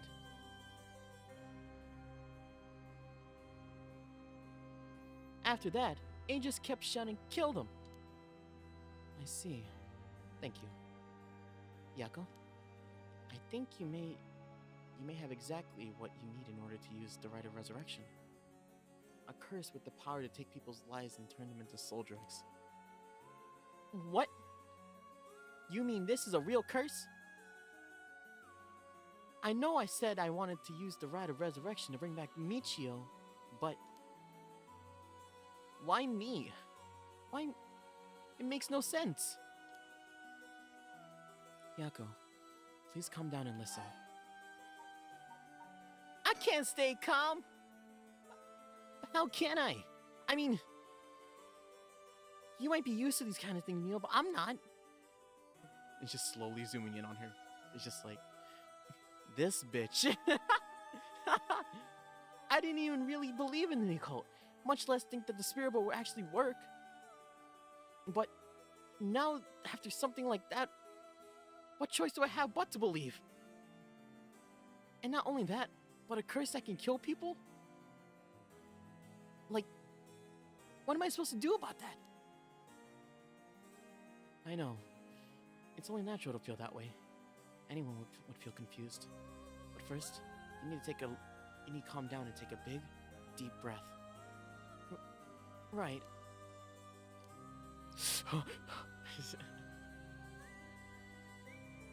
Yes, just like that. In moments like this, the more troubled your heart is, the more its weakness are exposed. Exposed? Have you come down? Yeah. I'm sorry about panicking. No, it's okay. Fear is something we feel in the face of the unknown. Long ago, people would give names to phenomena they couldn't understand in order to live with them. Huh? However, modern-day developments in science and culture have pushed for the rejection of things that can't be measured.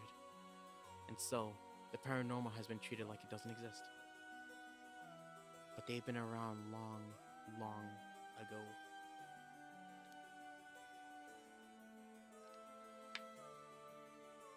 If you just understand, you can see that there's nothing to be afraid of. First, calming down is the most important. Accept reality for what it is. Huh. I only really gave this stuff a shot because it was popular, but you really do have a connection with this stuff, don't you? Well, I suppose to an extent. Hey, Mio? What do I do? Where do I start? Am I cursed? Am I gonna die? It's okay. I'll take care of the curse. That's why I'm here in the first place. What? Trust me. I'll take care of things. It'll be alright. Thanks. I was the one who dragged you along to do the spirit board. It's fine. You're desperate to try to find a way to help your friend. But spirit boards are dangerous. You have to take them seriously. So I'm glad you invited me. Alright. Let's review everything we've learned so far and think of how to move forward. Okay. It's scary that I haven't been able to free camera this entire area. What is this curse? Am I cursed? Well, I've looked into it a little, but I wouldn't quite say you're cursed. It's more like you've gained the ability to use the power of the curse. So, there shouldn't be any negative paranormal effect on you. The power to use a curse? Do you mean this curse stone? Yes. If the curse is used under certain conditions, a curse will be placed on someone, taking their life and turning it into soul dregs. Soul dregs are said to be required to enact the rite of resurrection. Normally, a curse is a spell that would only be usable by onmyoji of considerable talent. I believe that curse makes it so that even normal people can use them. So someone like me, with no knowledge, could curse someone? Yes, but it's still nothing to take lightly. You could end up having it redirected at you. To tell you the truth, the most unusual did happen while we were using the spirit board. It happened right around midnight, I think. This whole area seems to be under the effect of the Feast of Shadows. The Feast of Shadows? Yes. It's a type of spell that temporarily boosts the potency of the supernatural. It also has the effect of making the powers of certain curse echoes manifest more easily. Judging by its strength, I'd say it probably covers about 3 to 4 kilometer radius. 4 to 3 kilometers? That's big enough to cover all of Samita City. Yes. I think the Feast of Shadows was used to cause a resentment lingering in the area to manifest. Okay, so what she's saying, right, is that, wait, someone placed this curse in Samita, or did it just happen on its own? Because we still don't know why all this is happening, right? I just finished my water. No. I think that's what she's saying, right? So Someone else started it. The Feast of Shadows, quote unquote, right? And like we don't know who did it. Yes, I think the Feast of Shadows was used to cause a resentment lingering in the area to manifest as curse stones. Someone did this. But who? I don't know enough to say. But it's likely that it was done by someone who wants to uncover the rite of resurrection. Fucking Araishi! Where is he? You fool! There's a reason why I killed you. And good thing I did. It's your fault. It's your fault. It's him. He's the culprit. You bitch. I don't need to be going through this madness. Let's see it right here.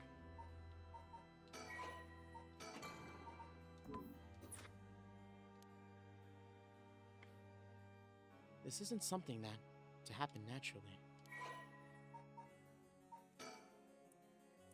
The Feast of Shadows, a technique that allows one to create a field that temporarily boosts spiritual energy. In addition to amplifying the spiritual energy of a particular area, it can also be used to amplify the strength of grudges and desires tied to the area.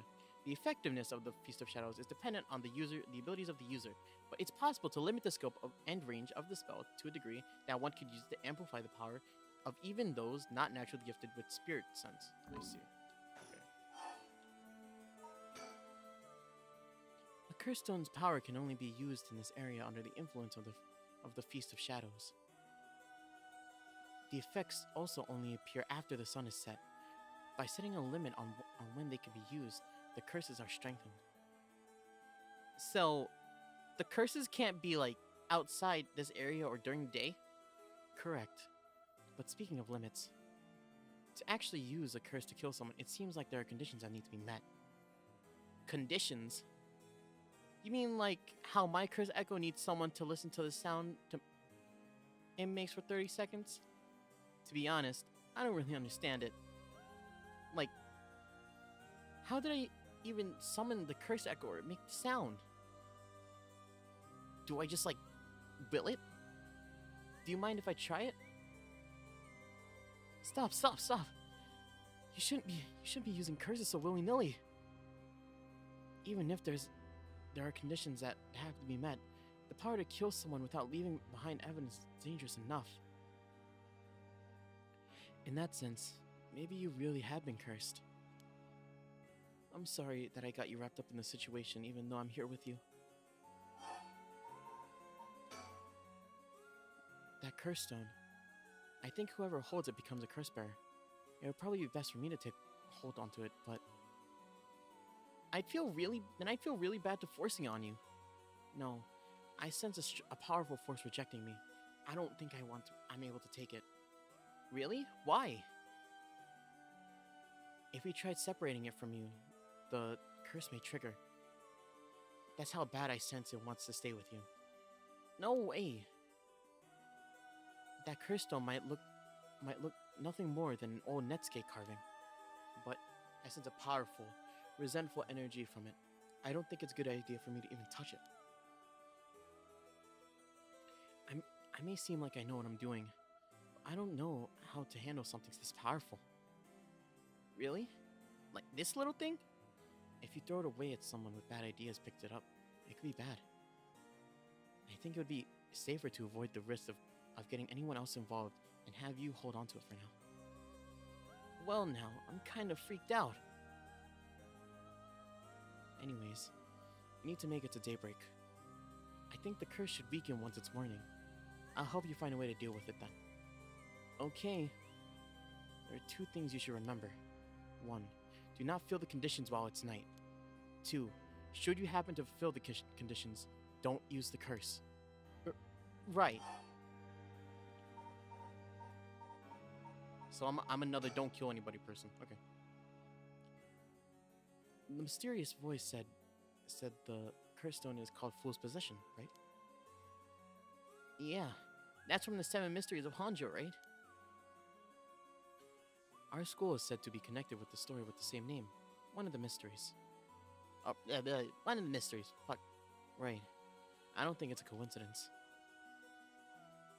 This is just a guess, but it's possible that you were chosen because it felt your desire for the right of resurrection. If this is a curse of the Seven Mysteries of Honjo, then it's possible that there are others who received curses associated with other mysteries. Yeah. That voice also said that there are other curse bearers or whatever you call them. Not only that, apparently you can get a lot of soul drugs by killing a curse bearer. Right. That's certainly not good. Even if we have no intention of killing others with the curse, there's a chance that you may be targeted if other curse bearers finds us. Eep! Eep! We'll have to avoid anyone who has another curse. That means we should avoid people at night as much as possible. But, Mio. Yes?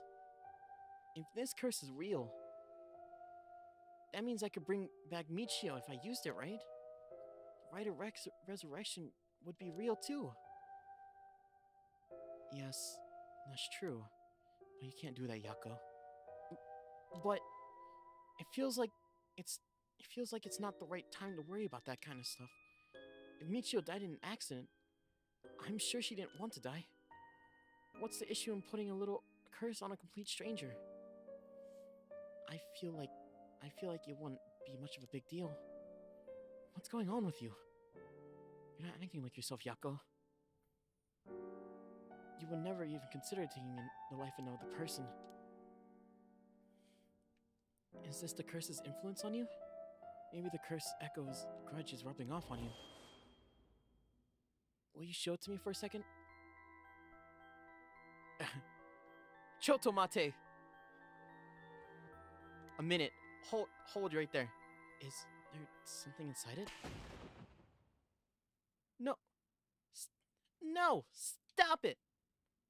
Yako? Oh, I'm sorry. But it's like I suddenly really didn't want you to touch it.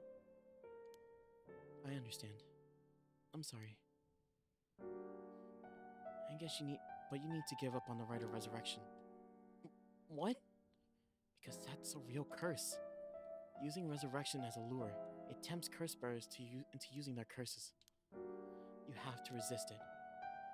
Don't let yourself be deceived by some curse. But Michio could...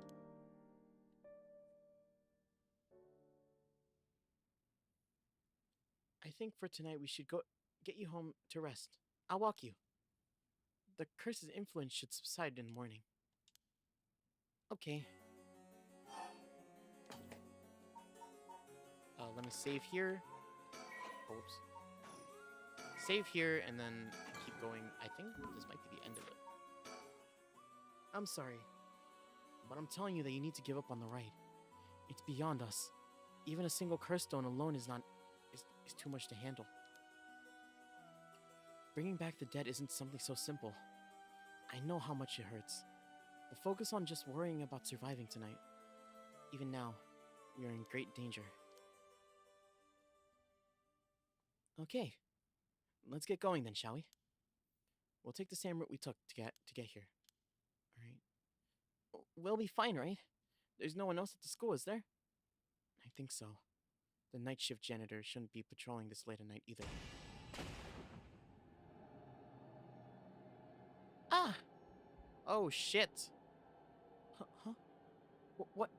Did the lights go out? Mio? Are you okay? Oh, fuck me! No. No. Please, no. No. Hello? Mio? She's not here. What's happening? I'm scared. Where are you? Oh, yabai. This is bad. I don't like this. Mio! Please, girl. Give me a sign. Any sign. Please.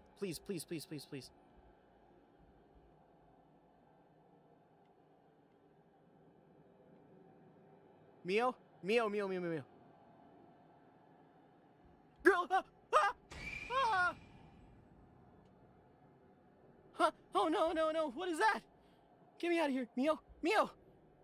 Where are you, Mio? Yako, I'm right here. Over here. Can you see me? Huh? Where? I can't see anything.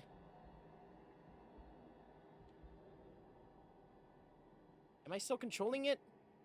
Yes, I am. There, Mio. This way, over here. Be careful. Your field of vision is limited. Right. Oh my god.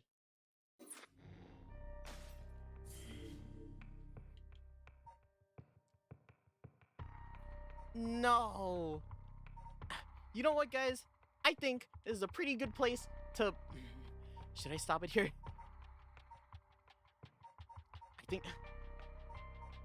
I think just to keep riding on the momentum, I think we should just do it. This is... oh, fuck, this is really... fuck. I knew... I knew I shouldn't have saved this shit for the... God damn, I shouldn't have saved this for last, man. Okay, I'm just gonna do it.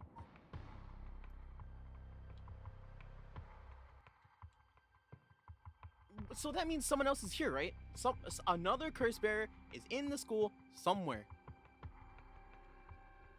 After Yako acquires the curse of the fool's possession, Mio tries to persuade her to give up on going after the resurrection.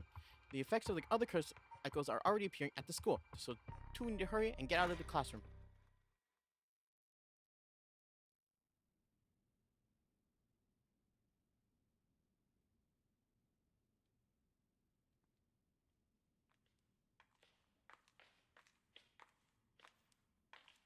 Hey, Mio? What was that just now? Could it be another curse echo, different from mine? I think so, yes. Oh, that's a good-ass point. Whose curse echo was that?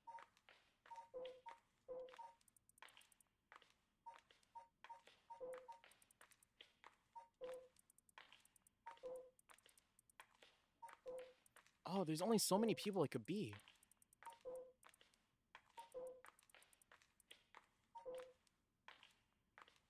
It was a man, right? Oh, I have no idea who it is. I hated that. That was freaky. I hated that. I don't know who it is. It's one of the ones that we haven't found yet. I think it's beckoning. No, it's not beckoning. It can't be beckoning. That doesn't make sense. Or whatever. We may have been discovered by another curse bearer. Oh. What's wrong? Shh.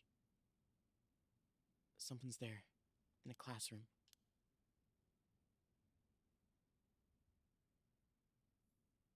Something moved inside. Whoa.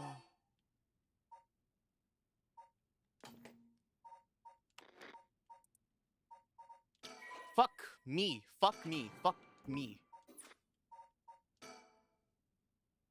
It might be a curse bearer who used that curse echo on us just now. If we use it, if we can see who it is, it can help us decide what to do later. That's true. Okay, be careful. Ah! Why am I going by myself?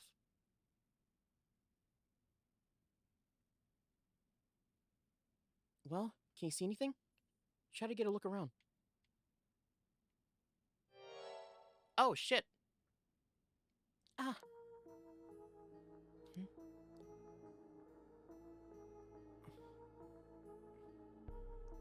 Is that our homeroom teacher? Mr. Janochi? And the person with him is... He told me from Class A?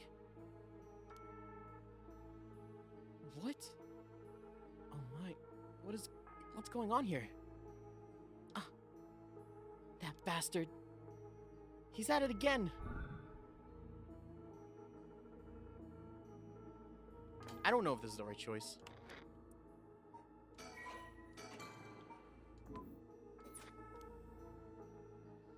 I won't let him get away with this. What? The curse. I could kill him with it. No, Yako, you can't use the curse stone. What's gotten into you? Resist it! Who's there? Is someone there? This is bad. We have to go before they see us. This is the first time I've resisted the use of the curse stone.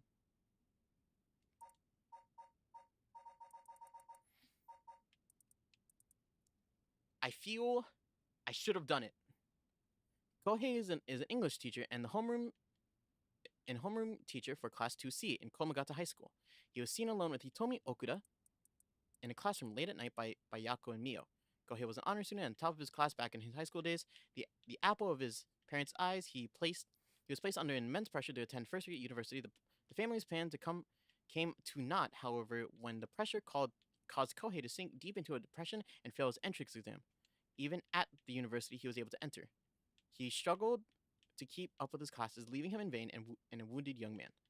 Kohei never aspired to be a teacher, but figured it was the least he could do with his talents. He considers his students to be beneath him and largely looks down on all of them. That's fucked. Okay, so this is the other girl that boy helped, right? Fucking what's his name? Hajime? Yeah. You helped her. A rebellious student in Class 2A at Komagata High. On a rare occasion, when she does show up to school, she skips all of her class and spends her times hanging out on the rooftop with her fellow troublemakers.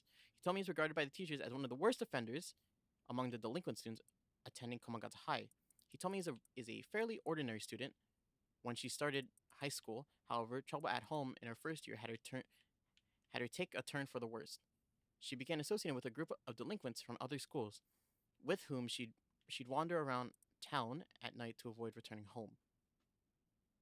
Warnings from teachers about dress code and conduct violations have fallen on deaf ears, with Hitomi going reactionary rampages around school with her friends, breaking windows and disrupting classes.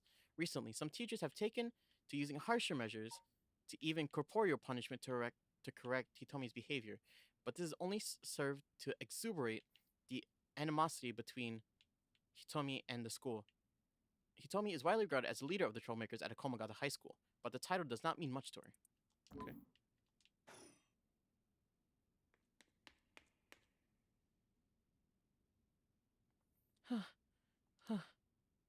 Ha. It seems like they're not coming after us. Let's hope they didn't see our faces. But, Yako, what came over you all of a sudden? Sorry. Thanks for stopping me. It's like this uncontrollable rage welled up inside of me. I wonder what's gone into me. I can barely even remember what happened. I'm really sorry. I do think it's partly the curse's influence on you, but we certainly saw something shocking. Our heart's still pounding. I'm a little surprised you know Hitomi from Class A. She tends to stand out a lot. Gotcha. Well, she certainly does dress like a delinquent, though she barely shows up to school.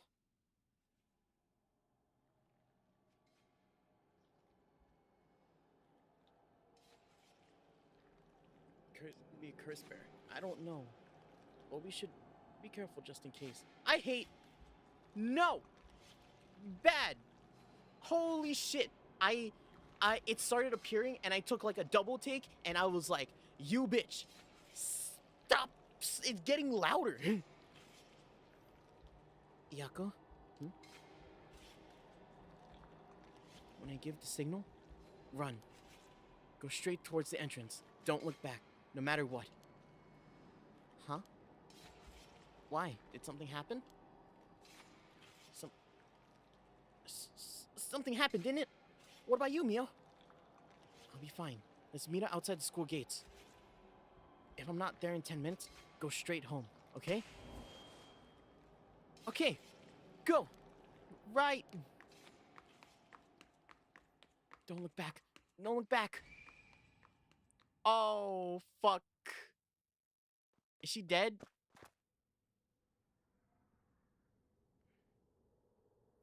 I have to get outside. Let's see. To get to the gates, I go by the gym and...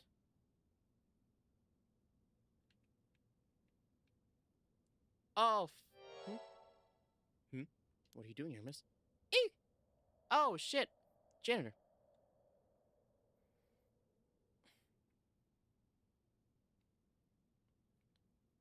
I don't know what to give you. You shouldn't be. I don't know. Okay, I know. You shouldn't be here at this late. Don't you know what time it is? Oh, Mr. Ashimiya. Well, if it isn't the little Yako. Anyway, students ain't supposed to be outside playing around at night.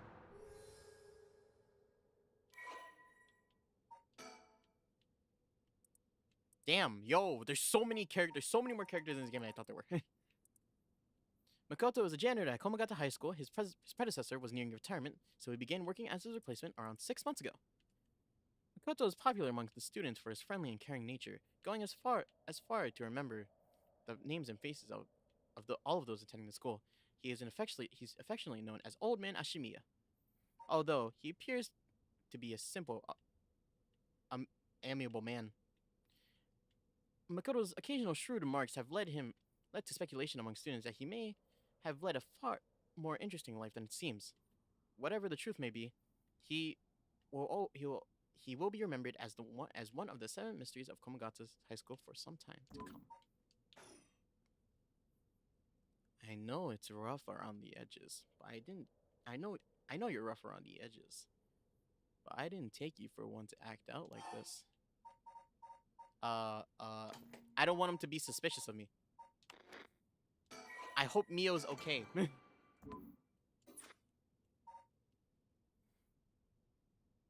I'm sorry. I'm sorry. I forgot something back in the classroom. Hmm? No sass today, huh? You realize you were in the wrong, did you? Yes. Forgot something in the classroom, huh? You're a piece of work. Hmm? But you don't have anything with you. Oh. Wait. Wait. You do. What's that in your hand? Huh? Oh. Well, this is what I forgot. I, got it from my grandpa. It's really important to me. Girls these days sure have weird taste. Well, okay. Better head straight home if you're done. I won't tell on you. No, wait. I can't let you walk home alone this late. Alright, just wait a little. I'll hurry and lock things up. Uh, okay. I'm worried about Mio. Actually, a friend of mine is still inside. I think they'll be here soon. Is that so? Who's your friend? My classmate, Mio Kurosuzu. Ah, that transfer student? Breaking the rules already, huh? Didn't take her for the type. No, I was the one who dragged her here. Well, whatever. I'll take a look. It'll be safe if you go home together. Oh, right. She's in the first first floor hallways. Be careful though. You don't know what may be there. What's that supposed to mean? First floor, yeah? I'll be right back.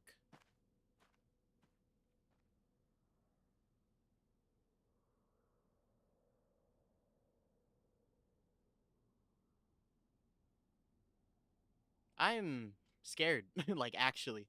I'm very scared.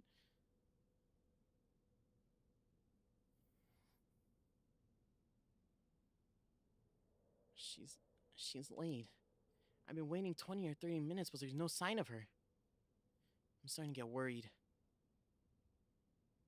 I'm going to take a look.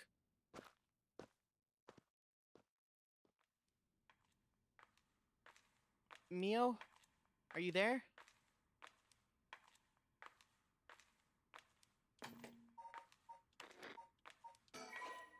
I'm scared. Again.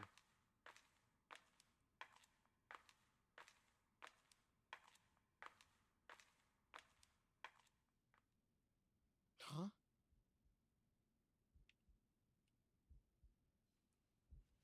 Oh, fuck. W- Mio, what happened? Where did I go wrong this time? It's my fault. It's all my fault.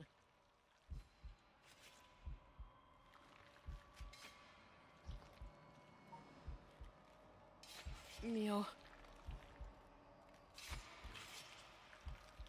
I'm, I'm sorry. The truth is... Oh.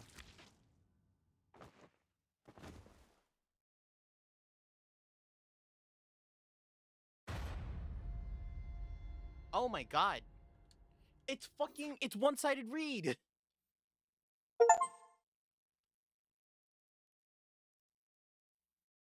Oh shit. I didn't think I'd see this guy again. Of course I would. My, Hase. You seem to have arrived at a less than favorable result. But this was bound to happen. There is someone who must not be trusted. That sounds familiar, doesn't it? If so, you may choose to withhold important information from that person. Fear not. You may try as many... Oh my god, wait. What?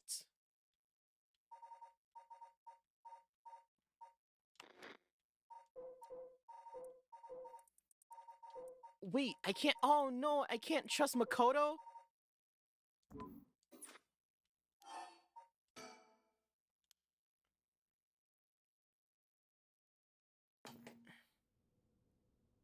Hmm? But you don't have nothing on you. Wait, you do. What's that in your hand? Huh?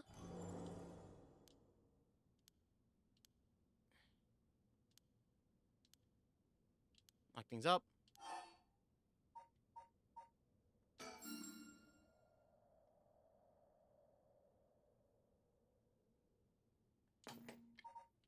That's the first time I've ever gotten a game over, huh? Yeah. Oh my god, that scene was brutal, though. Wait, so someone in the building has one-sided read? Oh fuck, wait, it's... No, Dip, now I know, it's you. You have one-sided read. I don't know what the conditions are, though. Alright. Alright. Mr. No, my boy. No, you always trust my boy Shogo. Just don't turn your back to him. He's a good boy. All right, Mr. Jinochi was actually looking for you inside the main building. Was that? He's here right now. What's he thinking? I don't know. He was in class 3B on the second floor just a bit ago. Well, I suppose that means I can't be locking up yet. Second floor, you said. I'll go take a peek. Be back in a jiff. Oh, my house is really close by. I'll be fine on my own, really. Is that so? Ah, the snack shop, right? Suppose you'll be fine then. Be careful, you hear?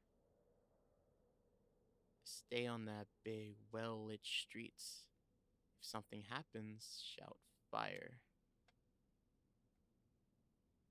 Okay, you worry too much. Well, we wouldn't want to be losing any more students.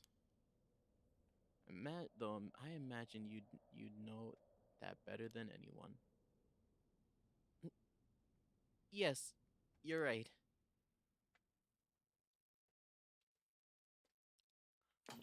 Holy shit, okay.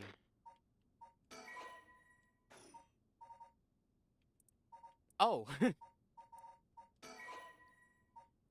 It's straight up like a bad end here. This is an ending.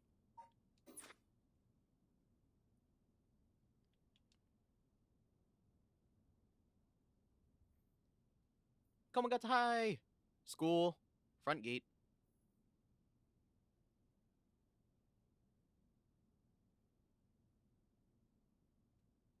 Mio's late. I've been waiting for 20 or 30. I was wait. So I was still gonna wait here, just like at a different spot. The choice didn't make that clear. All right. It was like you go home without Mio or you go with Mio. And I'm like, either way, I'm going with Mio. Why would I leave Mio behind? I've been waiting for 20, 30 minutes, but there's no sign of her. Huh? There's someone coming down the road. Oh, you fool. Mr. Araishi. He looks on edge. I wonder what he's doing. Wait, he's the one who discovered the rite of resurrection. It wouldn't be strange for him to be involved with curses. I wonder if he has a curse stone. What do I do? If I wait past 10 minutes, Mio said she'd be here by.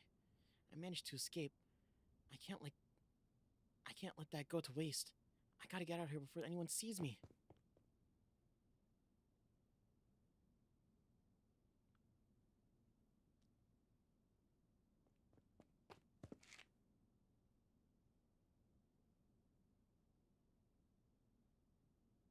Ah, I'm home.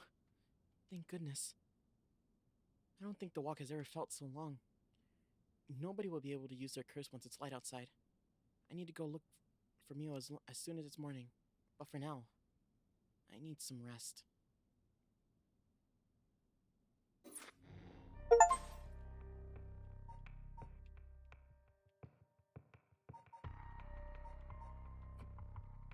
Chapter 1?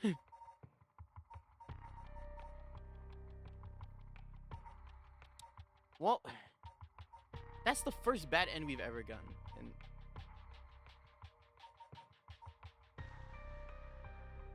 you know what? I'm kind of into it. Mio died. Unfortunate. But that's okay. I think now is a great of a place to stop than ever. Hopefully Mio isn't dead. We can't trust the janitor. Mr. Man has one-sided read, I think. There are a lot more people in this game than I thought there would ever be. And there's only 9 curses. Oh, Jesus. There's the one person I didn't want to see. I forgot about him. Okay, let me just save one more time. And then we can head back to the screen. Holy shit, it's been 5 hours, dude. Give me a second. I saved already, so I'm just gonna... Yeah, and then wait. Let me just do this real quick first. Oh, loud.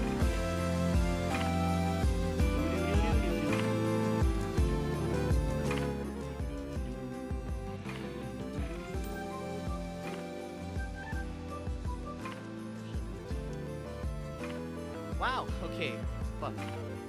That was a really long stream. I didn't mean to stream for that long, but I did. It was by accident. I really wanted to just like go through the ropes of the game, because okay, the game isn't as scary as I thought it was. The scariest part of the game was fucking I called it. I called it. The scariest part of the game was easily the high schoolers. Like everybody else was kind of fine. It was just kind of like that suspicion. I felt really safe with fucking Tetsuo and June. I was really comfortable there. I was like, yo, we about to go fucking Pokemon collecting. Like it was just like we were just gonna like jam out, and I was chill with that.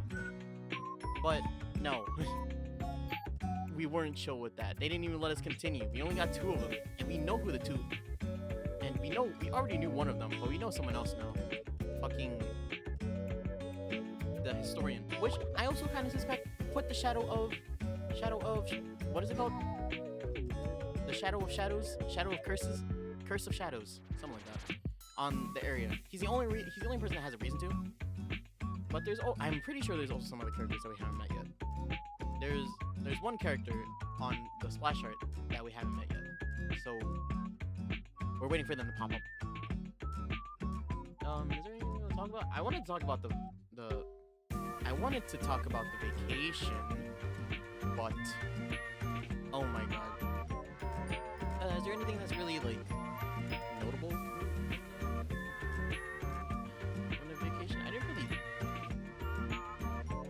I'm really bad at like recollecting, right?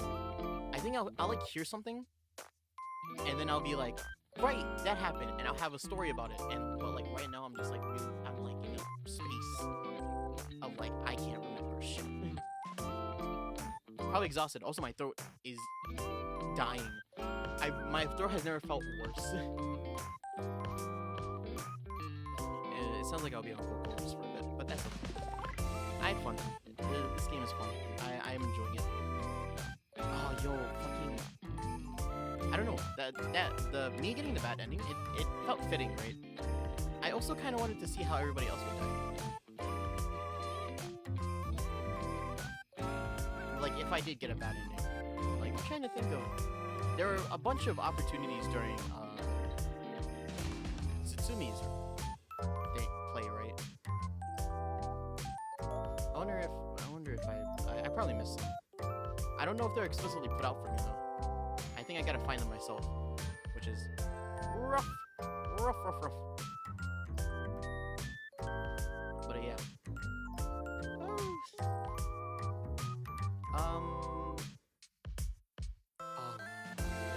Is there any funny stories?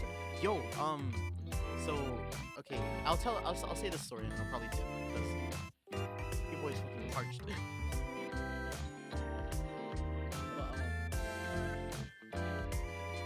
So the trip, right? It was a 3-day trip. It spanned over 3 days. Did it? Or did it span over 4 days? No, it spanned over 3 days. We left Saturday morning. Okay. I'm like thinking we left Friday night. No. So the second place we stayed at. So the general timeline is we woke up like super early in the morning, and then we left to go to our first place to stay, which is a hotel. And the drive to the hotel was pretty long. It's why we have to basically stay overnight. Went over to the hotel, and we stayed there for a day. They had like a water park. We just did that. But the next day, we went to an Airbnb that our friend had chosen, and it was a really nice Airbnb, right? But the most notable thing was like its game.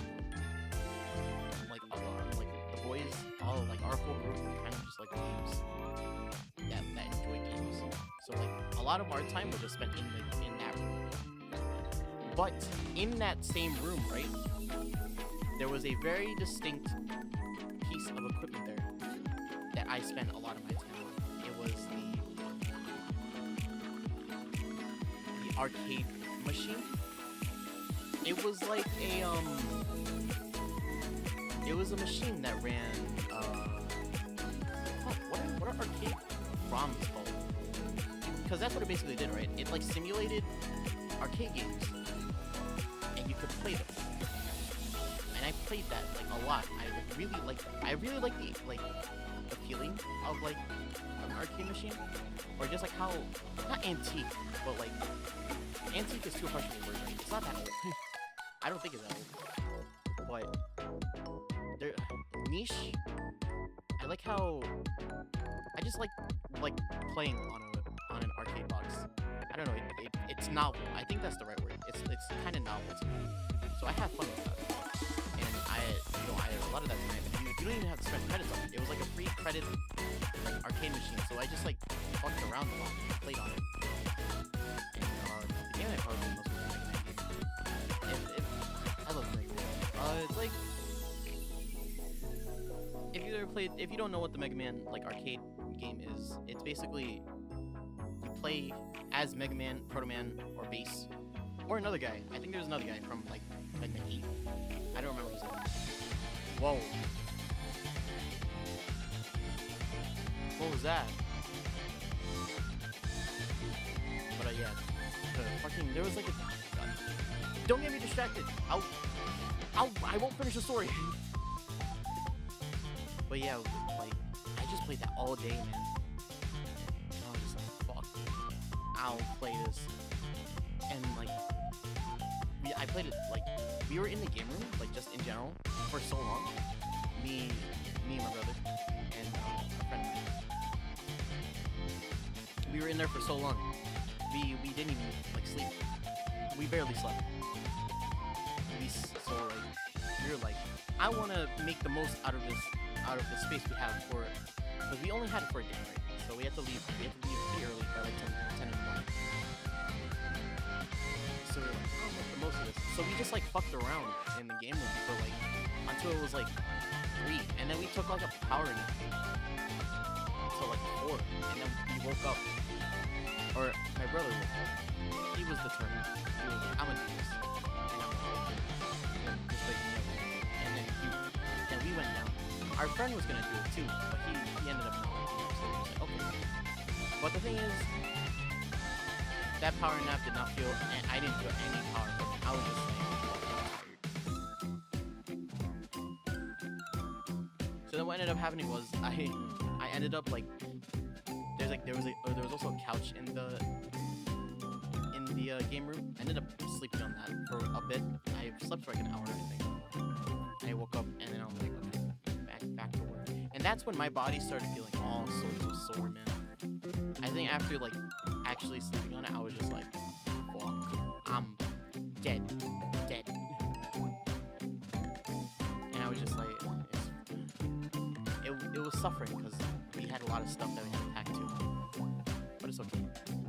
Now that we're back and I've rested properly, I think that just time just takes its course.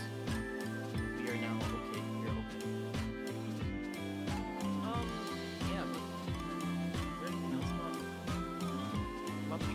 Oh my god, the water park.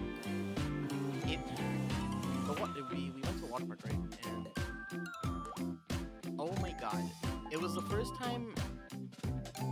It wasn't the first time I've ever been on like a slide. Not a slide, like the floaty slide thingies. I don't know what are they called? The one where you have to take a raft up. It wasn't the first time. Well, the one that I want to talk about isn't even it's the one where they have like the conveyor belt up, right? And they take it up automatically because they're the big ones.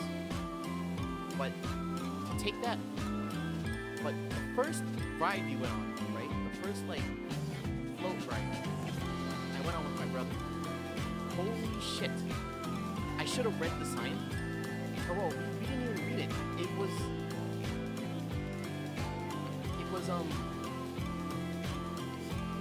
confusing because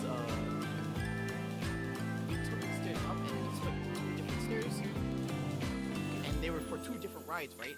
And we were like, I don't know which one to pick, and we just went for one of them.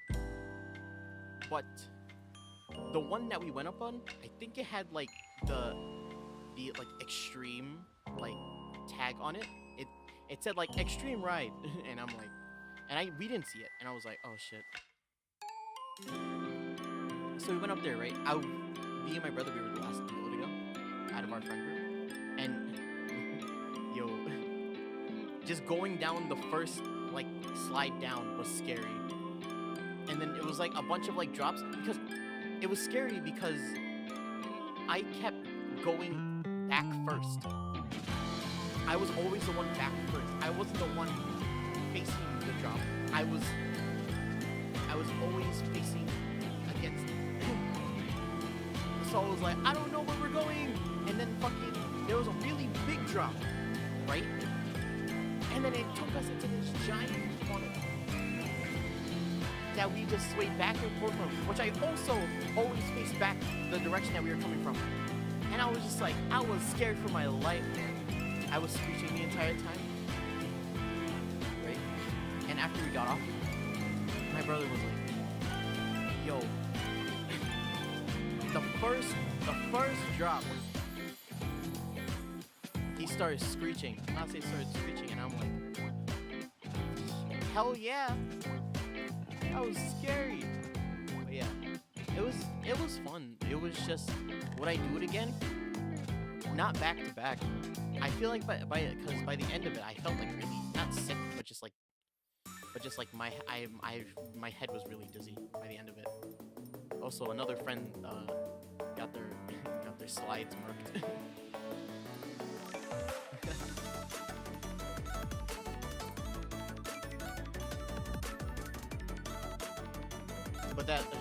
But there's not much to that story. Someone just murked my like friend's slides. I don't know if they ever found them, but I was just like, why would they do that? But yeah, I guess that's it.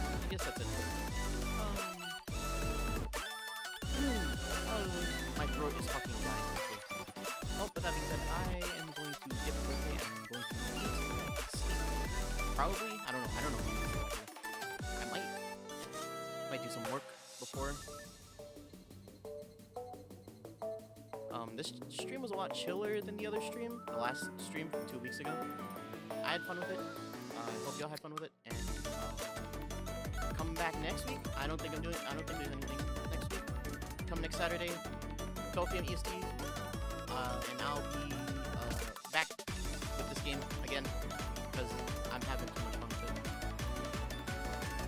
But I will also be working on stuff, groups, vocals, music, just all that other stuff on the side. So watch out for that over the course of the week. And yeah,